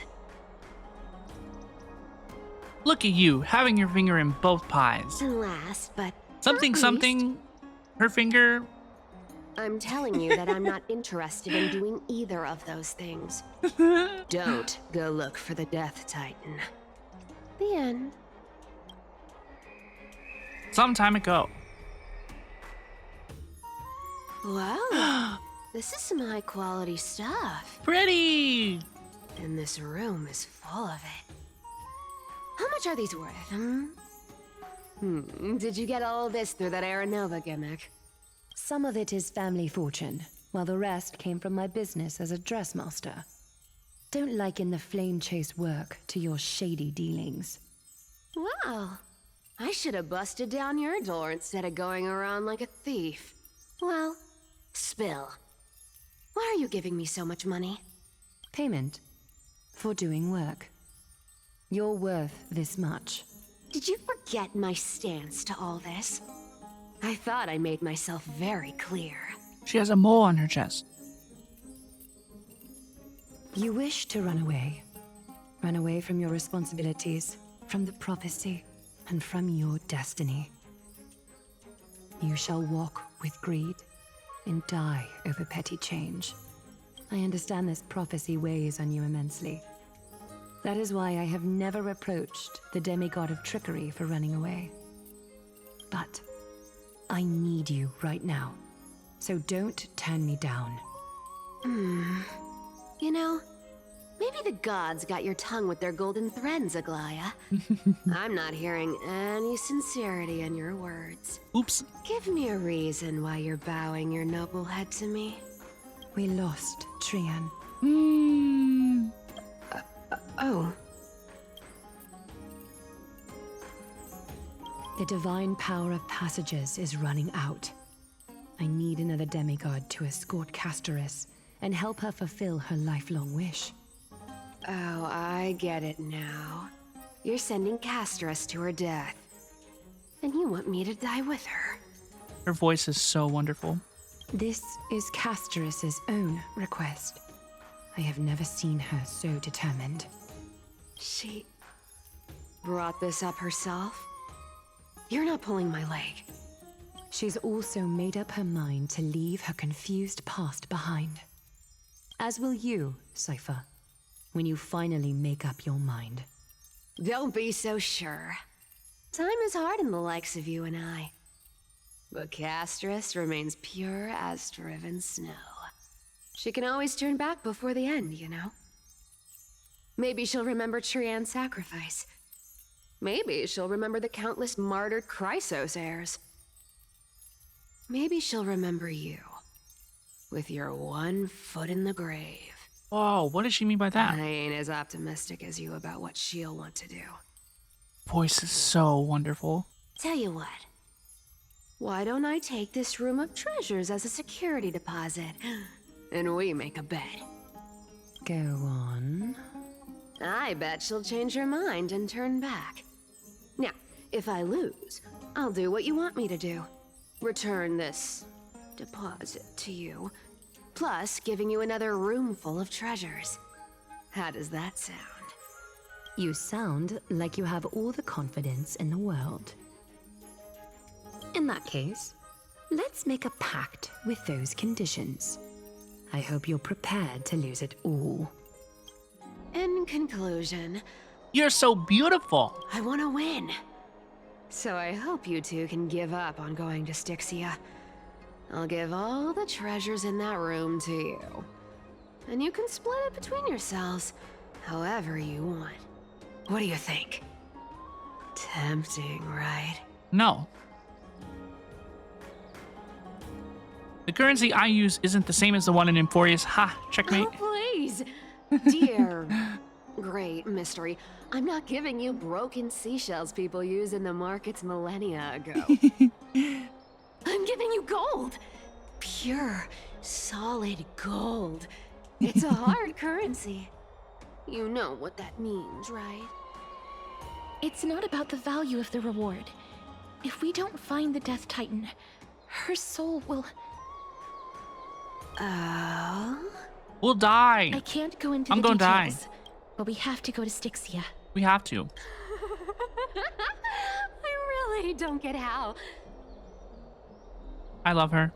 Princess, homebuddy, you keep talking about needing to find Thanatos, about getting rid of your curse, and you don't care about anything else. But did you ever live for your own pleasure? Even for just one day? What are you trying to say? I'm saying, contrary to your beliefs, Aglaya didn't take you in just so you can die for her Aranova. The flame chase journey walks hand in hand with sacrifices. Isn't that why you're always running away from Lady Aglaya? Fine. Never mind. We all have our own problems. I ain't gonna say anything anymore. It's not like I was gonna honor that bet anyway. She's so funny. But listen to me. Styxia is no tourist destination. Sure, the treasures buried in there are 10, no, 50 times richer than Aglaya's vault. Yet, I've never been there. And I never plan to. Because even a demigod can't be sure they can walk out of that place alive. And now I'm supposed to escort you to Styxia. Sure. Pay up. Aglaya's already paid for me. Her payment was in gold and precious stones, which only covers the living passenger. You need to pay me as a member of the dead. I don't like this. However, I have lived a longer life than most people. Though I'm not as good at doing business as Lady Aglaya, I still have some savings. I can give them all to you. Whoa! Then how are you going to live the rest of your life? Then I'll give you 80%. Well, don't mind if I do. 80% of Castorice's savings and a bottle of dew of divine blood. Not a bad trade.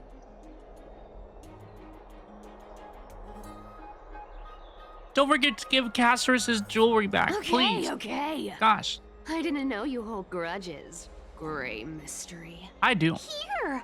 Catch. Hmm? Be careful with that. Oh, it's so pretty. A minor change in plans, though. Don't go to the bath tomorrow. Come look for me at Akima's city gates instead. So, why are you changing the meeting place? Oh, nothing really. Just a bit scared of the seamstress's frosty face. I wouldn't stay a second longer in Akima if it were up to me. Well, now that we've struck a deal, why don't I give you guys a lift back? It's gonna be a long ride. So have a good rest. Hmm? Hmm? Next day, Akima. Where am I? Is this my room? How did I get back here? This is a coin? It was Cypher? And she tucked me in? How cute. Never mind. It's getting late. I better get going. And me.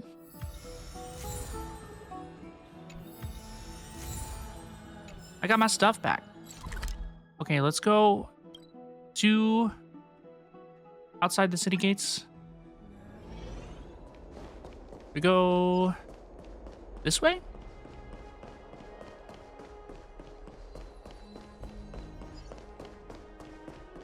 I hope I went the right way. I did. It's Cypher. It's Cypher. Let's talk to Cypher. Meow. Bright and sunny. Just the weather for farewells. You're here. Really? Just the three of us? Totally. The trio team is the best set up to reach the finals. No need, I already told her. She's fine with it. You sure know how to put me in a spot, Castorice. I need to travel with you, but I can't touch you. What a bother. Sorry. Aw, I was just teasing. Don't take it to heart. Did you know that the legends say you have to put an obol into the mouth of the dead or over their eyes if you want them to successfully cross the River of Souls and enter the Nether Realm? That's the fairy fare for entering the Nether Realm.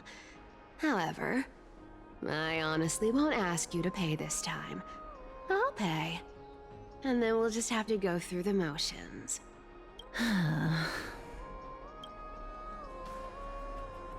We've already paid you so much. How much have you swindled Castorice for? Don't worry. It's not a lot. Baby girl. All right, pass me the coin. It's time to get the gods' powers going. A fleet-footed trip to the Nether Realm. Here we come. Oh, One last thing before we go. I gotta give you this piece of advice. Especially to you, Princess Homebody. You can't catch the wind by waiting. You only live once. So make the most of every moment you have. Get ready. Be steady. Hello. Hi. Your turn. Don't be nervous. After all, it'll be gone in the blink of an eye. Whoa, she grabbed me. All done. Bye-bye. I love her. I love her. I love her. And we're here. Oh my gosh, and we're here. Are you feeling all right? Oh my gosh, we're here. Where am I? I swear she was speeding. She's the demigod of trickery. When she flips the coin of whimsy into the air, she gains incredible speed that lets her travel anywhere in an instant. She's literally whimsical. Just literally like how whimsical. She clearly had no intention of lingering here for even a second longer. We can only depend on ourselves for the rest of the way. Don't worry. Mem's here to help. Memmy! Mem, did you pay your fare?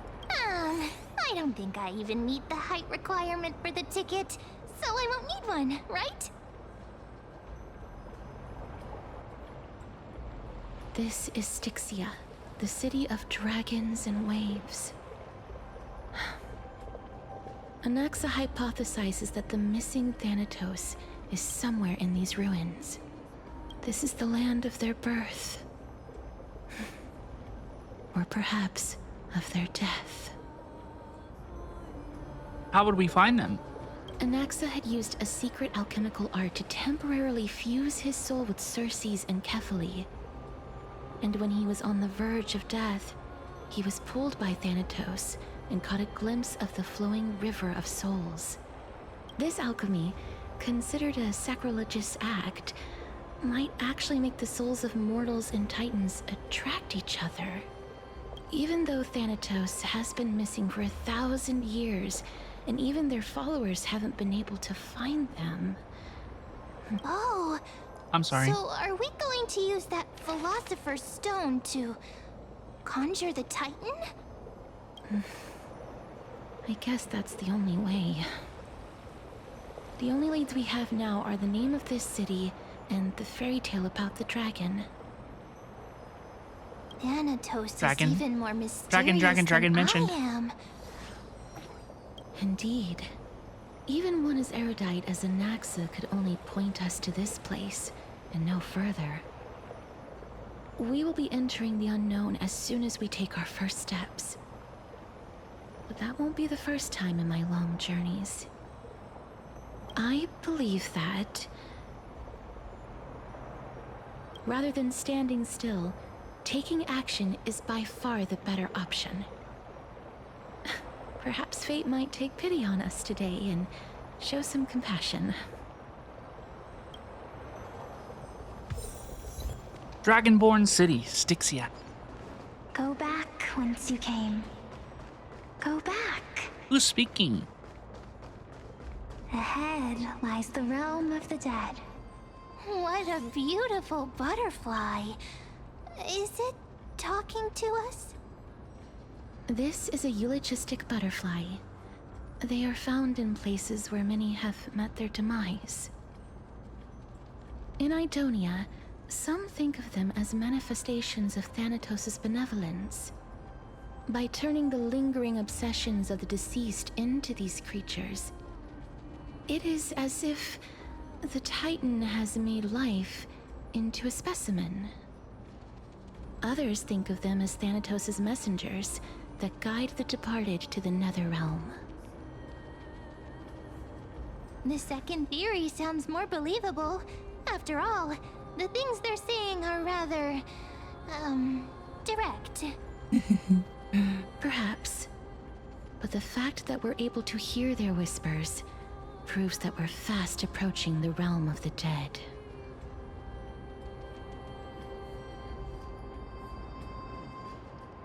It's time. Let me in! These shadowy figures. Are they illusions reflected by the River of Souls? Do you want to buy any fish? No. Huh? He can see us? Wait. More living people. I'm not selling my fish to living people. You lot are too shameless. Buying fish without paying. If I ever see her again, I will... Could it be that you're all dead souls that never achieved rest?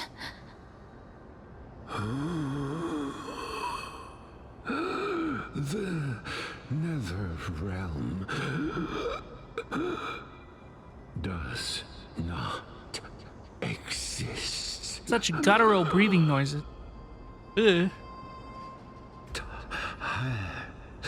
Titan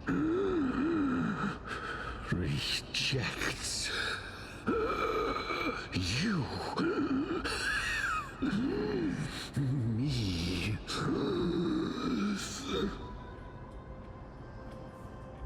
So, do you want to buy any fish? Are you okay? But there aren't any fish nearby. Other fish gone. The people are gone too. I can only keep selling fish. So, do you want to buy any fish? No. No, please. Apologies. I don't have much in the way of savings, but perhaps there's another way for me to release you from your suffering. Please relax. May you fall asleep peacefully amid a gentle field of flowers. This.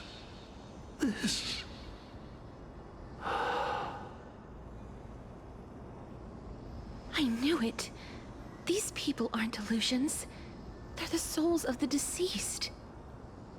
They're supposed to reach the end of the West Wind by floating down the River of Souls.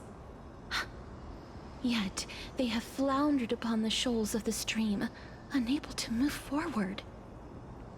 Did Thanatos reject them? Or perhaps they didn't really die at all? Are they in the same situation as me? I have no idea. This circumstance is completely unprecedented.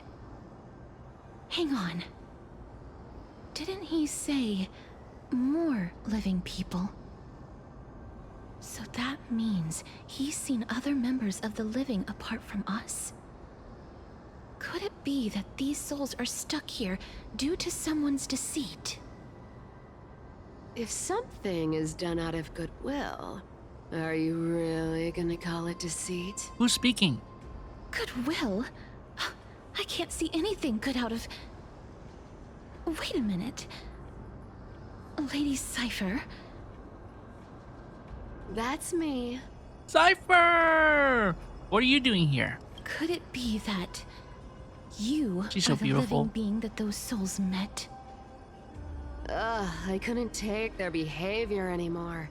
So I stole some things here and made up some lies there. Just trying to give them something to look forward to, you know? It's because of vile living creatures like you that we're being misunderstood by all of them. What else am I supposed to do? You can see the mess this place is in. These poor souls are denied by the Netherrealm. So now they're stuck in a few brief moments of their life, unable to move forward or back. Did you see those two blacksmiths on the way? They've been here for as long as the sun's been around, wailing over and over about casting a shield.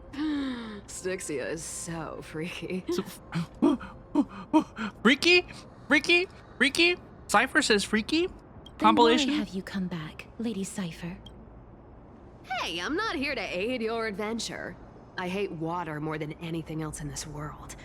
Especially that stinky river of souls. But, I just discovered some stuff before I left. And I reckon you should know about it. It's about that boy who defied death. I found traces of him here. Lord Mighty? Oh, right! That's his name. Well, now you know. As for whether that info is actually useful, that's for you lot to figure out. So long, Princess Homebody. So long, Grey Mystery. Her voice is magical. Huh? She disappeared just like that?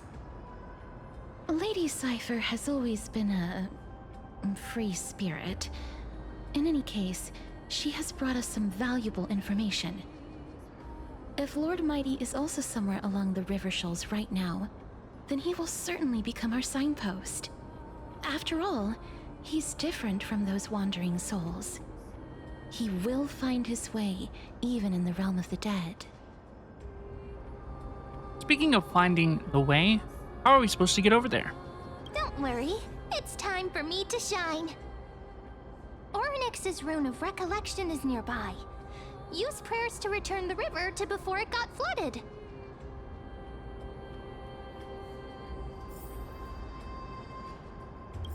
Go to mission target. Hey, over here! Oh, it's one of these things again. Oh, jeez.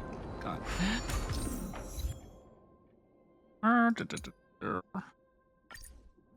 I'll figure it out, or I won't. Ornyx's miracle has appeared. Amazing! It's like we're inside a giant bubble. Even the river got parted. Do you think that they implemented this after the feedback? Like, do you think that in a previous life, this was much more wandering souls of the deceased annoying here as well? We must first return to the present before we can communicate. Ah, by the looks of it, you must be the foreign warriors that the Queen had mentioned, right? Since the current campaign requires the utmost care, I wasn't able to make time to welcome all of you. Please, forgive me. Foreign warriors? A priestess, a warrior, and a divine beast. You look identical to the blessed saviors that the Queen described.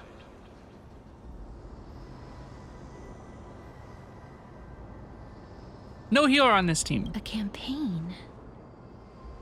Who are you campaigning against? Nobody knows, as of now. Of the scouts that went ahead, only one has managed to return. He says that the land ahead is a forbidden land that should not be approached, as it is the doorway between the netherworld and the mortal realm. As for the rest of the scouts, they've completely lost their souls and are decaying by the day. While there is still dissension within the city, the scholars agree that this calamity was so unprecedented that it needed to be given a new designation. An unprecedented calamity. Could it be death? It seems that you have indeed heard about this. Well, death is just one of the possibilities. It's too early to come to a definitive conclusion. A world that has never seen death. Looks like these people lived in the era Chrysia before the Calamity Titans descended upon the land. May I ask, where is the scout who managed to come back? So he returned to Styxia. He only had enough left in him to last no more than half a day. However, it was his intel that convinced us to rally together. He said that he witnessed the demonic specter of an evil dragon at that treacherous land. The apparition opened its giant maw and devoured everything in sight, and thus brought Styxia that thing called death. Styxia. An evil dragon that brings death. It all sounds rather familiar. Wait, wasn't this part of that fable? Sir, could I ask how the Queen and Princess are doing? The Queen?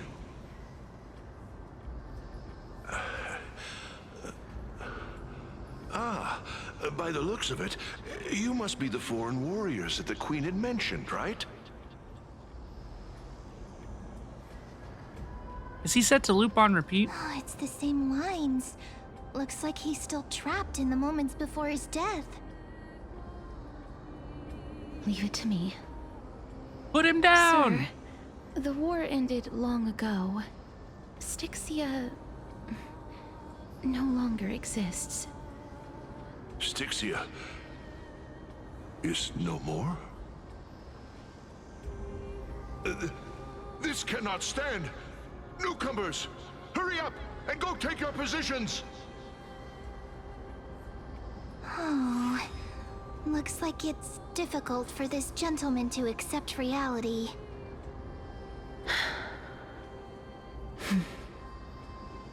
Sir, I am the Maiden of War, sent here by the Queen herself.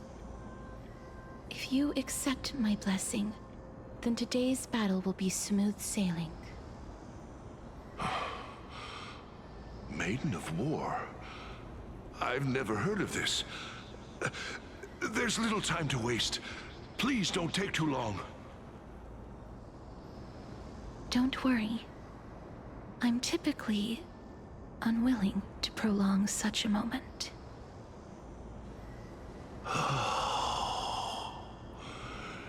Is it over? Have we won?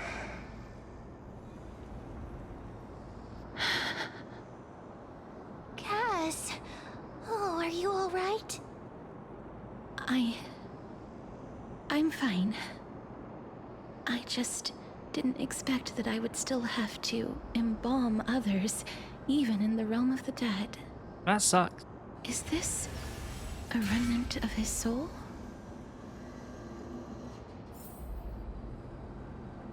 What the heck is this? Listen.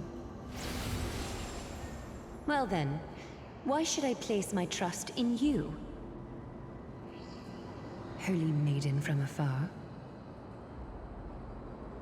Wait, this is... I don't quite understand what you're trying to say. Since the prophecy has already pronounced your name as Chrysos, heir of death, Akima ought to treat you as an esteemed guest.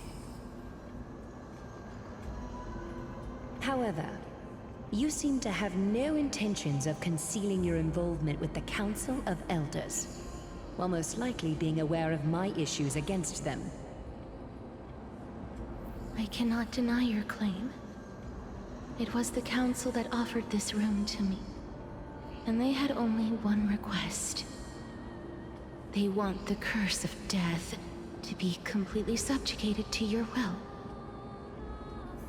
I was agreeable to that request. But why? I am unable to rid myself of this innate curse. I can fix her. However, from this day on, We can save her. I shall use it according to your will. I will never make any superfluous moves on my own. I see. So that is how they plan to control the Flame Chase journey. They have shifted the heavy responsibility of granting death over to me. If I ever become obsessed with executing people, they will then have ample reason to terminate the Chrysos heir's journey. And yet, you seem to not mind. This is quite surprising to me.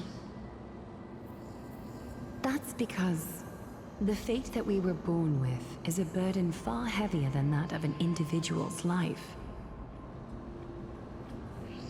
I've woven many unforeseen events into the tapestry of fate.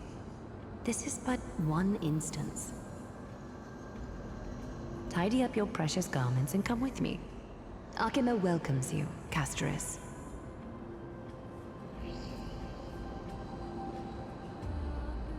You seem to hear a sigh of contentment as then the scenes of the past abruptly dissipate. I didn't think we'd find I can't read that vestiges fast. of memory here.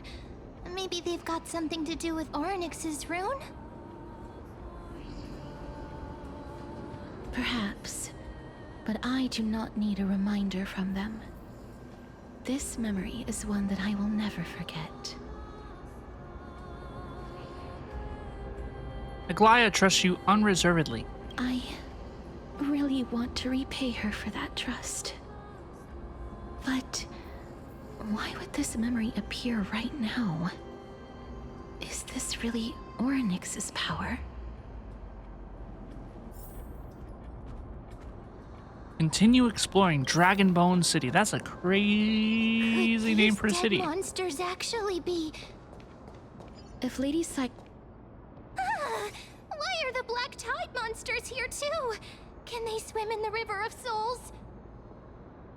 Even Thanatos wouldn't be able to accept Black Tide monsters into their realm. These traces seem to suggest that anybody who trespasses upon death will pay a heavy price. We are also here to trespass upon the Titan. Since the realm of the dead must remain peaceful, it's imperative that we rid the place of such discordant noise. Please stay back. Let me deal with these enemies.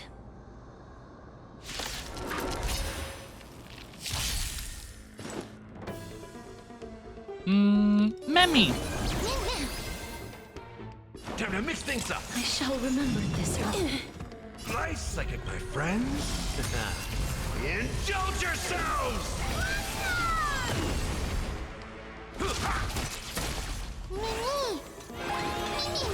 Mimi! Root here. Embrace a new life.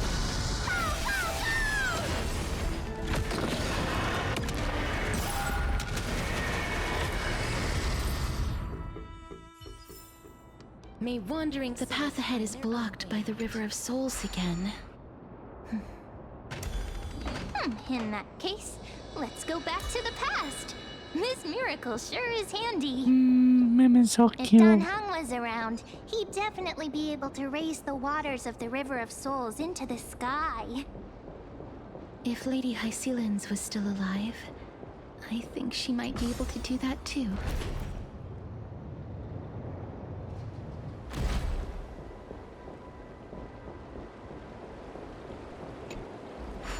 You seem to be able to discern both the past and the future. Yeah, I'm Orynyx. I am one with the Time Titan.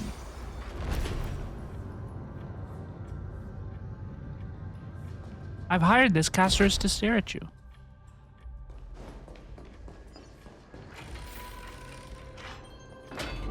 Oh, this place. Must have been a beautiful courtyard in the past. Okay, this place is beautiful, and I'm very much like, oh gosh, especially the moon. It's so gorgeous. But am I the only one who feels like all of the structures of Emphorius, like, kind of look the same? Like, some of the places are darker, you know, like, it's darker and more cloudy around here, you know, but all the buildings and stuff, like, they all kind of, they're a little samey to me. Just a little bit.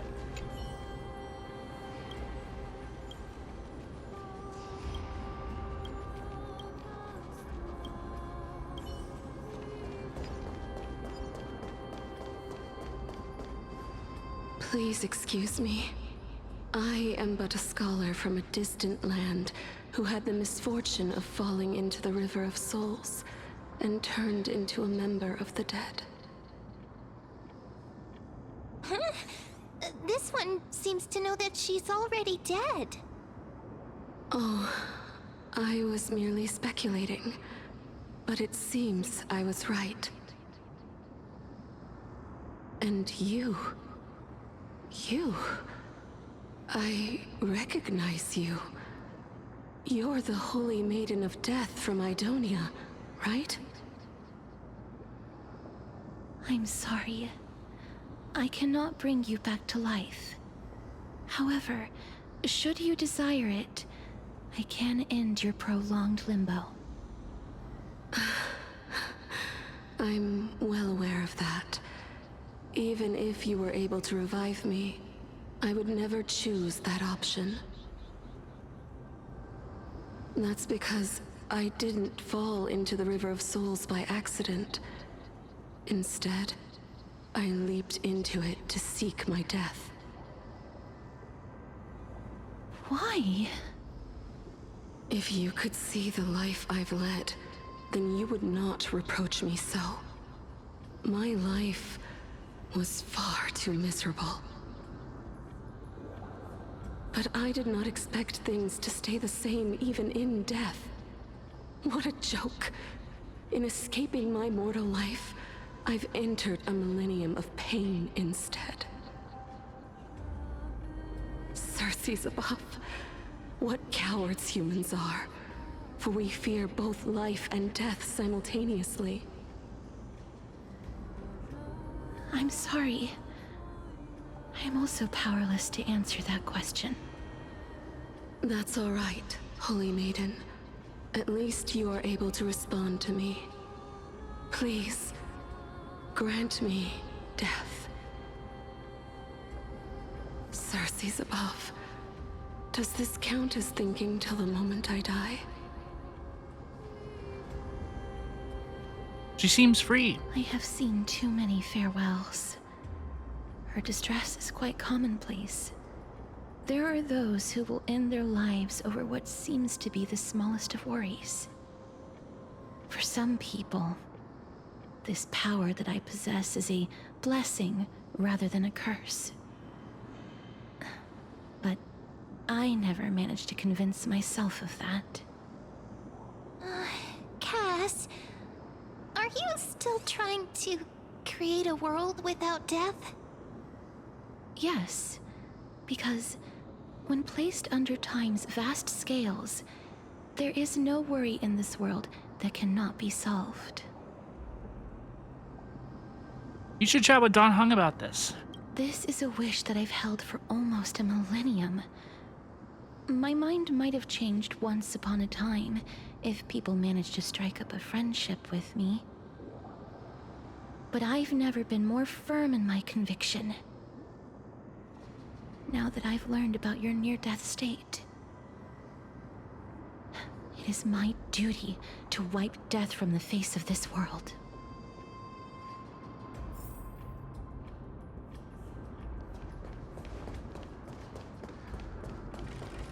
Honestly, we're kind of yapping about NPCs.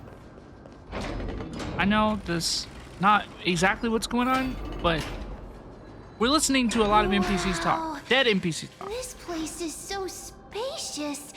Is this the kingdom's vault? It's time to use Orynyx's miracle. Fine and all, but we need to lay down some rules. We're not gonna return to the past to steal things. Do we need to enter that doorway to climb even higher? There seems to be a person. Oh, more like a soul guarding it. But how should we get up there? Puzzles.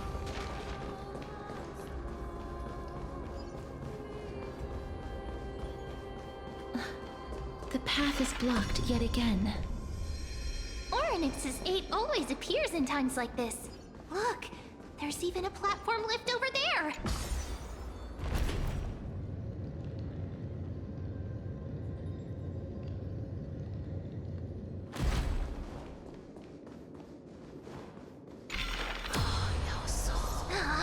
A chest of the past has been left behind, but none of its treasures remain inside.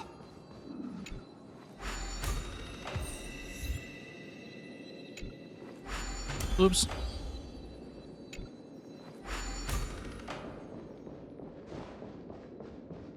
This is disorienting.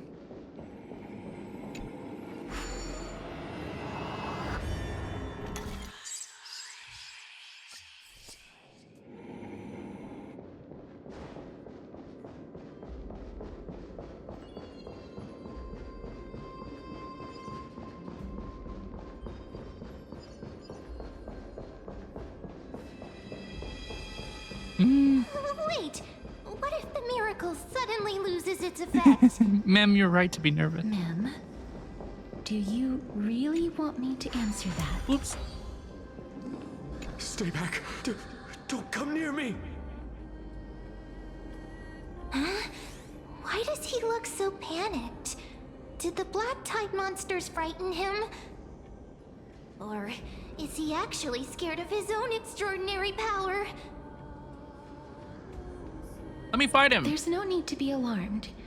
We're just passing by the area. See? None of us look threatening.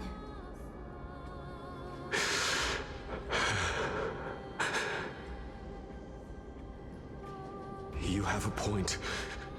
Although, while this might once have been the royal vault, it's since been plundered empty. So please go away right this instant. You've misunderstood us.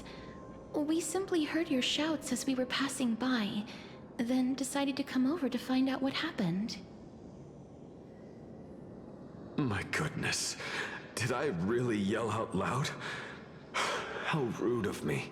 I understand that we're talking to these NPCs so that we can understand how Castorice feels about her role as the Maiden of Death, you know? But I do not care about the stories of these NPCs. Like, I do not care. I'm sorry to have bothered you. I'm sorry. I merely saw a warrior. While that spirit didn't harm me, his blows really packed a hefty punch. A warrior? Could it be? Wait a minute. You seem to be quite different from him. Are you actually alive? How can you walk around here while alive? Like, it doesn't do anything for me to listen to this NPC like, are you alive? Are you, like, I don't care what you think. It's a long story. We're here to seek an audience with Thanatos. Thanatos? Who's that? Is it possible that he's also living in the era before death descended? Death? Could it be that you are here to defeat the evil dragon Pollux? Pollux? Is that the embodiment of No, death? According to the warriors under the Centurion's command, that evil dragon has been dead for quite a while. The curse that condemns people to death didn't originate from it. But they saw a girl within the dragon's embrace, and she is the true Reaper.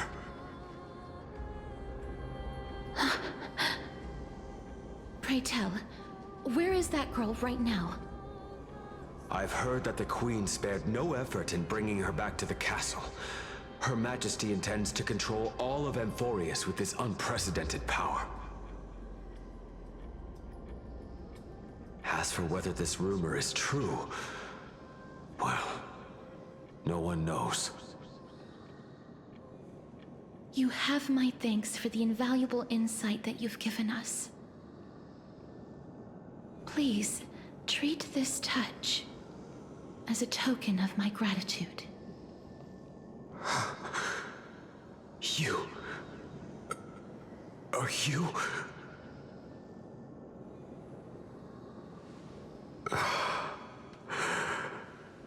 Thank you. This is his...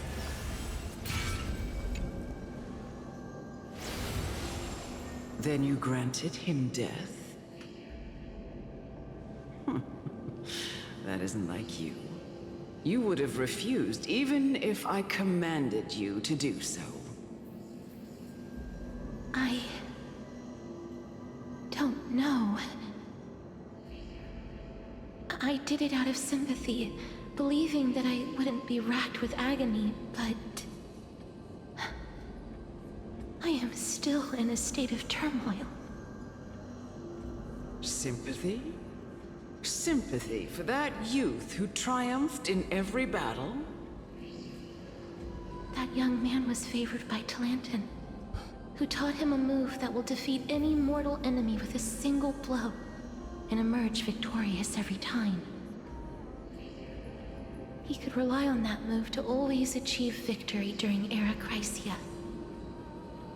However, now that death has descended upon the mortal realm, that divine swordplay also means he can send others to death at will. In other words, you feel that he's similar to you? Yes. Since he can never be inferior to others in martial combat, death would be the inevitable outcome every time he strikes. That's why he approached me and pleaded. Pleaded for me to put an end to all of this.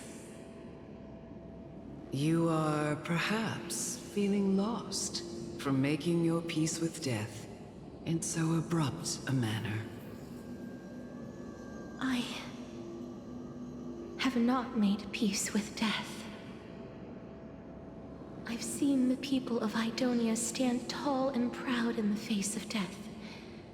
Even before the fated finale arrived, they were already content with the lives that they'd lived. They had such proud expressions. Expressions that made me believe death would be an insult to these mortals if the concept is truly a power that a god had carelessly cast down upon the world. Perhaps death's authority was never meant to exist in this world. Just like how I shouldn't exist. I won't refute your beliefs for now, but would you be interested in listening to a story of mine? It's a fairy tale from foreign lands, told by the person who brought you to me in that ice field long ago. A tale told by the Queen of Styxia. What? Wait a minute. That means the girl born in the dragon's embrace, the personification of death these souls talked about. That's you, Cass? I've already had an inkling for a while now. But I honestly have no memories of Styxia. My memories only begin after Aminet brought me to Idonia.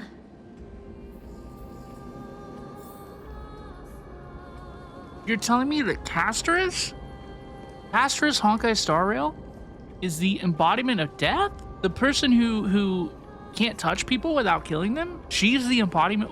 What? That's it. I mean, that's just insane stuff. Don't look back. Keep moving forward. Wow. Always. You're telling me this now for the first time. It's yet another. Oh, this is...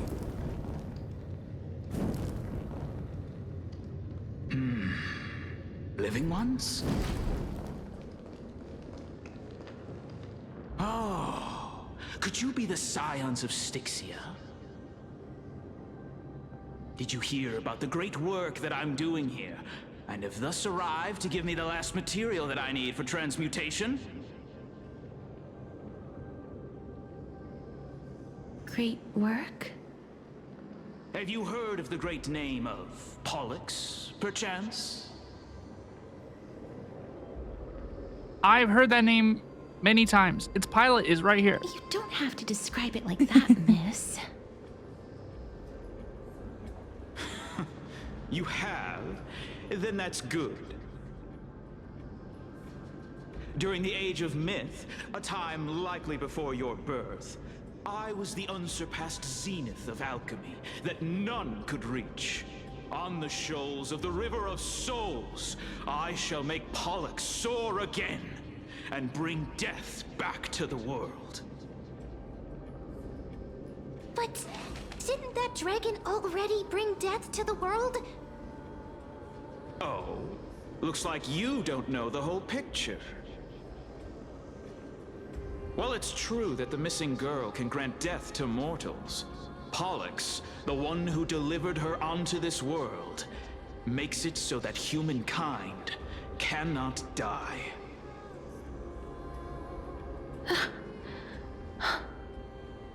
So, it's just as I feared. What did you figure out? This is my guess. The deceased are supposed to drift down the River of Souls until they reach the end of the West Winds.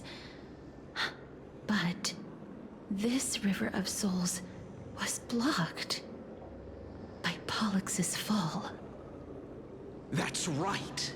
That's why it's imperative that I bring the dragon back to the mortal realm and make it soar the skies again. I have long since prepared my alchemical matrix in the tower. Although, I am still missing the most crucial material of all. That final ingredient, the final sacrifice, is none other than the girl who lives out her days with death. Huh? What's going on? You didn't touch him, did you? I know that I am no longer capable of carrying out that task. Take this, all of you, and please fulfill that great undertaking on my behalf. This... We had been inebriated in Fagusa's feast for too long before we began to seek divine bestowed death, so that we could be freed from the whims of fate. However, that brought doom upon us. Instead of summoning a supreme god, we encountered a monster that cut off the River of Souls. That detestable dragon Pollux denied all the dead from the gates of the Nether Realm. Unable to rest in peace, these departed spirits engulfed Styxia like a roaring tide. As a result, my city and its people no longer exist. That child is the only person whom I managed to save. Born within the evil dragon's abdomen, she has possessed the talent of death since her birth. She must have been granted to us by the gods as a chance for us to atone for our sins. Please, you must nurture her to adulthood and prevent her from experiencing all of the suffering that we went through. I promise that I will care for her as a mother, that I will protect her from the evils of death. By Fagusa above, thank you for your kindness. As her mother, please bless this child with a name before I am swept away by the River of Souls. Please, let me know how I should address her in my next life. Oh. Like how a transient raven butterfly, Castor, a fleeting papilio castor, perches on the twig of death. guys, the story is interesting. The events that are occurring are interesting. The storytelling is so pure. I can't even think straight. The storytelling is so poor. We have two NPCs sitting here talking to each other. There's barely any background music. They're making the same two poses over and over again. They're speaking in the same tone of voice. It's just, it's droning on and on and on and on. Castorice.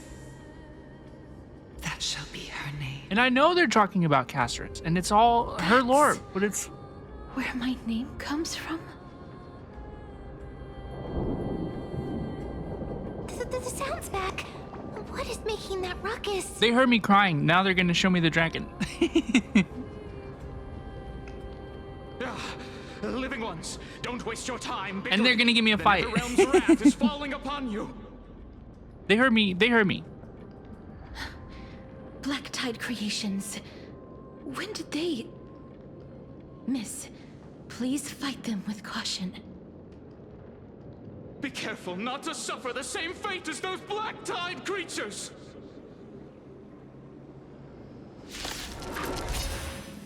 Everyone, hide behind me.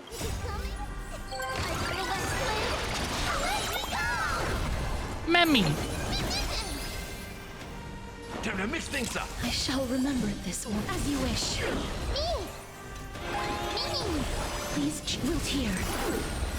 No bullying allowed. Mimi.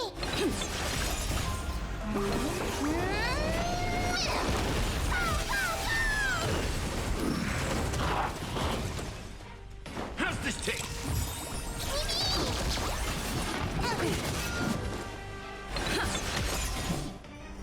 As you wish. There's so many of them. How are we holding I did that in the wrong order. Indulge yourselves!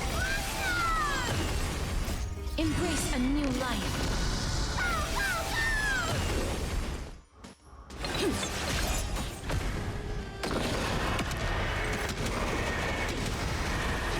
May death protect us. Our souls for the feast of Mighty? strife. On their triumphant return. Hello? Sir? You? Mighty's in this? Lord Mighty? I miss you so much that it almost killed me. Pun unintended. Lord Mighty. You've been through some tough battles once again. That black tide is endless. My death is only temporary. I will find my path of return and go back to the world of the living and continue my protection. Lord Mighty, I have always wanted to... Why does death reject you? I'm the one resisting it. I must resist the temptation to go with the flow. I'll go against the current and kill my way out of this cursed nether realm. That is my destiny.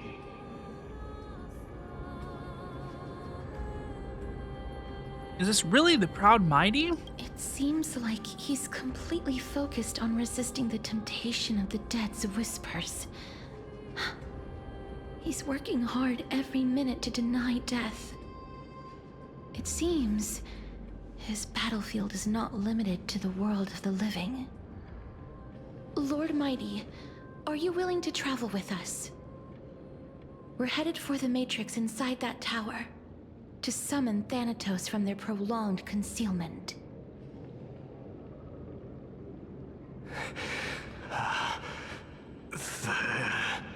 Thanatos. Challenge. Death. That's right. If we can work together and defeat them, you won't have to be troubled by the curse of immortality any longer. Local man can finally die. Let's go together, Castorice. Let the person who has brushed against death countless times guide your way. Cass, are you sure you want to do this? The alchemist said he wanted you to be a sacrifice. I'm not afraid. There's no reason for us to turn back anymore. Rather than standing still, taking action is by far the better option. Perhaps fate might take pity on us today and show some compassion.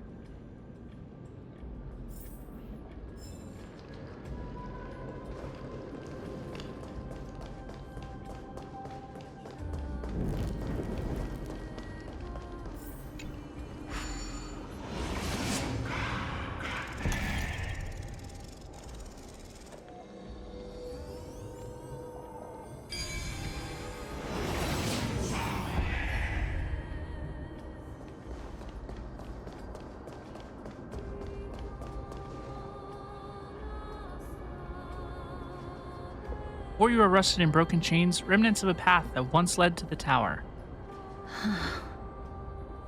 This is going to be difficult. Watch me jump Please over. Calm down.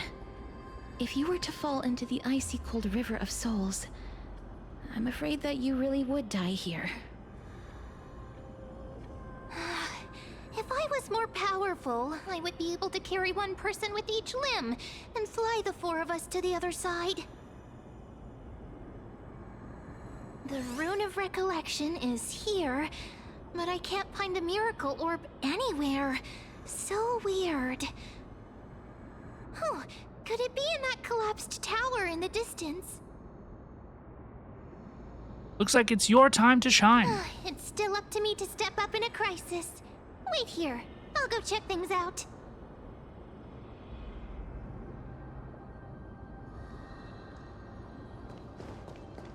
Mammy. Just shout for me when you need my help. Thank you, Mammy. Please, Ma'am. Just leave it to me. Thank you, Mammy. Mammy, baby. Mammy. Mem did it. The pink squirrel. The miracle's range is limited. Please come a little closer. Aren't I a good fit for Orynyx's priest? Of course. You're the most competent priest ever. The alchemical matrix should be behind. Here we are. Is that Trianne? Wow, there are so many of you! It's little Cass and little Gray. Oh, there's also little D and the pink puppy!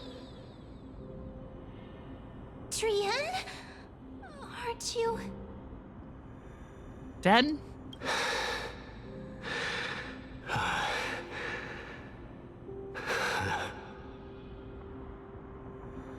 This is the first time I've encountered a deceased friend while going upstream in the River of Souls. It really... just like the other departed spirits we've encountered along the way. I'm also unable to sense the aura of the living on Lady Trianne. Yup, you're right. Trianne already knows that she'll not be able to return to everyone's side. But Trianne believed that little Cass would eventually return to the Netherrealm. So, Trianne has been standing here, at this spot closest to the world of the living, and waiting for little Cass. Oh... it must have been... very tough for you. But according to what Trianne said, we're almost at the entrance of the Netherrealm. It sure looks like we're in the boss room. Trianne promised Trevi and Trinan that when little Cass got here, Trianne would get the gift ready and be the first person to run over and welcome you. So, little Cass, Don't cry. Please, accept this. We finally finished it. Oh, it's all the Chrysos heirs. Oh, This is what Lady Treby once mentioned. this is so cute. Oh, and we're down here. We're in the corner. Is this us? That kind of looks like us. Yes, this is a baseball bat. And Dan! The gift for me that you didn't manage to finish. The Holy Maiden of Yanis. Even when separated by life and death, their thoughts are still connected. Trian spent a lot of time drawing this. Trian hopes that little Cass likes it. Seriously? It's seriously a wonderful drawing. Lady Trian. This is our flame chase journey. He's like grunting a little too much. Little Cass, we don't know what your journey was like before. Treby has always said that it must have been a very harsh and frightening journey. But little Cass no longer has anything to fear now, because everyone is here with you in this flame chase journey. That's right. Only now, when I see Lady Trian's gift, do I realize that I've already obtained so many things I would never have dared to dream of since I embarked on the flame chase journey. It's the first time I've gained so many companions. The first time I picked up the hobbies of crafting and photography. The first time I had dinner with someone else. The first time I went to the market to buy the Chimera doll I'd liked for a very long time and hugged it to sleep. The first time I wore a dress personally made by Lady Aglaya. The first time I went for a walk with Lady Treby, Lady Trian, and Lady Trinan. The first time I enjoyed the night breeze and looked up at the stars with Miss Hyacin. The first time I took care of Dromesis with the Trailblazer. Looking back at all these experiences I never thought were possible, it feels as though the scales of my life had shrunk from centuries and decades down to minutes and seconds. And all of them are so precious.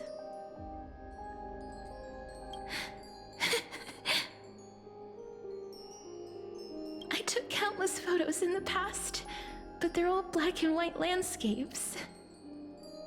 I don't have a single one with friends. Poor baby. If I had known, I would have taken more pictures.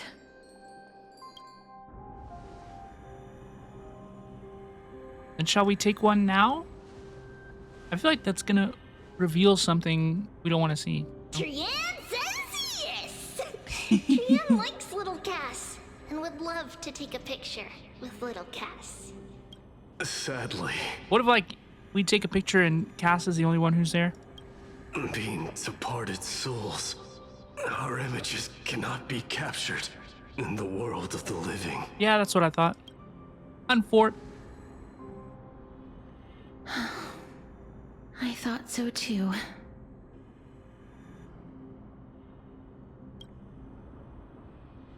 What? Are we seriously going to leave any room for regret?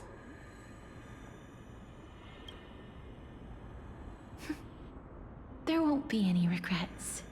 This vivid drawing surpasses any photograph from the world of the living. Little Cass smiled. Treby, Trinan, and Trian's wishes finally come true! Their voice performance is so good. I remember you once said that fate is not the flowers that bloom at the end of the road, but where people tread beyond the gate. Now, the path that belongs to me is about to reach the end. Thank you for bringing me the final key.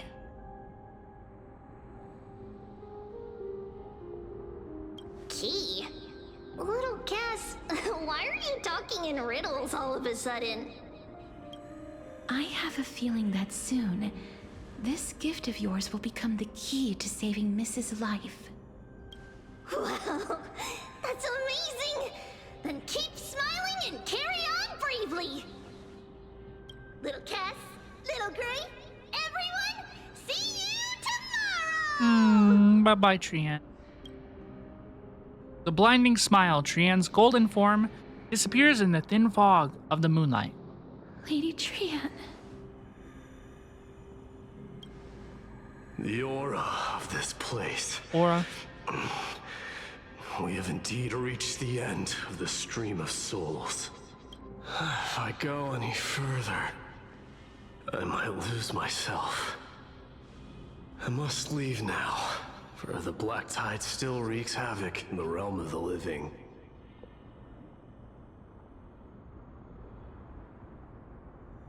Can you find your own way out? I have broken free from the chains of death countless times. This time will be no different. Castorice, will you fulfill your duty for the flame chase?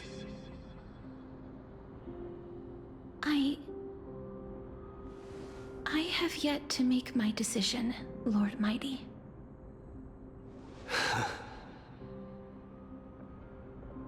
No matter. Make the choice your heart desires. Even if it takes 1,000 years of waiting.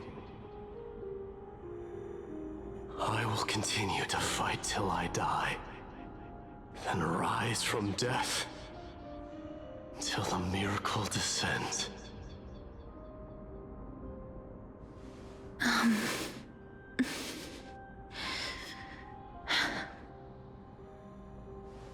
There is one more thing you should know, Lord Mighty. What is it?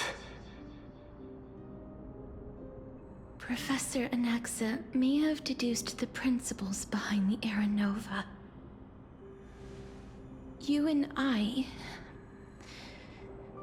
may be reincarnated as strife and death in the next cycle.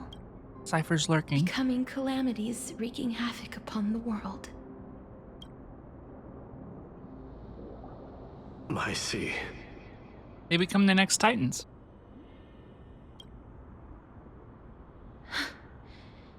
Is that all? Are you going to accept such a fate without complaints? Do you have a strategy to shatter the shackles of our fate? I haven't found it yet. Perhaps I never will. Then, cease wasting your thoughts on futile matters. Control what little you can. And when fate's inescapable grasp comes, resist it with the strength of your mighty will.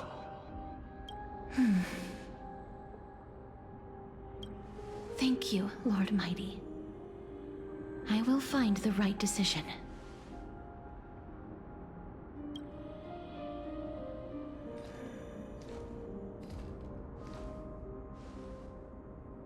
In the name of strife, may you meet a fitting end. This must be the alchemical matrix the spirit mentioned. Let's see. We need to insert Aquila's sky, Giorios' earth, Kephali's fire, Fagusa's ocean, and Nestia's love. It seems our sweet Princess Homebody has made up her mind. In that case, seamstress, I suppose I no longer need to deliver your message. My time is rather precious after all. Whether you wish to break free from death or not, please, follow your heart. By the promise you once made, I ask that you fulfill your duty one final time. Castorice, please, live as a human, and die as one. According to that alchemist, the final piece is supposed to be me. However, he is not privy to the past, and therefore cannot see the full picture. The past? I saw the twins of death in Kefali's memory, and now I am certain that I was one of them. The trial of the Hand of Shadow demanded taking the life of your family. I died during that trial, falling before the gate to the new world. And my sister, whom I never met, became the Titan Thanatos of this cycle. She was consumed with regret over my death, so she used the Titan's authority to reforge my soul. Yet, it also means she has never revealed herself to anyone, hidden away from the entire world. That's because the Titan she became already fell at the start of everything. They died for me, and now lie in slumber in the River of Souls. You mean Pollux? That's right. The River of Souls is no material river. It cannot be blocked by ordinary means. Only a divine corpse can prevent the dead from reaching the next world. And that's why we have to awaken Pollux from death before we can retrieve the core flame of death. Wakey wakey! We have to reforge its body with the power of alchemy. But Cass, if that alchemist speaks the truth, does that mean you're also part of the dragon body? According to those departed spirits, I was indeed born as the dragon's twin. But before we talk about that, have you heard the sighs?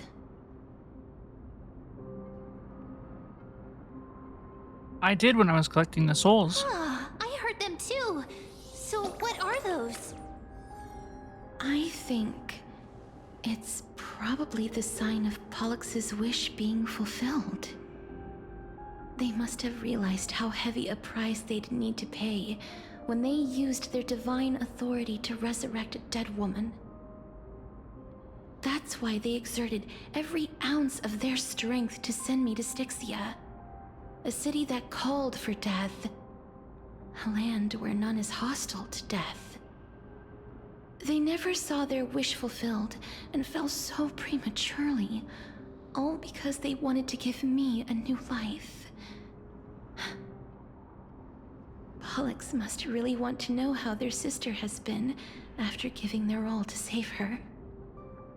That wish is the reason Pollux's soul still lingers in the mortal realm even after their fall, quietly watching and documenting every detail of their sister's life. So instead of picking up objects on the way here, we were instead showing things to a strand of yearning that lingers here. Now, we must weave these yearnings together and restore them into Pollux's complete soul. but all of this is just a hypothesis, right? What if we go through with the ritual and it turns out totally different? That's We're about to find out. As Professor Anaxa often reminds us, such is the nature of alchemy. The true outcome can only be known once the process is complete.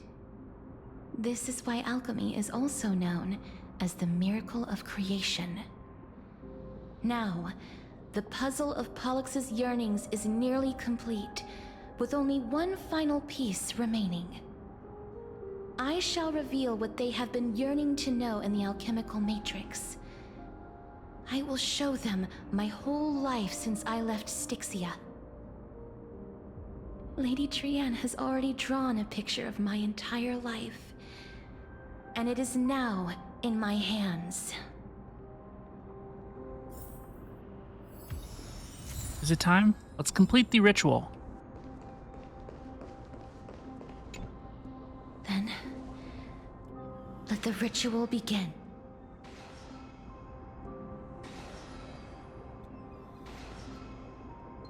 And now, yep, objective is complete. That is all. Such is what Professor Anaxa always says after preparing for an alchemical ritual. And now, Pollux, I shall lift you from the river of souls and reforge your soul. Perhaps you will be disturbed by this, and your body may become horrifying to behold. But if even the slightest trace of your soul remains, the soul that once ferried me to this side of the shore, then please, look at me. I wish to thank you in person. I have obtained everything you sacrificed your divinity for. Lady Almanette. Did she recognize you? Oh, she must be the first soul we can communicate with here, right? I'm afraid she is just another spirit trapped here, like the rest of them. The only difference is that I was there when she died. Please, go on. I'm listening. Are you about to tell the story of Styxia? Yes. You're just as smart as I imagined, but... never mind. Now's not the time. There's no need to worry, Elder. Take a look around you. You're already at the resting place of the dead. The world of the dead? But how? I understand that you chose to remain silent about the story to protect Castorice, the girl who coexists with death. But you no longer need to hide that story. I can assure you that you have protected that girl's life well.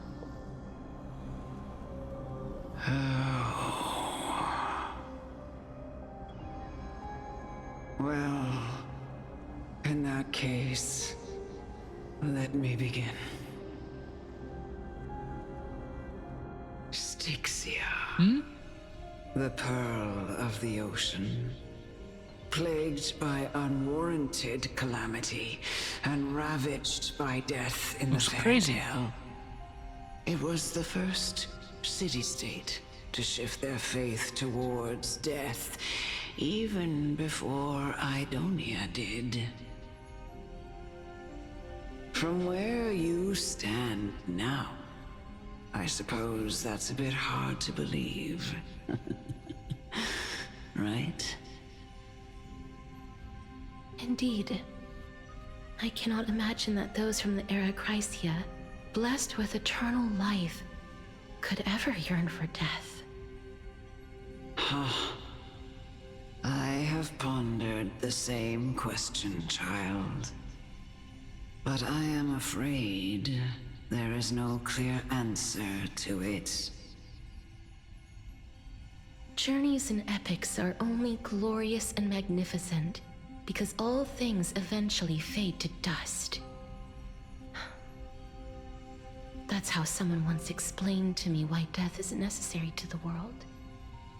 But I still can't take that as the final answer. Would a world without journeys and epics be worse off? I take it the one who spoke this line was a general, or perhaps a warrior. I, however, did find some inspiration in these words. Would you like to hear my thoughts, Castorice? Please enlighten me, Lady Almanette. Though I have already made up my mind on how to handle the authority and core flame of death. Your words might truly guide me toward the path forward. You and I are neither warriors nor generals. Therefore, journeys and epics cannot truly resonate with us. But what if I reframe it like this? What if love is not a trait bestowed upon mortals by Nestia, but a blessing from death? Love. No one ever invented the word cherish. Why do they talk so slow? For all the good things in the world can be revisited endlessly, and every bond formed carried no risk of being severed. The so-called Era Chrysia was an age devoid of both virtue and sin. People did not truly live. They simply existed, going through the motions without passion or purpose, then waiting for something to happen. Perhaps the people of Styxia chose to embrace death not out of fascination with its cruel and fearsome side, but instead became fixated and obsessed with the impulses and desires tied to a finite existence. Therefore, death is not a thing of fear and desperation, but... I'm losing my mind. That's right, Castorice. It is the reason we shed tears when parting ways, and also the original spark that ignited the passion of mortals. If you truly intend to deprive the world of death, then be prepared to witness it return to a state of stagnation. I understand, Lady Amunet. Our limited lifespan shapes all that we know and love. Not even the Death Titan has the right to take that away from humankind again. Nestia's love was the chrysalis of gold's first blessing, but it most likely wasn't understood by mankind. We only learned to interpret this wonderful gift after Thanatos' arrival. If the world was bereft of death, then the Queen of Styxia wouldn't have played midwife in delivering me into this world. You wouldn't have welcomed me into Idonia, and Aglaya would never have invited me to join the Flame Chase journey. None of these stories would ever have happened, and I would never have lived, let alone found happiness. Thank you, Mother. Huggies. I will use all the love I've experienced in this long life to complete the final miracle. My teacher, Anaxagoras. Here we go. Grant me the wisdom of all things. I call upon thee, the stripped dead dragon's corpse.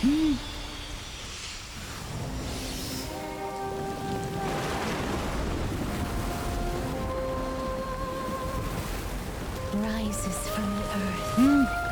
It's like an egg. Falls from the sky. As above, so below. This is the greatest power of all powers. Unstoppable in this world. It hatches from the egg. Oh my goodness. I shall grant you embrace. Ew! Ew! Is it coming?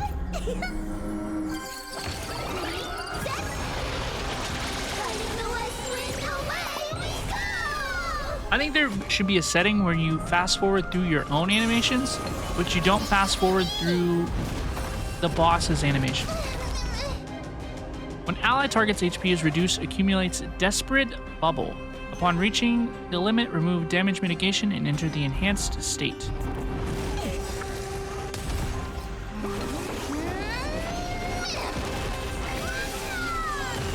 the girl who once saved my life truly gone?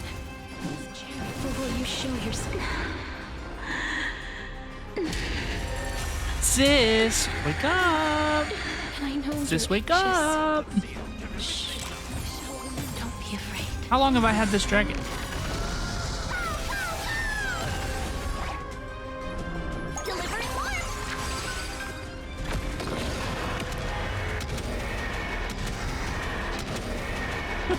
Jeez. There's no more need to weep and grieve. I will grant you peace.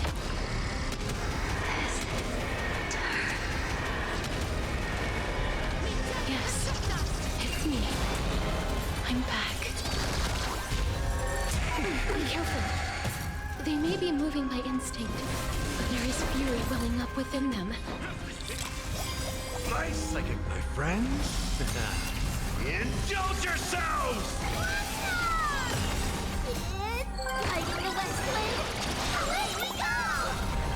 Embrace a new life.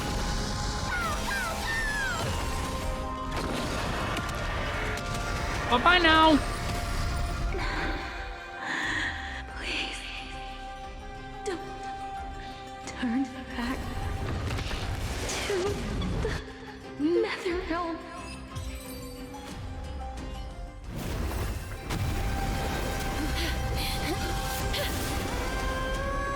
Oh, death. Sleep in peace. Whoa. Is it gonna hatch from its egg? I'm sorry I have to wake you up from ancient death. Enjoy, Castorice. And I Join know you're Castorice? anxious. Shh. Don't be afraid. Do you remember me? I'm the girl you once carried across the Sea of Souls. I'm sorry I wasn't able to remember you, but with the help of many people, I was finally able to pick up these broken fragments of my past. I'm back, Pollux.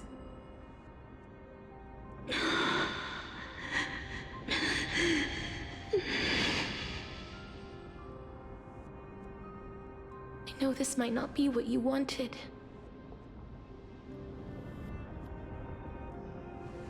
But I have to do this.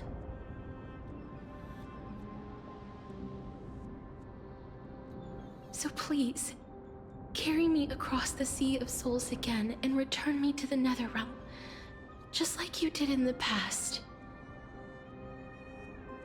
Please take me to where the core flame of death rests.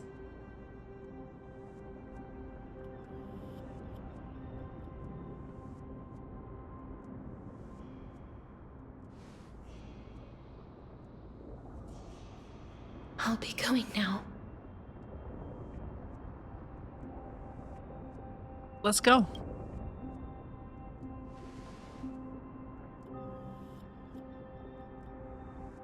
They may look scary, but as long Hmm?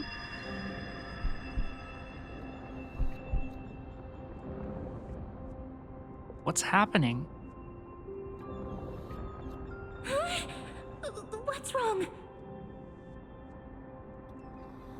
I feel dizzy. I don't feel so good. Are you... What's wrong with her? Her time is almost up. If I don't go now, I'm afraid her soul will return to Thanatos' embrace before me. Still looks so sad. What? Oh no! Is there anything we can do? Don't worry. I promised I would ask Thanatos for the Trailblazers' right to roam the Earth again. Mem, stay here and keep a close watch until I return, all right?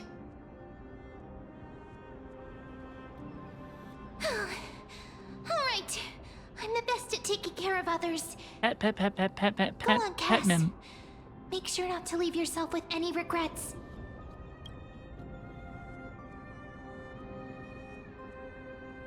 Take your time. I can still hold out.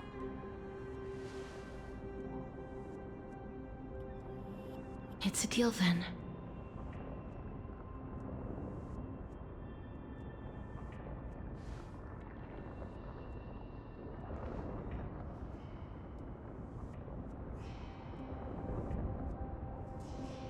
Please.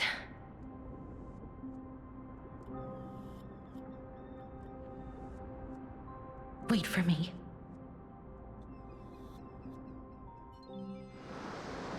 Oh, you sit in your little dinghy, eager to hear my song and follow closely behind. Venture not with me into the vast sea, for perhaps without seeing me, you will lose your way in the ocean. The ocean I cross has never been crossed by anyone. You still ended up back here.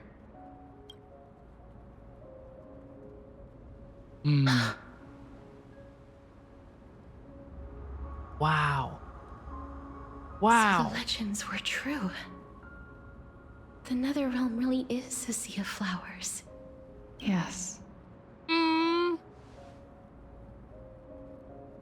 Just like the flower fields we tended to back then. Oh, her model is so pretty. Her model looks so good. Is that you, Plixia? Do you remember me? I don't have the memories from that time, but I've seen you before during an experiment. I see. Call me Thanatos, then. It'll be easier. However, since you recognize the name, you must already know everything about Thanatos, right? Yes. I'm here to reforge the order of life and death in Amphorius. Transparent chair. You know, my sister was a sympathetic, but rather sensitive person. Whenever she didn't want to say what was on her mind, she would avoid eye contact and look off into the distance. I do the same thing. Just like what you are doing now. Can you tell me about the last Era Nova? What did you do, Plixia?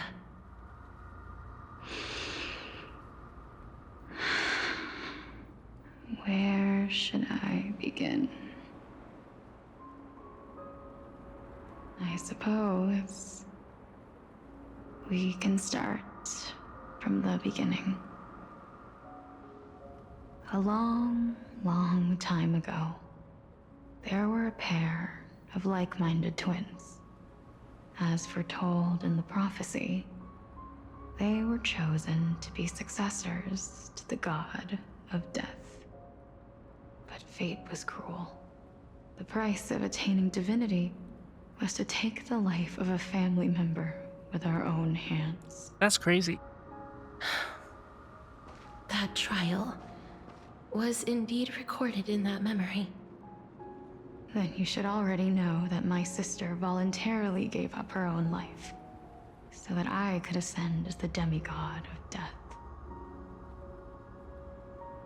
But I couldn't accept that. Why did we have to kill each other for a future she'd never see herself? That's not fair. So, while weaving the laws of the new world, I shattered the forbidden bottom line for life and death. I reshaped my sister's soul and took the form of the great dragon Pollux to carry her up the River of Souls and back into the mortal realm. But our fates were already decided, and manifested in unexpected ways in response to my futile actions. Aging is an unbreakable law of nature laid upon humankind, created at the same time as death. When the living die, their souls will meet Thanatos, who would determine where every soul goes. If the Reaper raises their left hand, the soul is granted death and allowed to enter the Netherrealm to await reincarnation. If they raise their right hand, the soul is rejected by the Netherrealm and returned to the mortal realm to continue walking the earth. That's why the Hand of Shadow can only lay down judgment and not embrace another being. Yes. Death was originally a pair of hands, but they were split in twain when we reached the mortal realm, never to touch each other ever again. The half of Thanatos that represents life, the undying human who grants death, that was the curse I forced upon you. Then, what about you? Yeah, what's As going on with you? the half of Thanatos representing death, I shoulder the fate of defying death. I died the moment I entered the world of the living. From then on, my Titan also no longer existed in this world. The cycle of life and death stopped. Souls were denied their audience with death, and were left stranded within an ever-rising river of the dead. What irony. My selfish desire to save your life gave you and the world a fate far worse than death instead.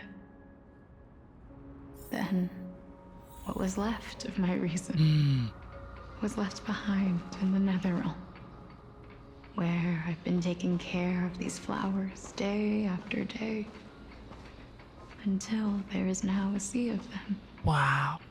All while mulling over the subject of life, death, parting, and enduring an endless loneliness. The creaking of the chair.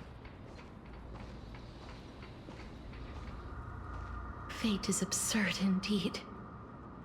Our lives were a mirrored image of one another, like a pair of hands.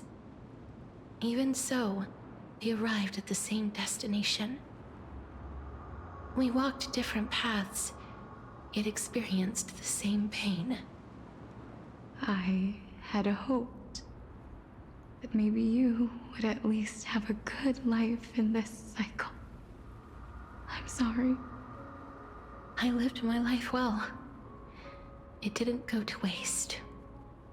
As far as I'm concerned, you did nothing wrong. Even though I forced the authority of granting death to humanity upon you, a total stranger.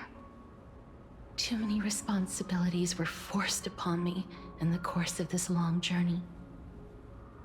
I was once lost, even upset. But I realized recently that if it weren't for your blessing, I wouldn't have understood the source of these emotions, nor would I have realized my purpose. I wouldn't have made it here to reunite with my missing half. And we wouldn't be discussing our past while sharing the same view of this landscape.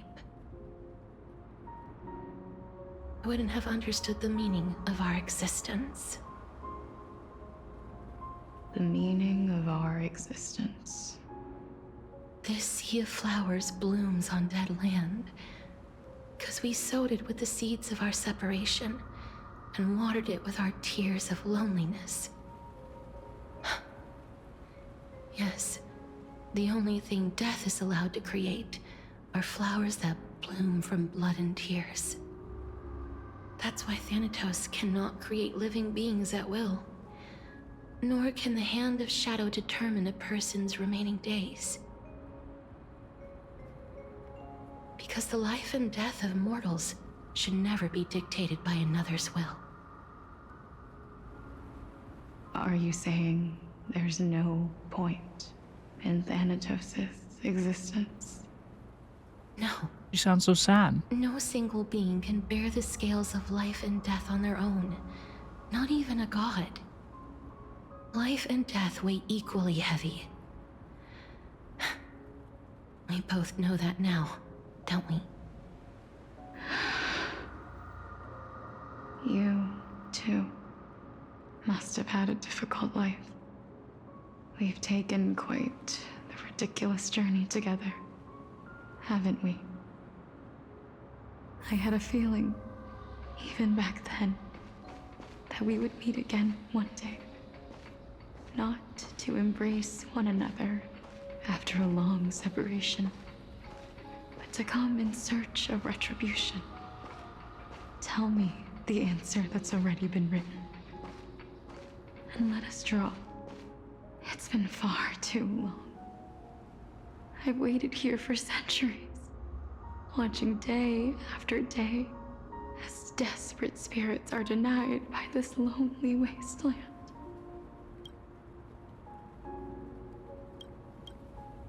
I always hoped I would see you among them, but I was also afraid of seeing you. I didn't know how I could possibly face you again, but more than anything, I was afraid that you might have forgotten all about me. I know. But don't you see, Polixia? I made it back anyway. You don't have to shoulder death's authority on your own anymore. It was always meant to be held in two hands anyway. So, let's give our core flame to her, and have her take it back to the mortal realm. Give humanity back their cycle of life and death. Our responsibility as Thanatos was never about picking out favorite souls. We were only meant to watch over life. Let's tend the field together and create a warm sea of flowers for all the souls to come.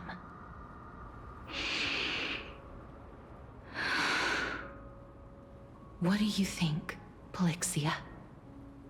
Yes, just one last step. You shall wither, and through that, the dead will sprout again from the remains, and be reborn with the dead flame. As foretold by the prophecy, Thanatos' authority is only destined for only one person to wield. As the Chrysos heir of death, as their demigod, as a titan, our fated moment has arrived once again. Just like before. Yes, just like before. But unlike that time, the ones undergoing the trial this time are prepared. You've made up your mind? Yes, as dictated by fate. But I won't be afraid, as long as you're here with me. Complete your trial in this life. Grant me the embrace of death, and light the spark of life ablaze. You've been tempered by life and death. I know you'll be able to give this wasteland its first breath of life. Like a raven butterfly, flying swiftly into the netherrealm, perching on the twig of death.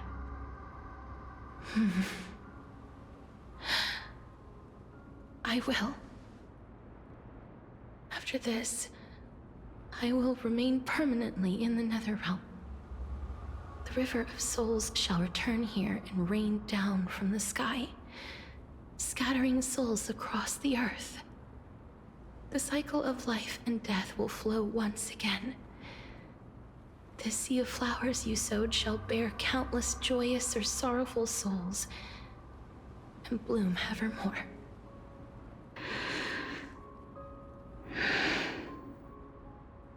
Thank you. Just one last thing. Can you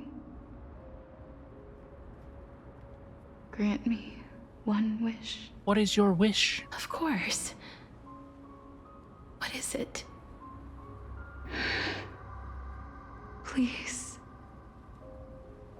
Don't forget me. I promise you.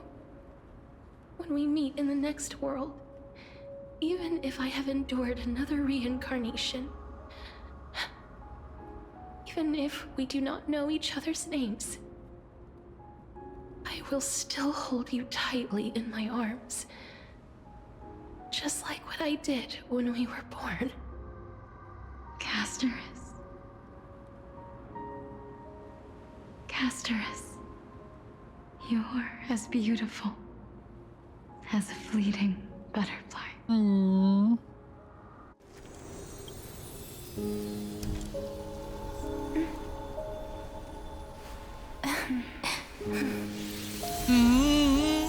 Bye-bye now. I will bring rest to death. The dragon. And from now on, stagnant life will once again flow. Oh, so beautiful. Oh, it's so beautiful. And now they rest. Anaxa's POV? Ooh. Time flies. In the blink of an eye, the 15th entry hour is already at hand. When this farce is over, your soul will be placed on the scales of life and death. Are you ready? No need to ask so many times. Of course I am. I need a break. I need an access. Why do you drag your Go away. feet? Is your fear of crowds holding you back again? I simply find them too noisy. Paying attention to conceited fools like them would be an utter waste of my time. Such harsh words. As I see it, you are no less arrogant than they are. I couldn't agree more. Oh. I did not expect to hear that from you. Are you not going to refute me? I know myself better than you think I do. At the very least, better than a stowaway like you. And they say men whose ends are nigh have but kind words. Well, that is exactly why I chose you. Should I thank you for the compliment? The hour of the trial has come. Do you have an answer for me? And how will you prove the veracity of your argument? I suppose there is no point in putting this off any longer. Do you recall where we stopped the last time? You were saying that Amphorius's history is cyclical. Indeed. The demigods that bear the core flames eventually become the new titans at the world's end. Remember what happened on the Holy Mountain? Calypso, Naias. As their destined ends approached, one by one they left this world, leaving only the twins, who are fated to succeed death. Unfortunately, while their journey is consistent with ours, you and Calypso, as well as Nikador and Naias, act as supporting evidence. I can only come up with a rough sketch for my theory of a cyclical history. For all the pains I took to reach this point, I had already lost hope of ever obtaining definitive proof. After all, the past is in the past. Proving that we are the legacies of heroes of the past is a hopeless endeavor.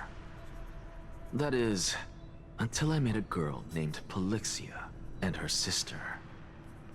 If Castorice was truly sent from the past to the present for the Titan's self-serving reasons, then having lived through 2 cycles, and with Styxia as the pivot, She will no doubt be the link to connect all of this together. That makes sense. If the Twins of Death can bridge 2 cycles to reunite at the shores of the Sea of Souls, then my hypothesis will no longer be just a hypothesis. And you too will get the answer to your question. That is what happened. We just watched it. Well, that is all well and good, but how can you be so sure? If there is even the slightest error in your hypothesis, the girl will be shattered. It matters not. The most important quality a scholar must possess is foolhardiness. If you are overly cautious, then you'll never have the gumption to make the first step, and change will never come. Besides, I, Anaxagoras, am destined to overturn this farcical world. Come, let us go and teach those pathetic worms one final lesson.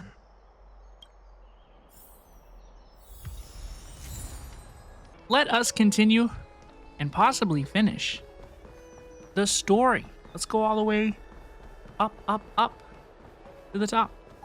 Fine. So let those Chrysos heirs who started this terrible war hear you. Let them hear the voices of the people!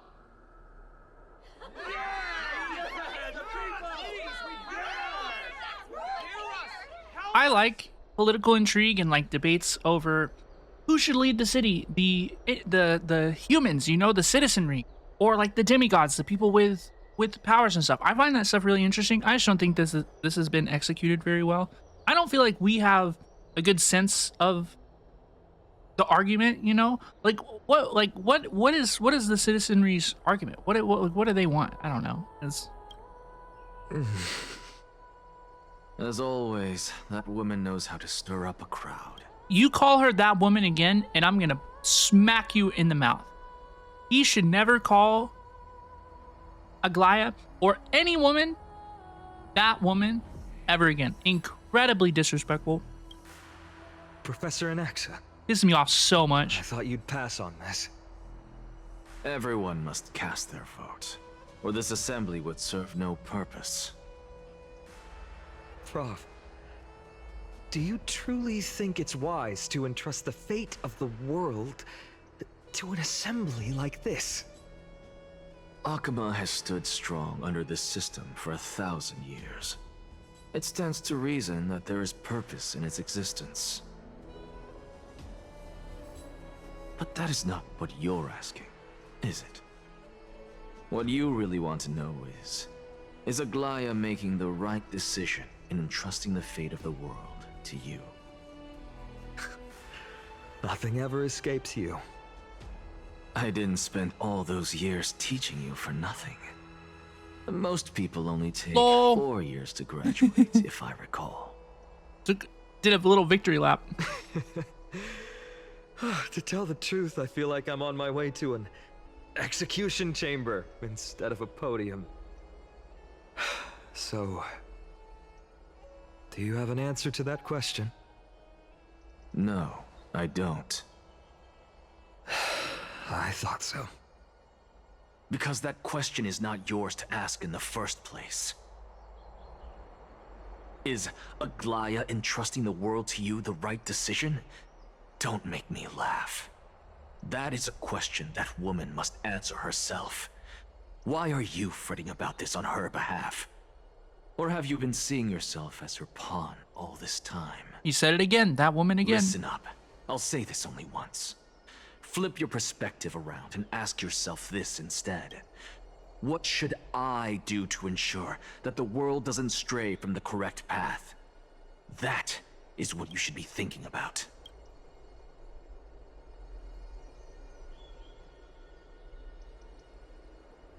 You still have time, so give it some thought.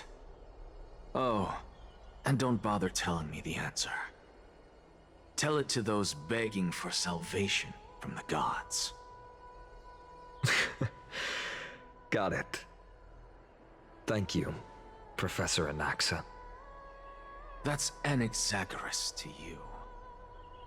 Who? What fucking asshole, Who will you dude. be voting for?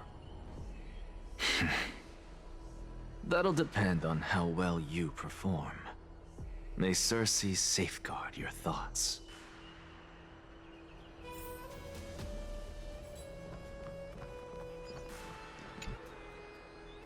Lord Anaxa, you're finally here.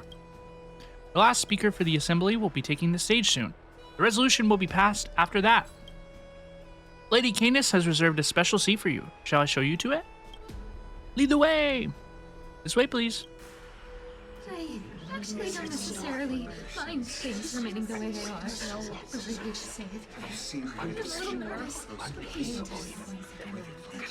Thank you.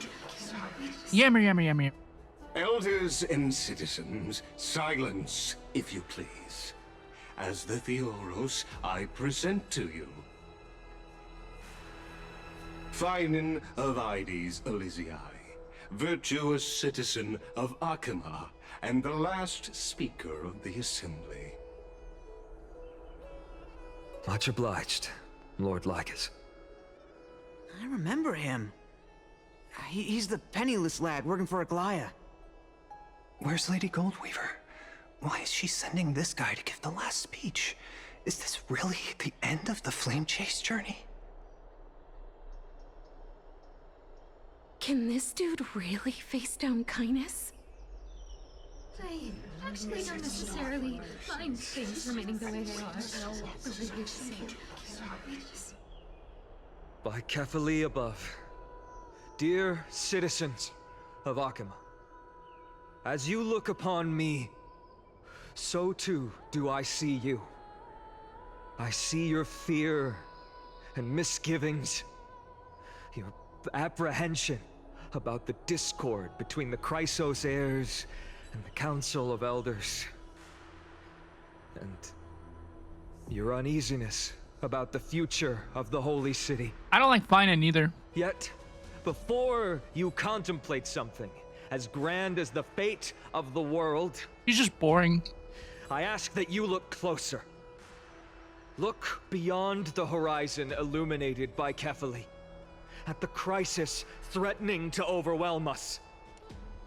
What? Ides Elysiae, my beloved hometown, is a village forgotten by time. It is a place with the most invigorating breeze and wheat fields that spread all the way to the sea. I once thought that there I would enjoy a lifetime of peace and quiet with my friends and family. How I wish I could invite all of you to that paradise, far from the noise and chatter of the world. Alas, I can't. Because she, and all that she nurtured, all that I love... She's mentioned.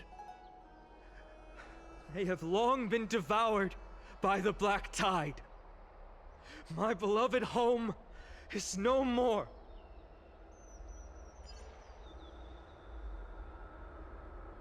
I will never forget the day the Black Tide struck. My father, Hieronymus, fought with a broken sword to his last breath to protect his child. My mother, Aldada, she was ripped apart by monsters. Also, I might live to stand before you here and now. Galba, he was a hunter. But in the end, those arms that once drew a bow instead embraced Piso, his beloved son, as they both breathed their last. Pythias, the teacher, risked her life to save her students, but a burning beam fell on her, crushing her. And what of Livia, her daughter? Did she make it out alive? No, she didn't. Livia, Piso, and so many other children. My childhood friends. They were all swallowed by the Black Tide and turned into monsters. They kept saying the same thing over and over. Even up until the final moment, I finally steeled my heart and granted them eternal peace with my sword. Why, Vina? Aren't we the best of friends?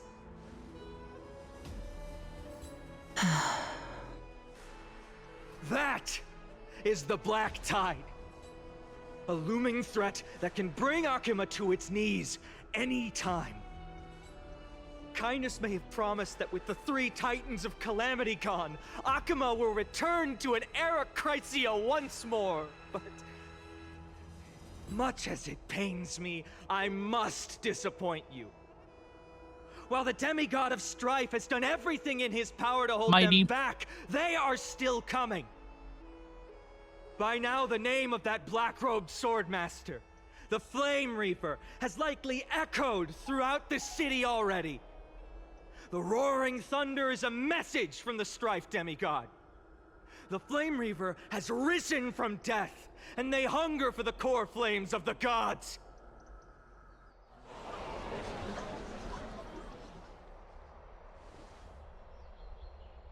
Lies! If such a powerful enemy is indeed approaching, why is Akuma still a picture of peace? Because y'all would flip out otherwise. Exactly! The city of Akuma shows no signs of pandemonium or chaos. And why is that? I beg you, spare a moment to think about this. Are we able to stand here and hold this assembly in peace today because the danger has passed? No! This peace we enjoy is no gift of fate.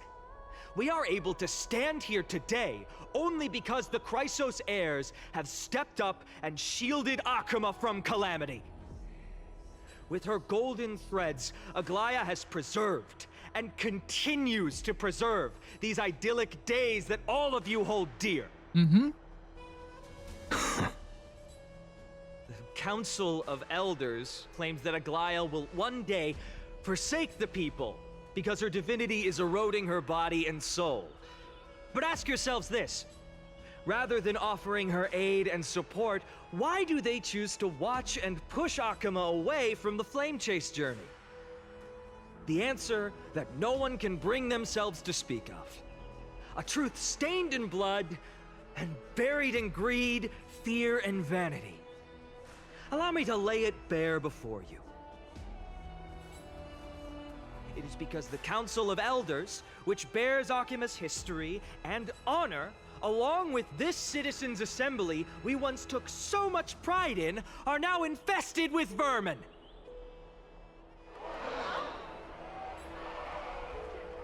This goes kind of hard. You insolent whelp! How dare you! It is true that Aglaya has reached her limit. Why? Because she has been working tirelessly to weave the defenses of our holy city against the encroaching evil. All while these vermin are making up baseless accusations about her and scheming in the shadows. Just kidding, I like mine, and this is based as fuck. Not once has she ever failed Akuma. Yet these vermin attempt to tear her apart, tarnishing her name with unfounded allegations. She may have been blessed by divinity, but hasn't her heart always stayed true to humanity? Get their ass! They attempt to mislead you and reduce this assembly to a crude standoff between gods and humans, but citizens of Akuma. Once more, I implore you to open your eyes and look at those around you.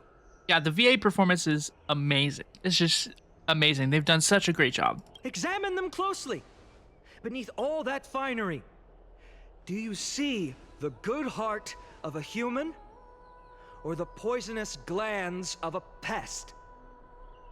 Make your judgment, then turn your gaze to the demigods, whom so many of you regard as cold and merciless.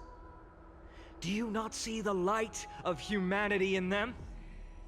And those who wear the mask of humanity yet utter only hurtful, slanderous words. Can you not see that their souls have been corrupted by power?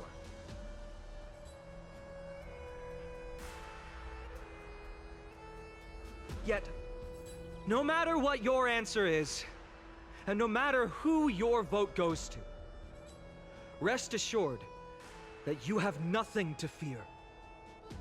For Aglaya, Tribios, and I will remain your faithful guardians and pledge our lives to upholding your decision. And this vow will stay true until the end of our days, where it will be passed on to future flame chasers. And the cycle continues again and again. A steadfast and unwavering promise that shall endure through the ages. What a great job. I think I like Pinon now.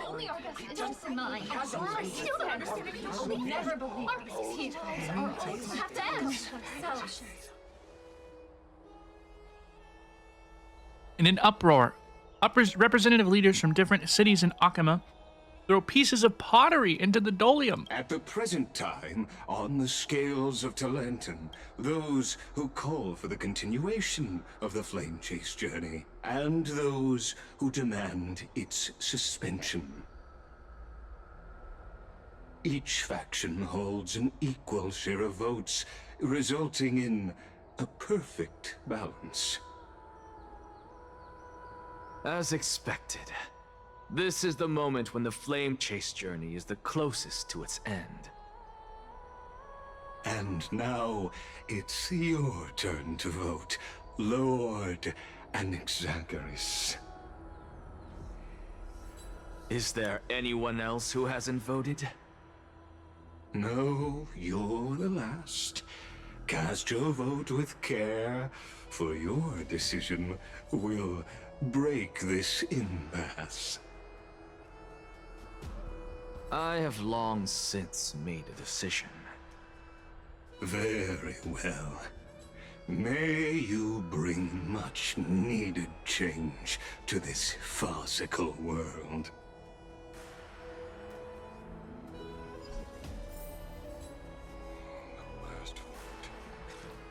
Always the performer. Cast my vote.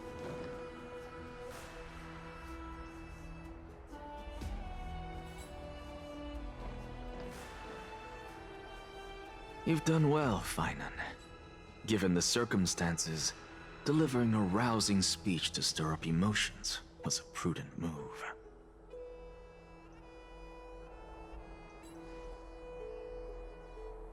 Thank you all for your patience. On behalf of the 7 sages of the Grove of Epiphany and the scholars of Amphorius, I, Anaxa, am ready to cast my vote. But before that, in the interest of fairness, Lady Goldweaver, yo, I pose a question to you before all who are gathered here. Is that a respectful title, Lady Goldweaver? You, as Finan has promised, stand by the decision made in the assembly, regardless of outcome? She's shown him a lot of respect. I think he should do the same to her. In the interest of fairness, I make no promises, lest it should influence your decision. Very well. I thank you for your honesty.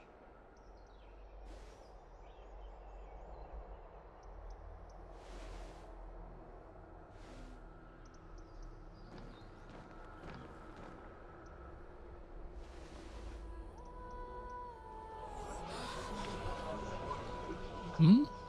What's he doing? Hmm? The stakes are high. Let's be patient. Cut the act! Who do you think you are wasting our time like this? Lord Anaxa, please do not forget that I... Rule number 1, do not call me Anaxa. Rule number 2, never interrupt me. Silence is golden.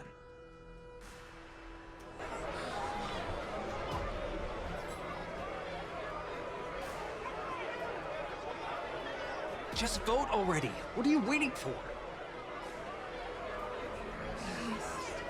Your vote. Cast your vote. Cast your vote. Well, are you going to? I like his earring.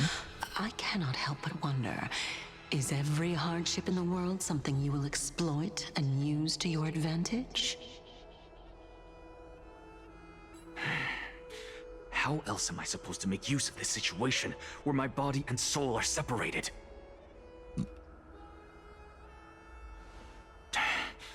Oh, Circes.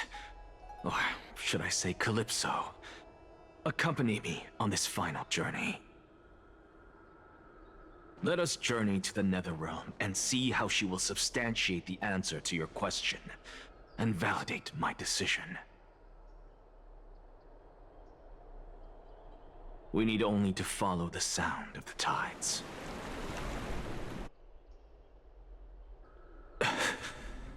Hmm? You are... Well done, child. Just as I foresaw, you have achieved great things.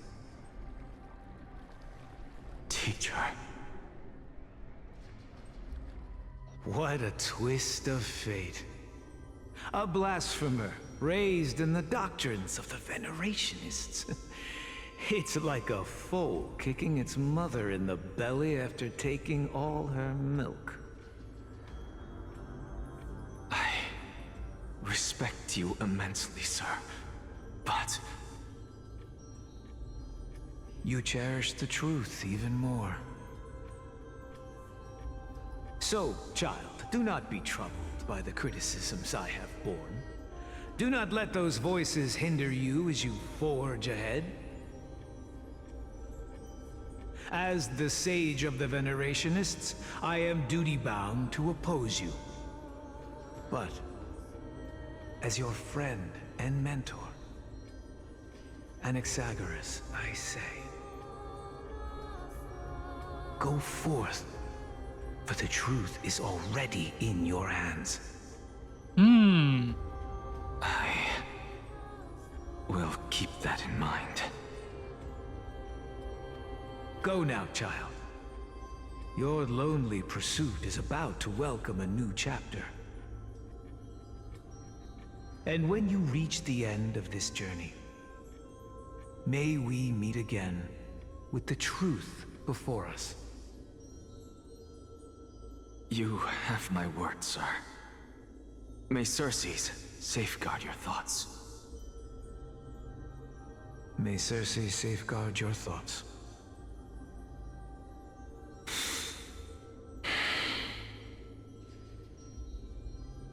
You are right, Empedocles. My lonely pursuit is about to welcome a new chapter. I must be on my way now. May we meet again with the truth before us, Empedocles.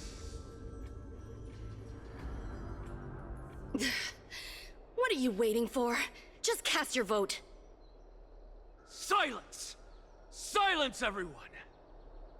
Behold, Circes, here at the center of the world, I shall write the final step of my proof. For this place is but one step away from the truth.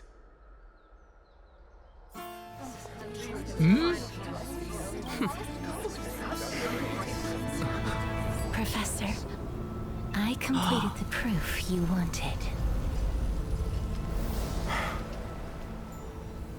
His theory is true.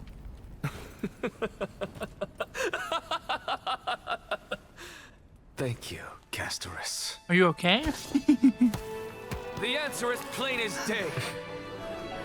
My vote goes to the Flame Chase journey and nothing else! Elder Kindness, I have deciphered the truth of this world. He's crashing out. With the balance shattered, the result is clear.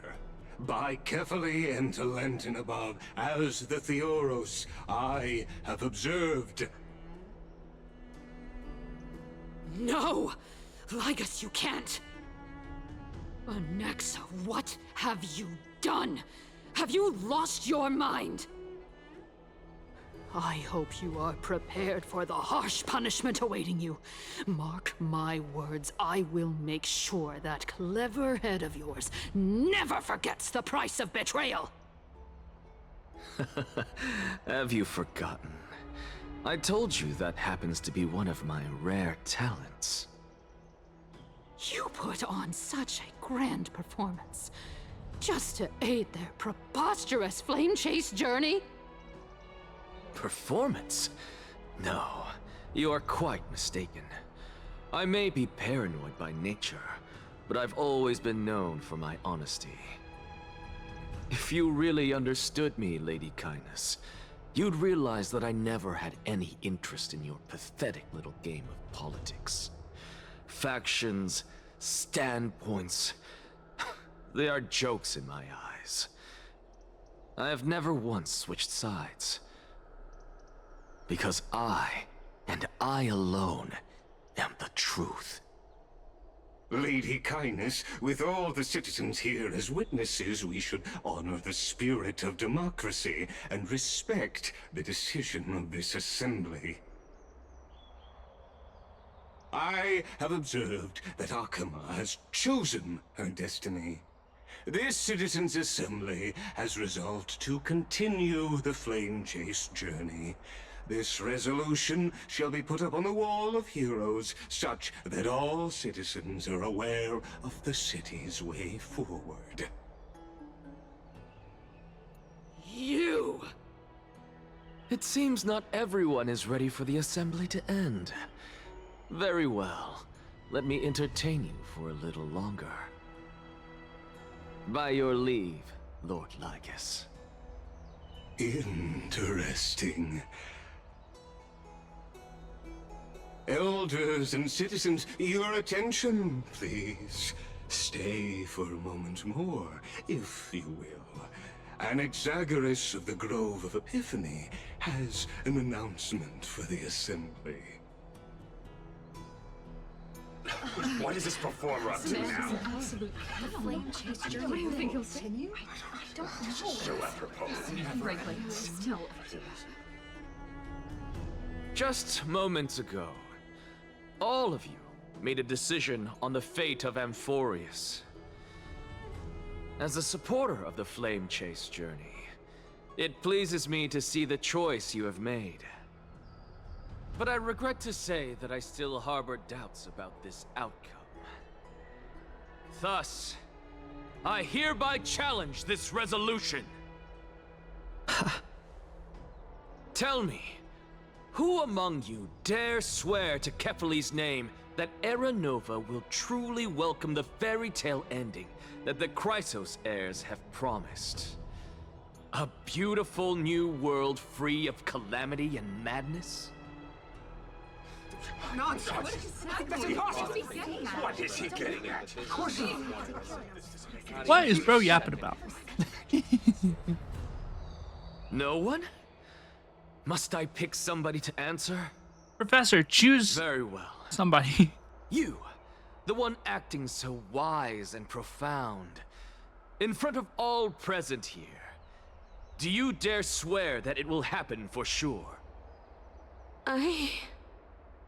No? Fine. Next. You, the one with ignorance written all over your face. Yes, you. Do you dare swear by it in front of the Titan? What are you trying to do? Useless. Your turn, then. With that smug look of yours, you must be confident that the Flame Chase journey is the best course to take, right? Hey! Mind your tongue! So, no one? I see. In that case, Finan, answer me this. Your speech was filled with such passion just now. How confident, then, are you in making this promise? Professor, what are you doing? Let him continue with his performance.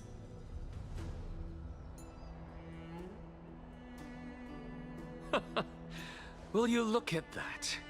Even Finan and Aglaya lacked the courage to make such a promise.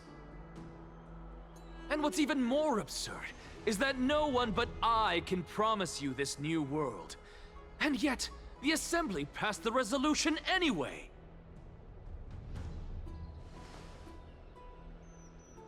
But you needn't worry, because I knew better than to trust you good-for-nothings. That is precisely why I am here today. To give you one final lecture. Now does that mean he's gonna stop talking soon? Well. I, Anaxagoras of the Grove of Epiphany, hereby declare everything that the Flame Chase journey promises is true. Finan of Ides Elysiae, the prophesied demigod who shall succeed Kefali, will reforge each and every one of us in the new world with his complete, intact memories. What? The core flame-bearing titans were the Chrysos heirs of yesterday. And the Chrysos heirs who carry the core flames today will become the titans of tomorrow. This is the third time we've established this, but they're telling it to All the of our audience for souls the first shall time. endure for eternity in the miracle of the World-Bearer. And all under Kefali's protection shall step into that new world.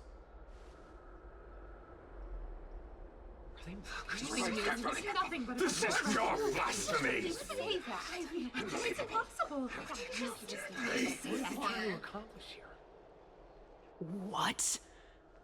Are you saying that we must bow down to you and worship you, even in our next lives? Enough, you, Yeah, I'd crash out too. blasphemous imbecile! How dare you try to deceive us with all these lies and falsehoods? How can you prove? I told you, don't interrupt me. But since you've asked, I shall be kind and indulge you. My statements are based on my experiments on the divine body of Kefali themselves. You heard me correctly, everyone. With the tacit approval of Kindness and the Council of Elders, I fused my soul with a god through alchemy and learned the truth behind Era Nova. What is he talking about? Isn't that pure blasphemy? I, the vile, wretched blasphemer, deserve nothing less than death for my sins. And the Council of Elders, which granted me consent and aided in committing this atrocity, should face punishment alongside me. By the gods, even Kindness has betrayed Akuma.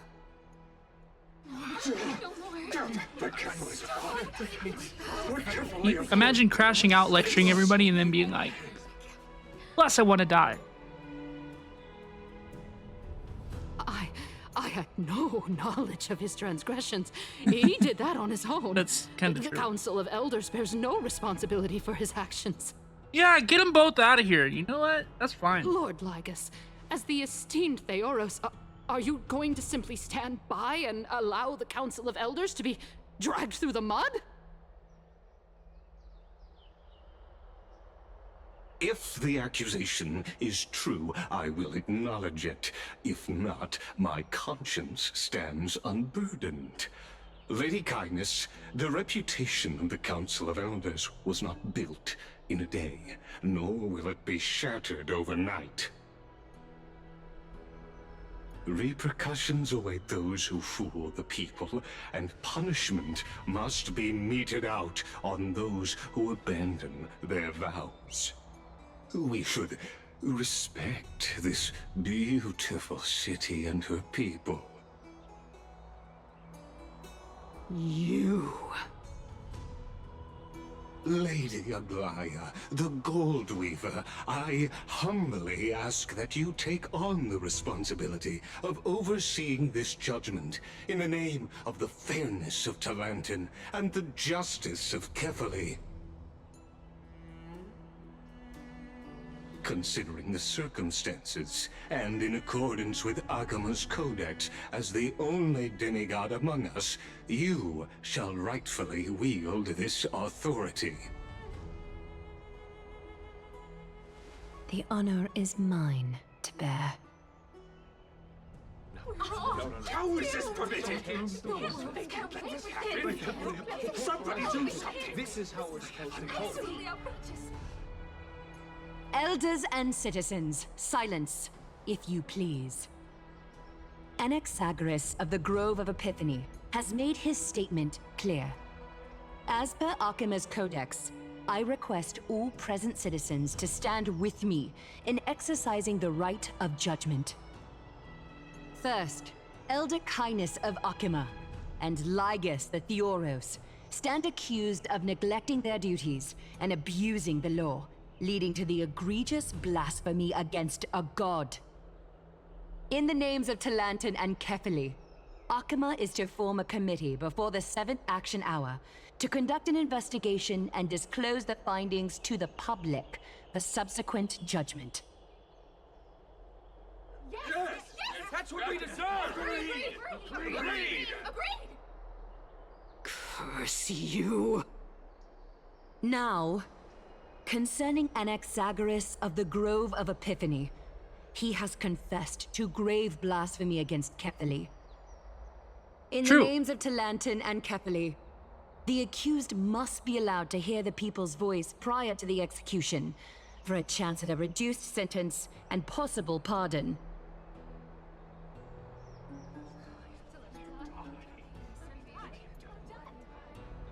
Let him die, let him die. That's what I'm saying. Yeah, that's fine.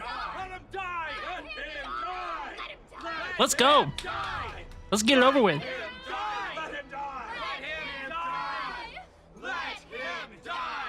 That's what I'm saying. Professor.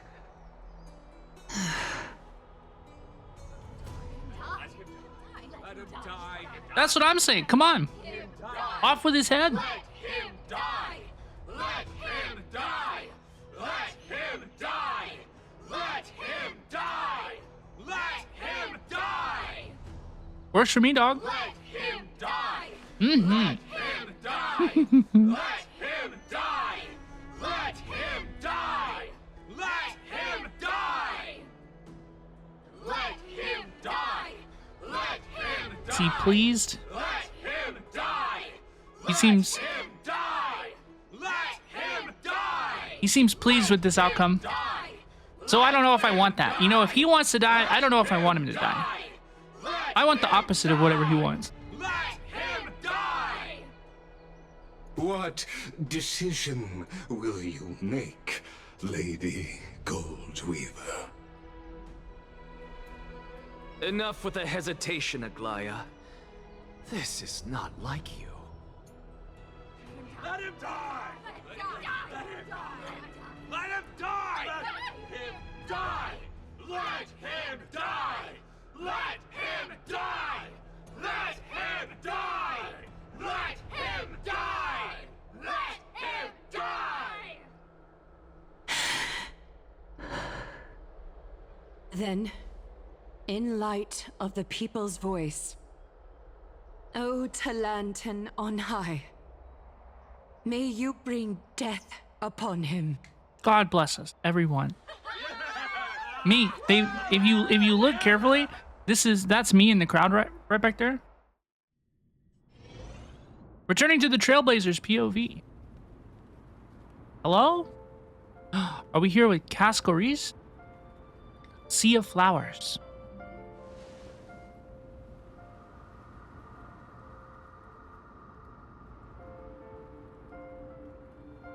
Allow me to reintroduce myself.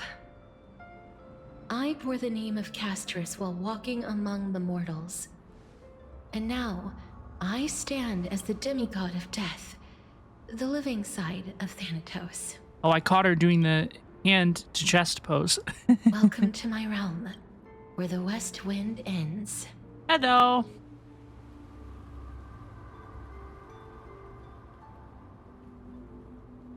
It's a beautiful place.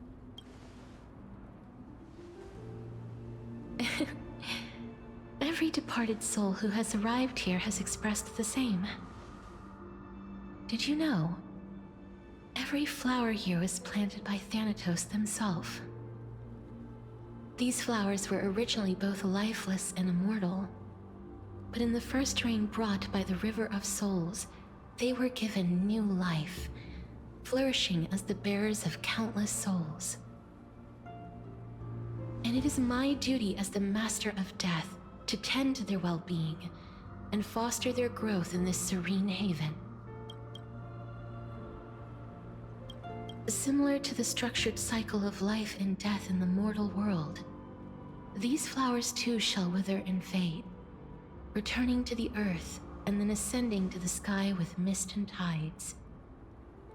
Eventually, they will descend to the mortal land as gentle rain. Every soul undergoes the perpetual cycle of reincarnation, albeit in varied forms, until the world meets its end. Yet, sadly, there's no time left for Emphorius to wait for when the flowers bloom again. Now, death is the power at my fingertips. It once led the souls of the deceased here, but I shall open the gate of the netherworld in exchange. I'm so sorry. Please, take the core flame of death with you and complete the flame chase journey. Do not let our work thus far be in vain. Did she always have a crown? Did she always have a black crown? I don't think that she did, right? That's the Thanatos thing? You have my word. She can't come back. She's the Death Titan now. Did she always have this? Am I going crazy? I know that she had something on her head, but was it black? You're not going back. Of course she's not going back. Just like the other demigods, I will stay here and embrace my destiny. That being said, it is not easy to guide a lost soul back to the mortal realm. The whispers of death are sweet and alluring. If your determination wavers, you will succumb and be forever ensnared by the netherworld's grasp.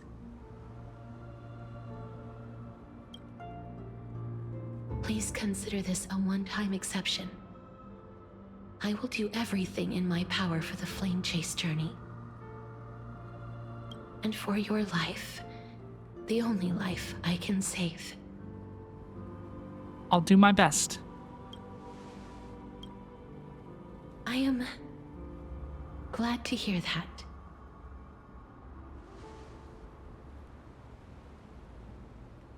Over here! March?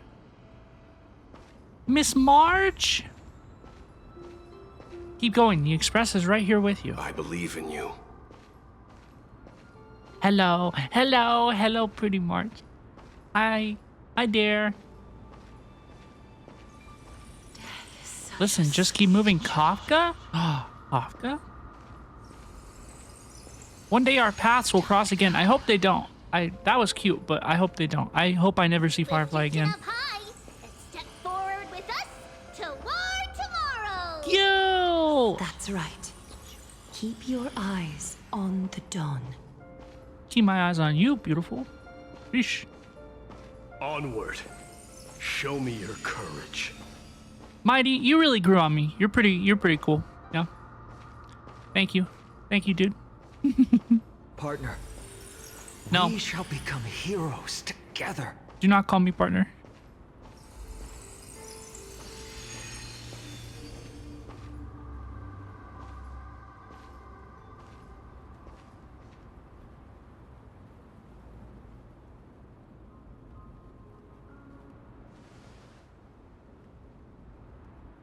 Thank you, Castorice.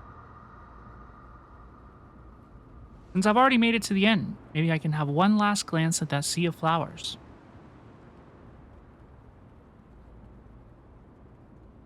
Ah, what the hell? Whoa, whoa, whoa, whoa.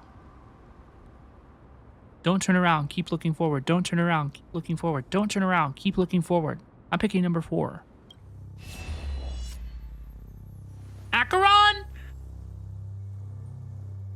Fear not, as a touch of red will be awaiting you at the end of the path. Acheron's in this? It'll guide you and illuminate the way out. By doing so, you'll eventually reunite in the warmth of the sunlight. Earlier, I said, man, I wish to see Acheron right now. I would love to see Acheron right now. I didn't expect to get my wish.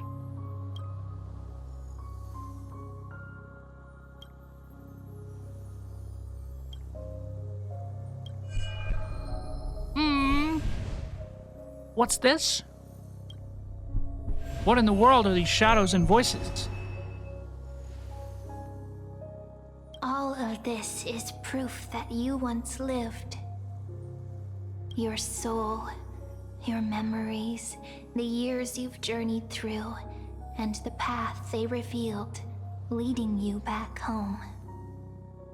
So, continue onward. Do not stop moving forward, and do not let her sacrifice and the support of all who have stood by you be in vain. Oh, Acheron was probably there because we were crossing back from the Land of the Dead. That would be cool. Over here, friend! Bam! Hi, Memmy. Pet the mem. Hand. Let's go home. Pat the mem.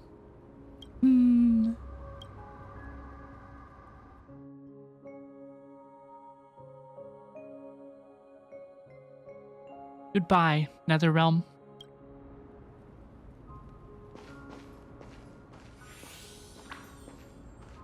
Let the trailblazing continue.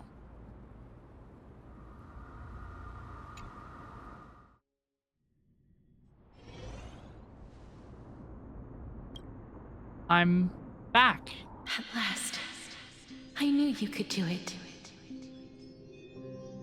Your soul is still perfectly whole. As if some kind of force is trying its best to keep it together. Is it Orynyx's final blessing? Or is it a miracle of your own? It's truly incredible. Such a strange surge of familiarity. So hard to describe. Perhaps it is fate, once again fulfilling its own design. Or perhaps it is the laws from beyond the sky, so familiar to you, that intertwined our fates long ago.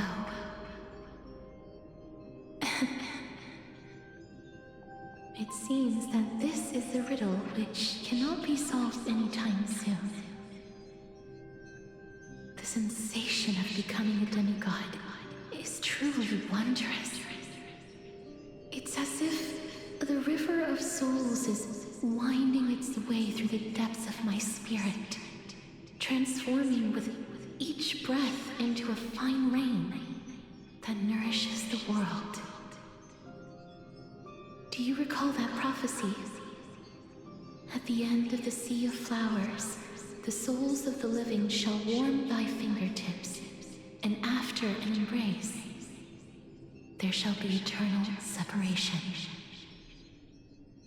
I promised you that I would do everything in my power to give it another meaning. Now, as I stand as a demigod, and destiny draws to a close, I can finally end it in a way that is as beautiful as it deserves. The wish I once sought, but could never grasp, is now within reach. In this brand new world, every blooming life will lift its arms in celebration and recount the profound meaning of this very instant. Every touch, every embrace we share will never again be an ice-cold loss. They will radiate with an intense warmth, sowing love far and wide throughout the land.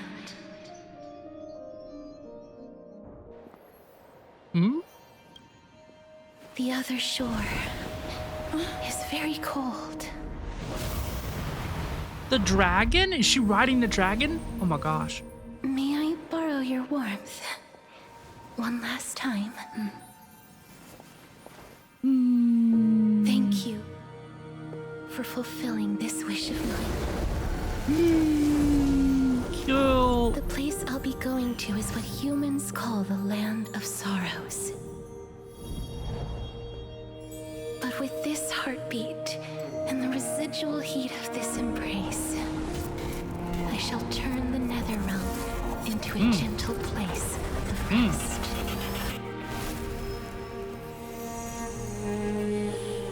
Bye-bye, Castorice.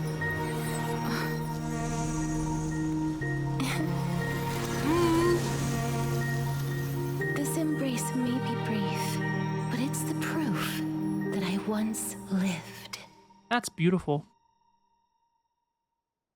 Farewell, then. May we reunite in the new world.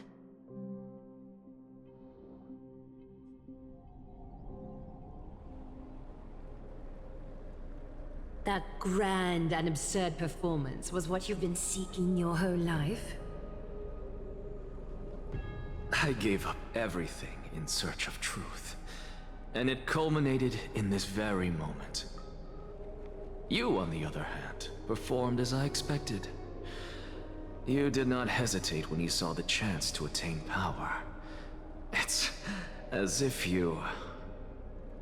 Crave power, like a fly craves rot. Those are your words, not mine.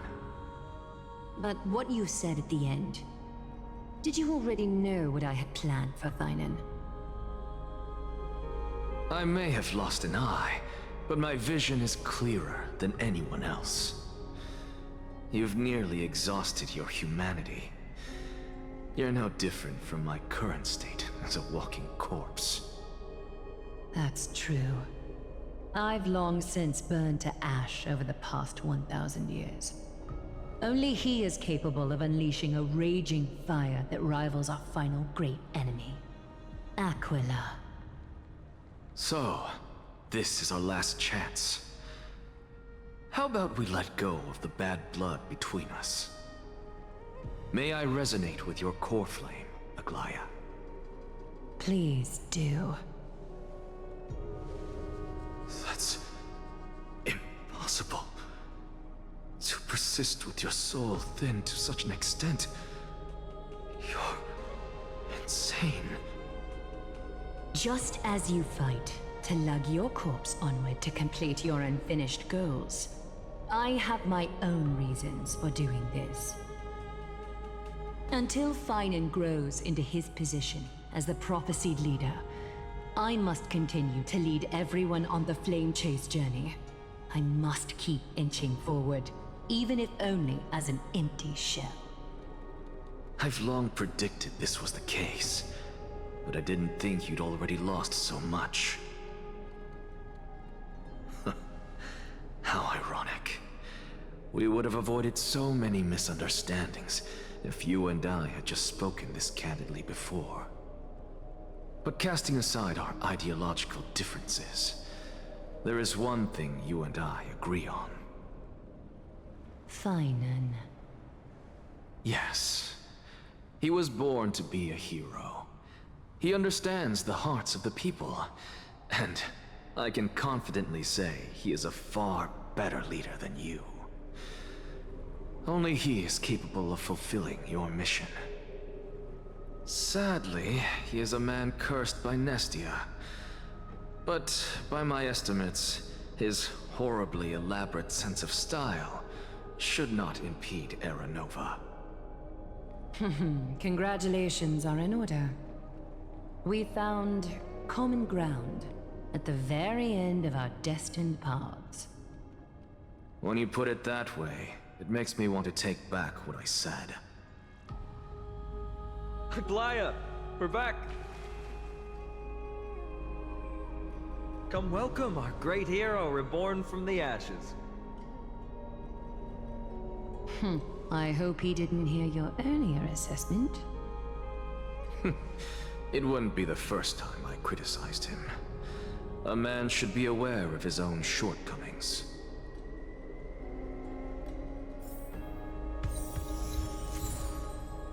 Submit the core flame. Plug it in, plug it in. I'm gladdened. But I don't see Castorice among your number. She gone. It looks like she not only helped me prove my theory, but helped you fulfill your mission as well. I believe she'll always be at our side. I agree. She might not have been able to change her fate, but she still wrote the final verse of her epic herself. Dreamin, please recite the prophecy for us. Trailblazer, please surrender that scalding cool flame for us as well. You are the only life she ever saved by her own hand in her 1,000 years on this earth. I believe no one is more qualified for this noble task.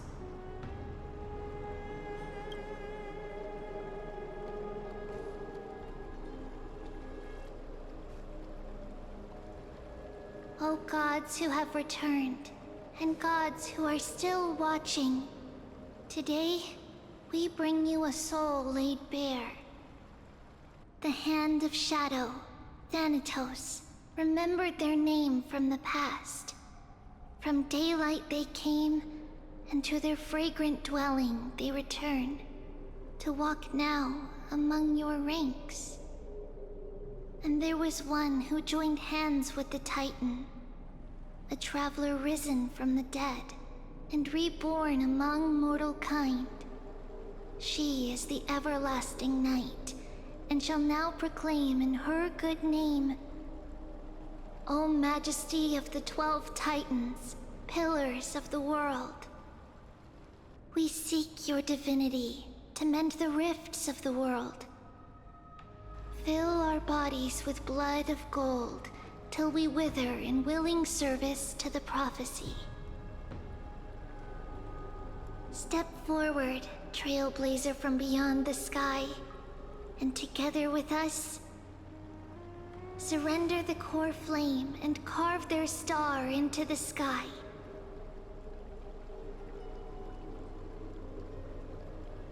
Surrender the core flame. I'm not gonna say goodbye to Castorice. I think we'll see her again.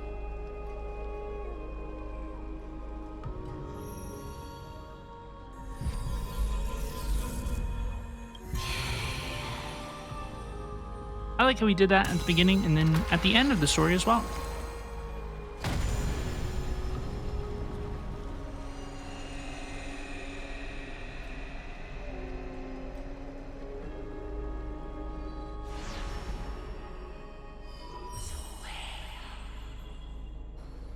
A constellation for death. For life and death, to be more precise.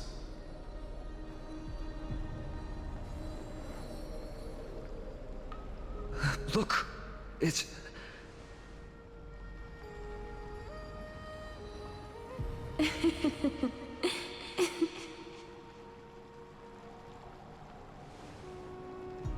Is that Castorice? No, it's only a divine echo. I think she's here for the trial.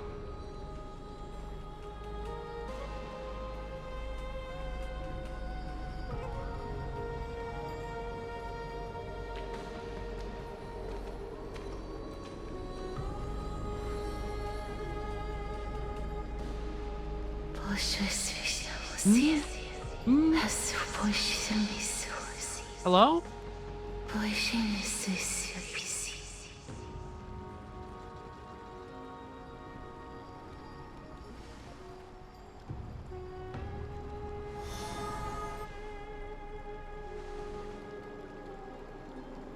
What did she say? That's the language of the Titans. Castorice... No. The Titan. Started speaking Titanese. They said I have illuminated the cold shadow of death. Onwards. For your path to the future is bright and its flame eternal.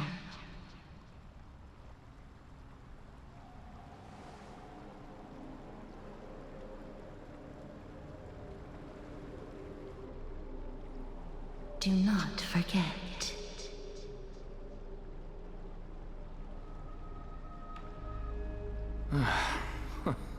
She made quite a scene. I suppose it's my turn now. I won't stop you.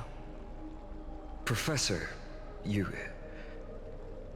What's with that look? You were present.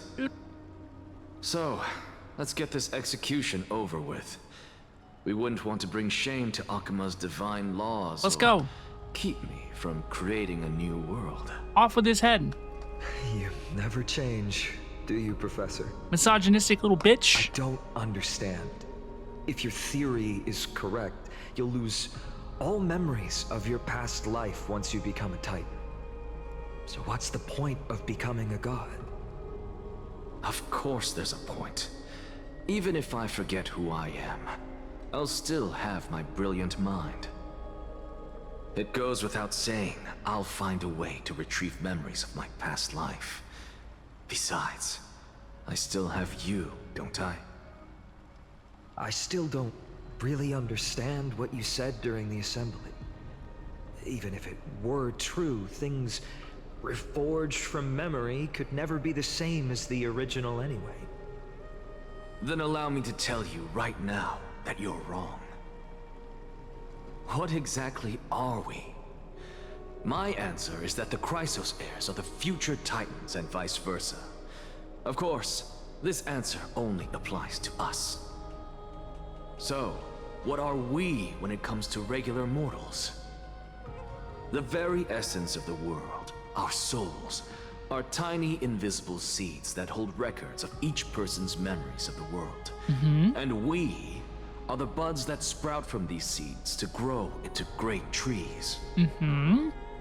Is that what new sporism means? Correct. Once our physical bodies are born, we become new extensions of the world. From there, we plant our seeds into someone's memories, and then scatter them into the hearts of countless people in the future. Just as seeds are affected by their environment, so too will our appearances differ across memories. But the partial memories we carry will always be the same, because that is just how the world is. To destroy our very existence, one must destroy the world itself. But we have someone who will still live on with his perfect memory. That person is you, child of Kefali. This is what it means to be the world-bearing Titan. So, carry everything of this world and live on. Don't disappoint those most precious to you. Don't disappoint Lady Goldweaver. Oh my gosh, is he paying Aglaia respect? Whoa, that's refreshing. He should have done that like 2 updates ago. And especially, don't bring dishonor to my theory. Anaxa, I swear to you, I'll lead everyone to our reunion in the new world. Good. That is all I have to say. Farewell, everyone. May we meet again in the next life. Farewell, great performer. May Circes safeguard your thoughts. Salute him in the same way. May Circes safeguard your thoughts. Are you satisfied, Honorable Titan? Very. I hereby swear I have borne witness. Anaxagoras of the New Sporists and the Grove of Epiphany has successfully overcome the trial of reason. Thus, I shall confer upon you these words. You shall transcend the peaks of purity and return to corruption and hardship. Oh, So that's a god's prophecy. It sounds like you just rephrased my past, present, and future. Oh, Circes. Is that all you've got? Well, you've already transcended the peaks of purity, and you were never the type to give me any leeway. That is true. But I do still have one question. I knew it. What is it? Maybe we're thinking of the same thing. As you've so boldly stated, we and the world itself live on through the memories of others. If that is the case, whose memories did the very first new spore sprout from? How should I know?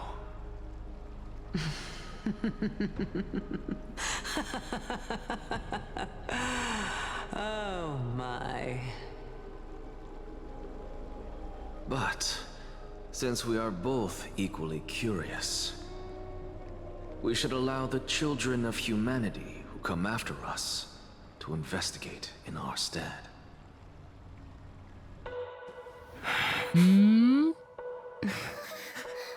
Vaporize him. Rejoice, Circes. I sow the seeds of suspicion in the new world with your soul! That's pretty sick. And now, the objective is complete. That is all. Bye-bye now.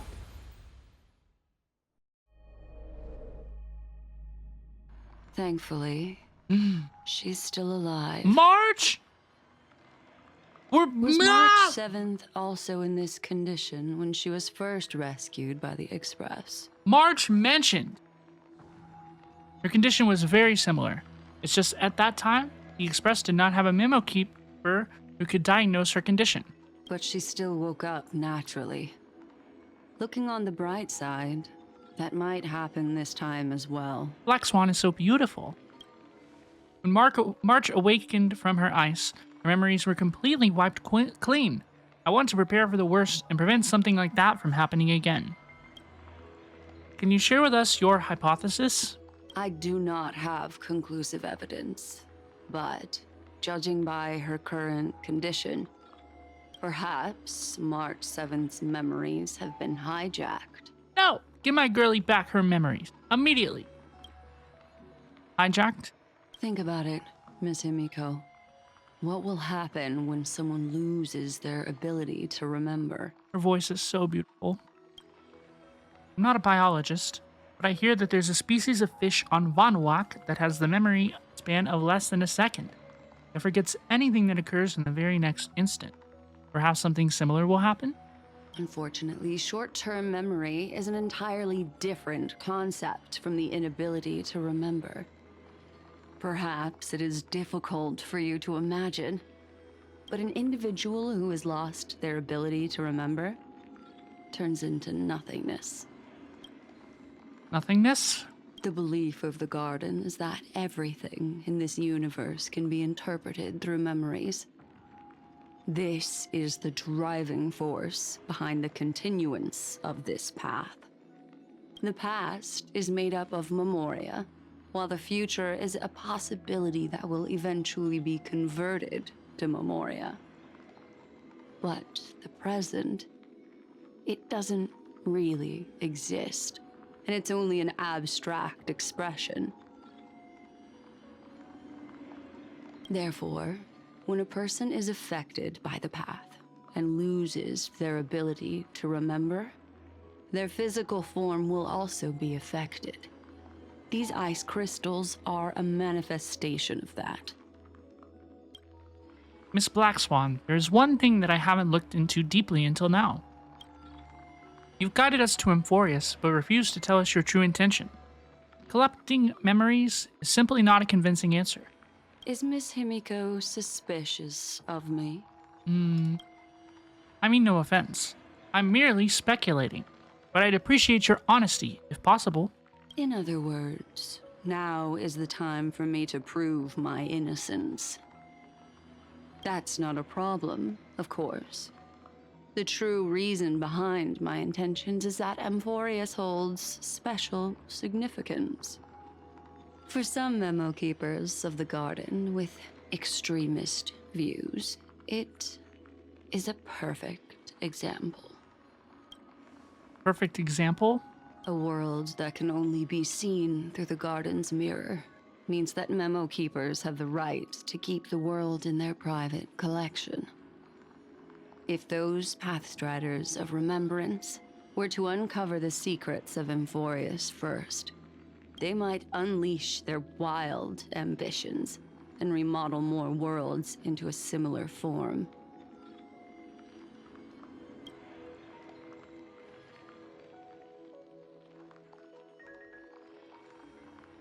So the reason you did everything you could to convince the Express to come to this star zone is just to uncover the secrets and foil the plans of these people? I chose to remain quiet before, because I did not want to involve you in the garden's internal conflicts. Remodeling a world is no easy feat. These extremists likely aren't just simple Pathstriders. Do they wield the powers of Emanators? You can be even bolder with your guesses. The people that I'm talking about, they aren't just individuals. They are an organization that has already attached itself to the pinky finger of Fu Li. Could they be the ones who hijacked March 7th's memories? I cannot be certain, but at the very least, they are capable of doing so. I am deeply sorry about what has happened to March 7th. But the deal that I propose still remains a fair one. Amphorius is still an excellent destination, and investigating further might allow us to uncover the truth behind the accident. Miss Himiko, the wisest choice right now is for us to continue cooperating. What's wrong? Miss Girl? Let me take back a part of what I said just now, Miss Himiko. Although we indeed struck a deal, it seems like I have involved you in some unforeseen danger. Please accept my deepest apologies. Has something changed? It's Fu Li. Their gaze has just swept across Amphorius. Herta's POV? Oh, how interesting. Herta's in this? I never expected a mere memo snatcher to be actually hiding so much inside her head. What's even more interesting is that the word Amphorius has appeared in her subconscious. This lady seems to be having fun. Is she usually like this? Sunday jump scare. It's, hard to explain. What are you two whispering about? Has it not occurred to you that I can hear everything clearly? Please pardon me, Madam Herta. Would you mind sharing with us what you've discovered? The ones who need help are the Astral Express. You will have to put up with my methods, even if they are rather unconventional. Seems fair. Let's get back to the topic. By using the fourth mirror, I rummaged through the brain of this memo snatcher and learned a good deal. Not only does this person know of Amphorius, but there are also many memo keepers who are interested in the place. I searched through her consciousness and found the following terms: the Eternal Land, the Rejected Land, and the private collection of the Garden of Recollection.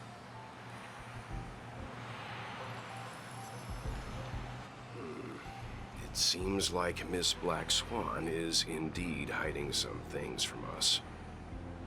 Since I'm not able to find any useful clues from the outside, why don't I personally visit this mysterious Amphorius?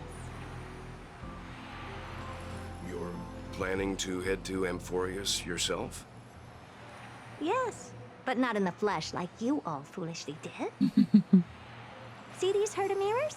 With them, I can project my data spirit entity to any corner of the cosmos through spatial warps, without even needing to leave my room. Where can I get one of those? Of course, these corners of the cosmos must be within the coverage zone of inter-astral peace communications. After all, this is collaborative technology. I see. You do seem like the more indoor type. Although that star zone is not within the network of the IPC, the Express itself can serve as a signal station. Come, give me the astral chart coordinates. Then, sit back and enjoy the show. Walt shares the Astral Express's coordinates with the Herda. All right, now that everything is ready... What? Mirrors, get to work. First mirror, input the coordinates. You'll be in charge of the spatial warp.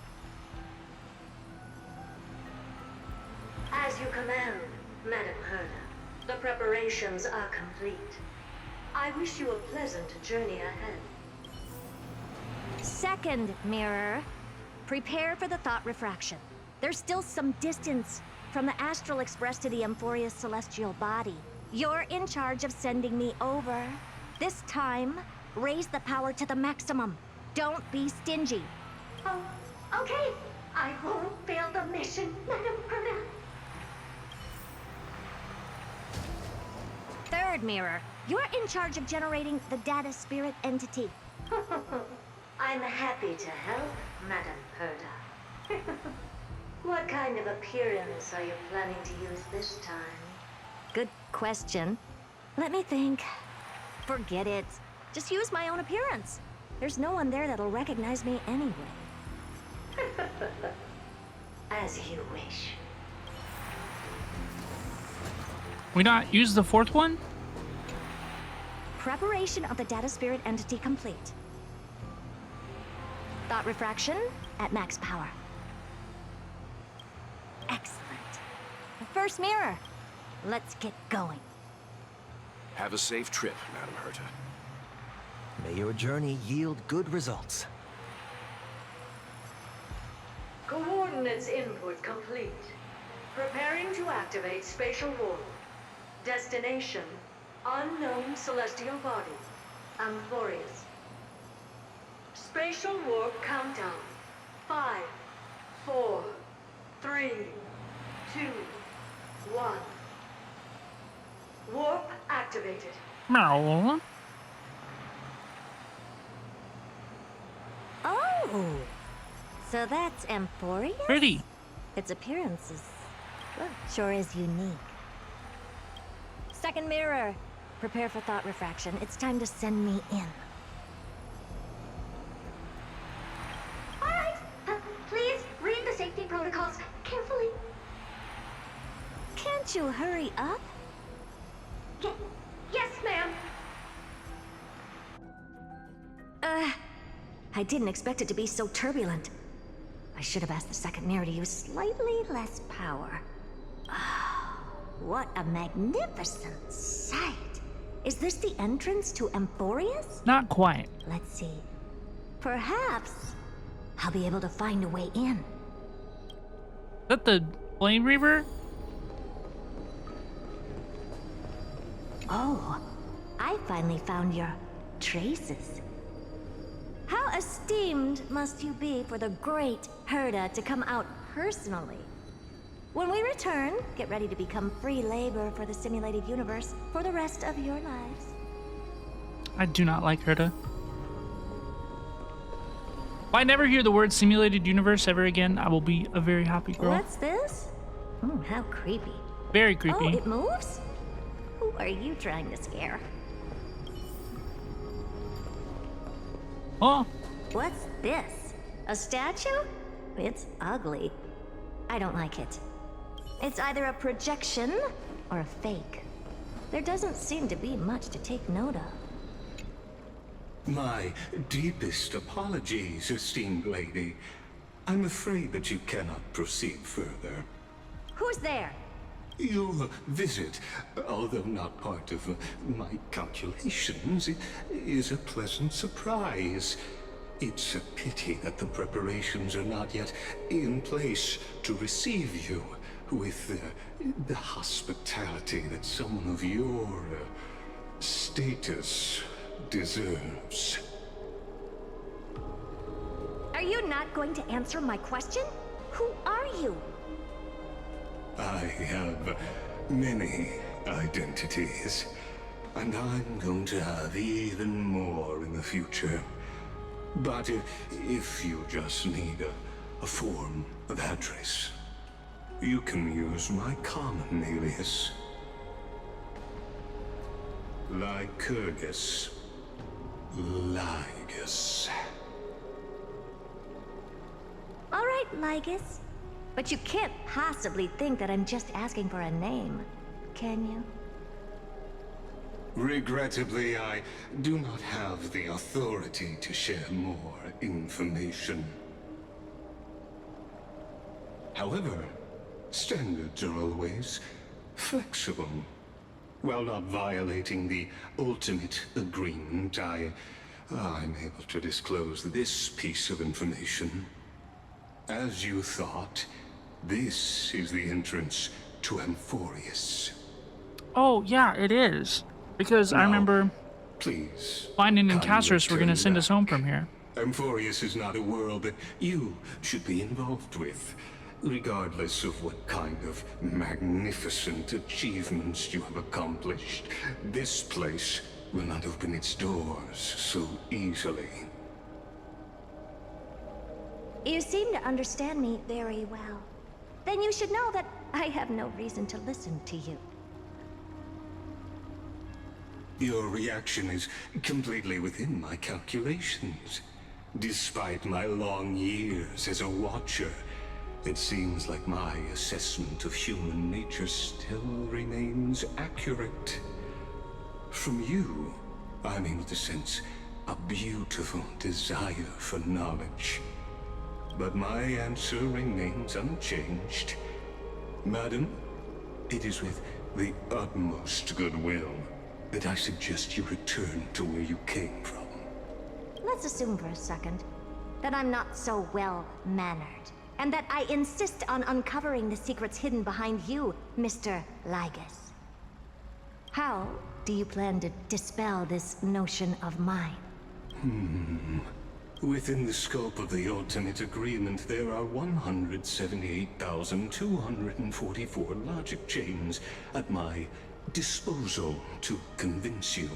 After filtering through them, I have determined that I only require 3 to attain the results that I desire. Oh? I'm all ears. First, for reasons that cannot be disclosed, Amphorius is a completely isolated celestial body. Apart from me, no one else will be able to help you enter. That's not a good argument. Second, if your plan is, as you've alluded to previously, to force me into cooperating by showing hostility, do know that,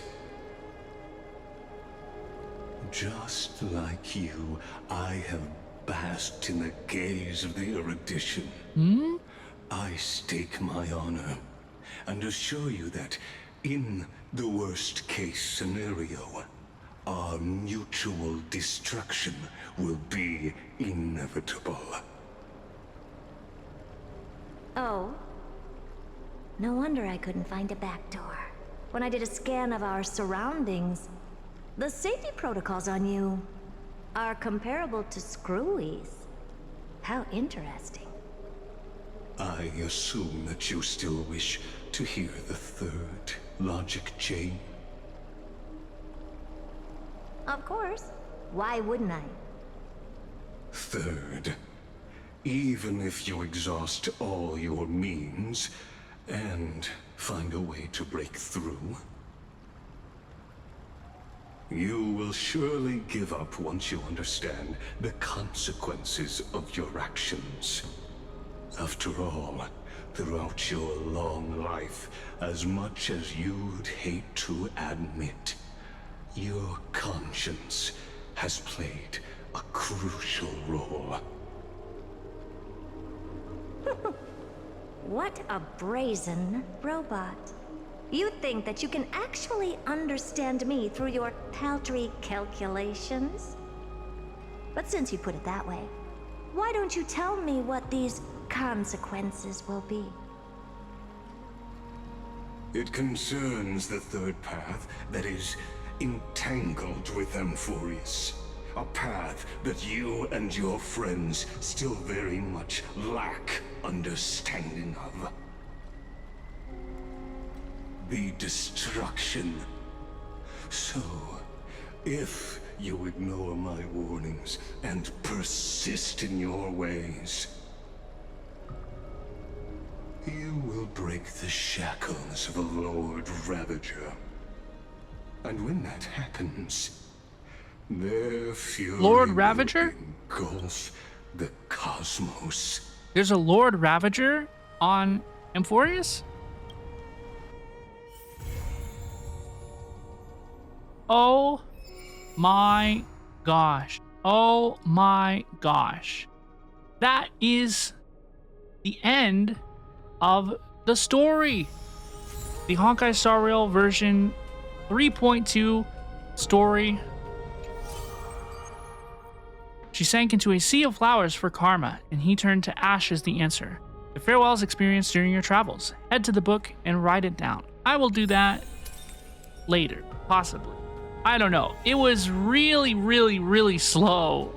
It was really, really, really, really, really, really slow. Honestly, it was more boring than I could have ever possibly imagined in like 100,000 years.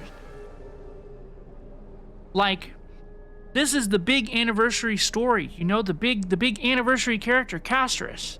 And the story was so much more boring than I could have ever imagined. In like 100,000 years. It was so boring. It was so boring. I think there's like a nice, like 3.5, 4 hour story in there somewhere. You know, like I bet you could edit this down and make like a really tight, exciting, like 3.5 to 4 hour story in here. But Anaxa's part was horrible. All of it was horrible. It was terrible. Castorice's part, we talked way too much to NPCs. They managed to make Castorice's part kind of boring as well. The part with Polixia and Castorice, that was wonderful. I really liked that. The trials were kind of interesting. But the rest of it, I don't know. It was tough. It was tough. It was rough. It was not my fave. So far, I thought 3.1 was one of the best Honkai Star Rail stories, period. Out of Pinakoni, out of Belobog, out of Jinjolofu. I thought 3.1, the previous story with Tribi and Mighty, was really, really, really, really good. And so I thought that I had high hopes. I was like, okay, cool, anniversary update. You know, it seemed like they were getting the wind under their wings. You know, they were kind of like settling into the Amphorius story. Just 3.0, like it wasn't my favorite, but I understand there was lots of exposition, lots of new characters. It was before they received feedback, so I had some like I had some thoughts that it was gonna be okay, you know. And I don't know. It feels like in 3.2 we just took so many steps backwards. It feels like we went right back to Honkai Yap Rail. I mean, 3.0 is you know, they got to get a lot of characters. They got to introduce us to things. They got to get us into the new location. And then 3.1 was great. It was great. I think it was my favorite patch of any Honkai Star Rail story so far. It was true peak. It was such cinema. And this This, I mean, it was just not very entertaining. It was not very entertaining at all. And I think that that really sucks. You know, you have two characters sit there and stare at each other and they talk to each other for 10 minutes, right? And when the camera doesn't move, you know, there's no background noise, there's no music or anything to do anything. It's two characters talking very densely at each other. And then like one out of the 20 sentences of dialogue that they share is actually important at all. And it's so hard to get through. Honestly, it's very hard to get through. It's crazy. The storytelling, they have so much more work to do. All the other Horrorverse games have totally leapfrogged over them in terms of the types of visual storytelling that is occurring. I mean, for a game this size, it's just really unacceptable to be standing and talking and going through this same three poses that we have been for years at this point. 2 years now. This is the 2-year anniversary. And we're still doing things the exact same ways. The other Horrorverse games have picked it up and are leap head and shoulders above Honkai Star Rail in that department. And yeah, I mean, we just gotta, they gotta improve it. There's no way. Castorice's model, when she spoke, she looked like a malfunctioning marionette, dude. She looked like a Chuck E. Cheese animatronic. You know, the way that her model's mouth moved when she spoke was very, very, very unnatural and frightening. It was frightening. It disturbed me. It disturbed me. And you know, I said this on Twitter the other day. Please consider following me over there. But one of the reasons I get so heated about this game sometimes is because this is the game that I played for the longest period of time. I played since the first week it came out. I have experienced the story in real time since Phantilia. You know, I played the Phantilia update the day it was released. And like, I don't know, I care a lot about this game. And I feel like I know quite a bit about this game. And whenever things in this game are less than satisfactory to me, it upsets me. I like take it more personally, because I do really care about this game, and it sucks when something that you really enjoy isn't very fun anymore. So that's why I'm a little disappointed. That's why I get a little heated about it sometimes. Is because, like, I don't know, I really like this game. I consider this like my home game, and whenever it is disappointing and it's not very fun, you know, that makes me upset a little bit. I want it to be fun. I want it to be good. You know, I once said, like, there's no way I ever quit Honkai Star Rail. It's way too easy to keep up with. And I'm just not sure if that's the case anymore. The updates are getting longer. It's crazy. The updates are way too long. The story is way too long. But please let me know what you think of Honkai Star Rail version 3.2's story in the comments below. And thank you so much for checking out my playthrough. Please take care of yourselves, be good, and bye-bye now. Have a good rest of your day.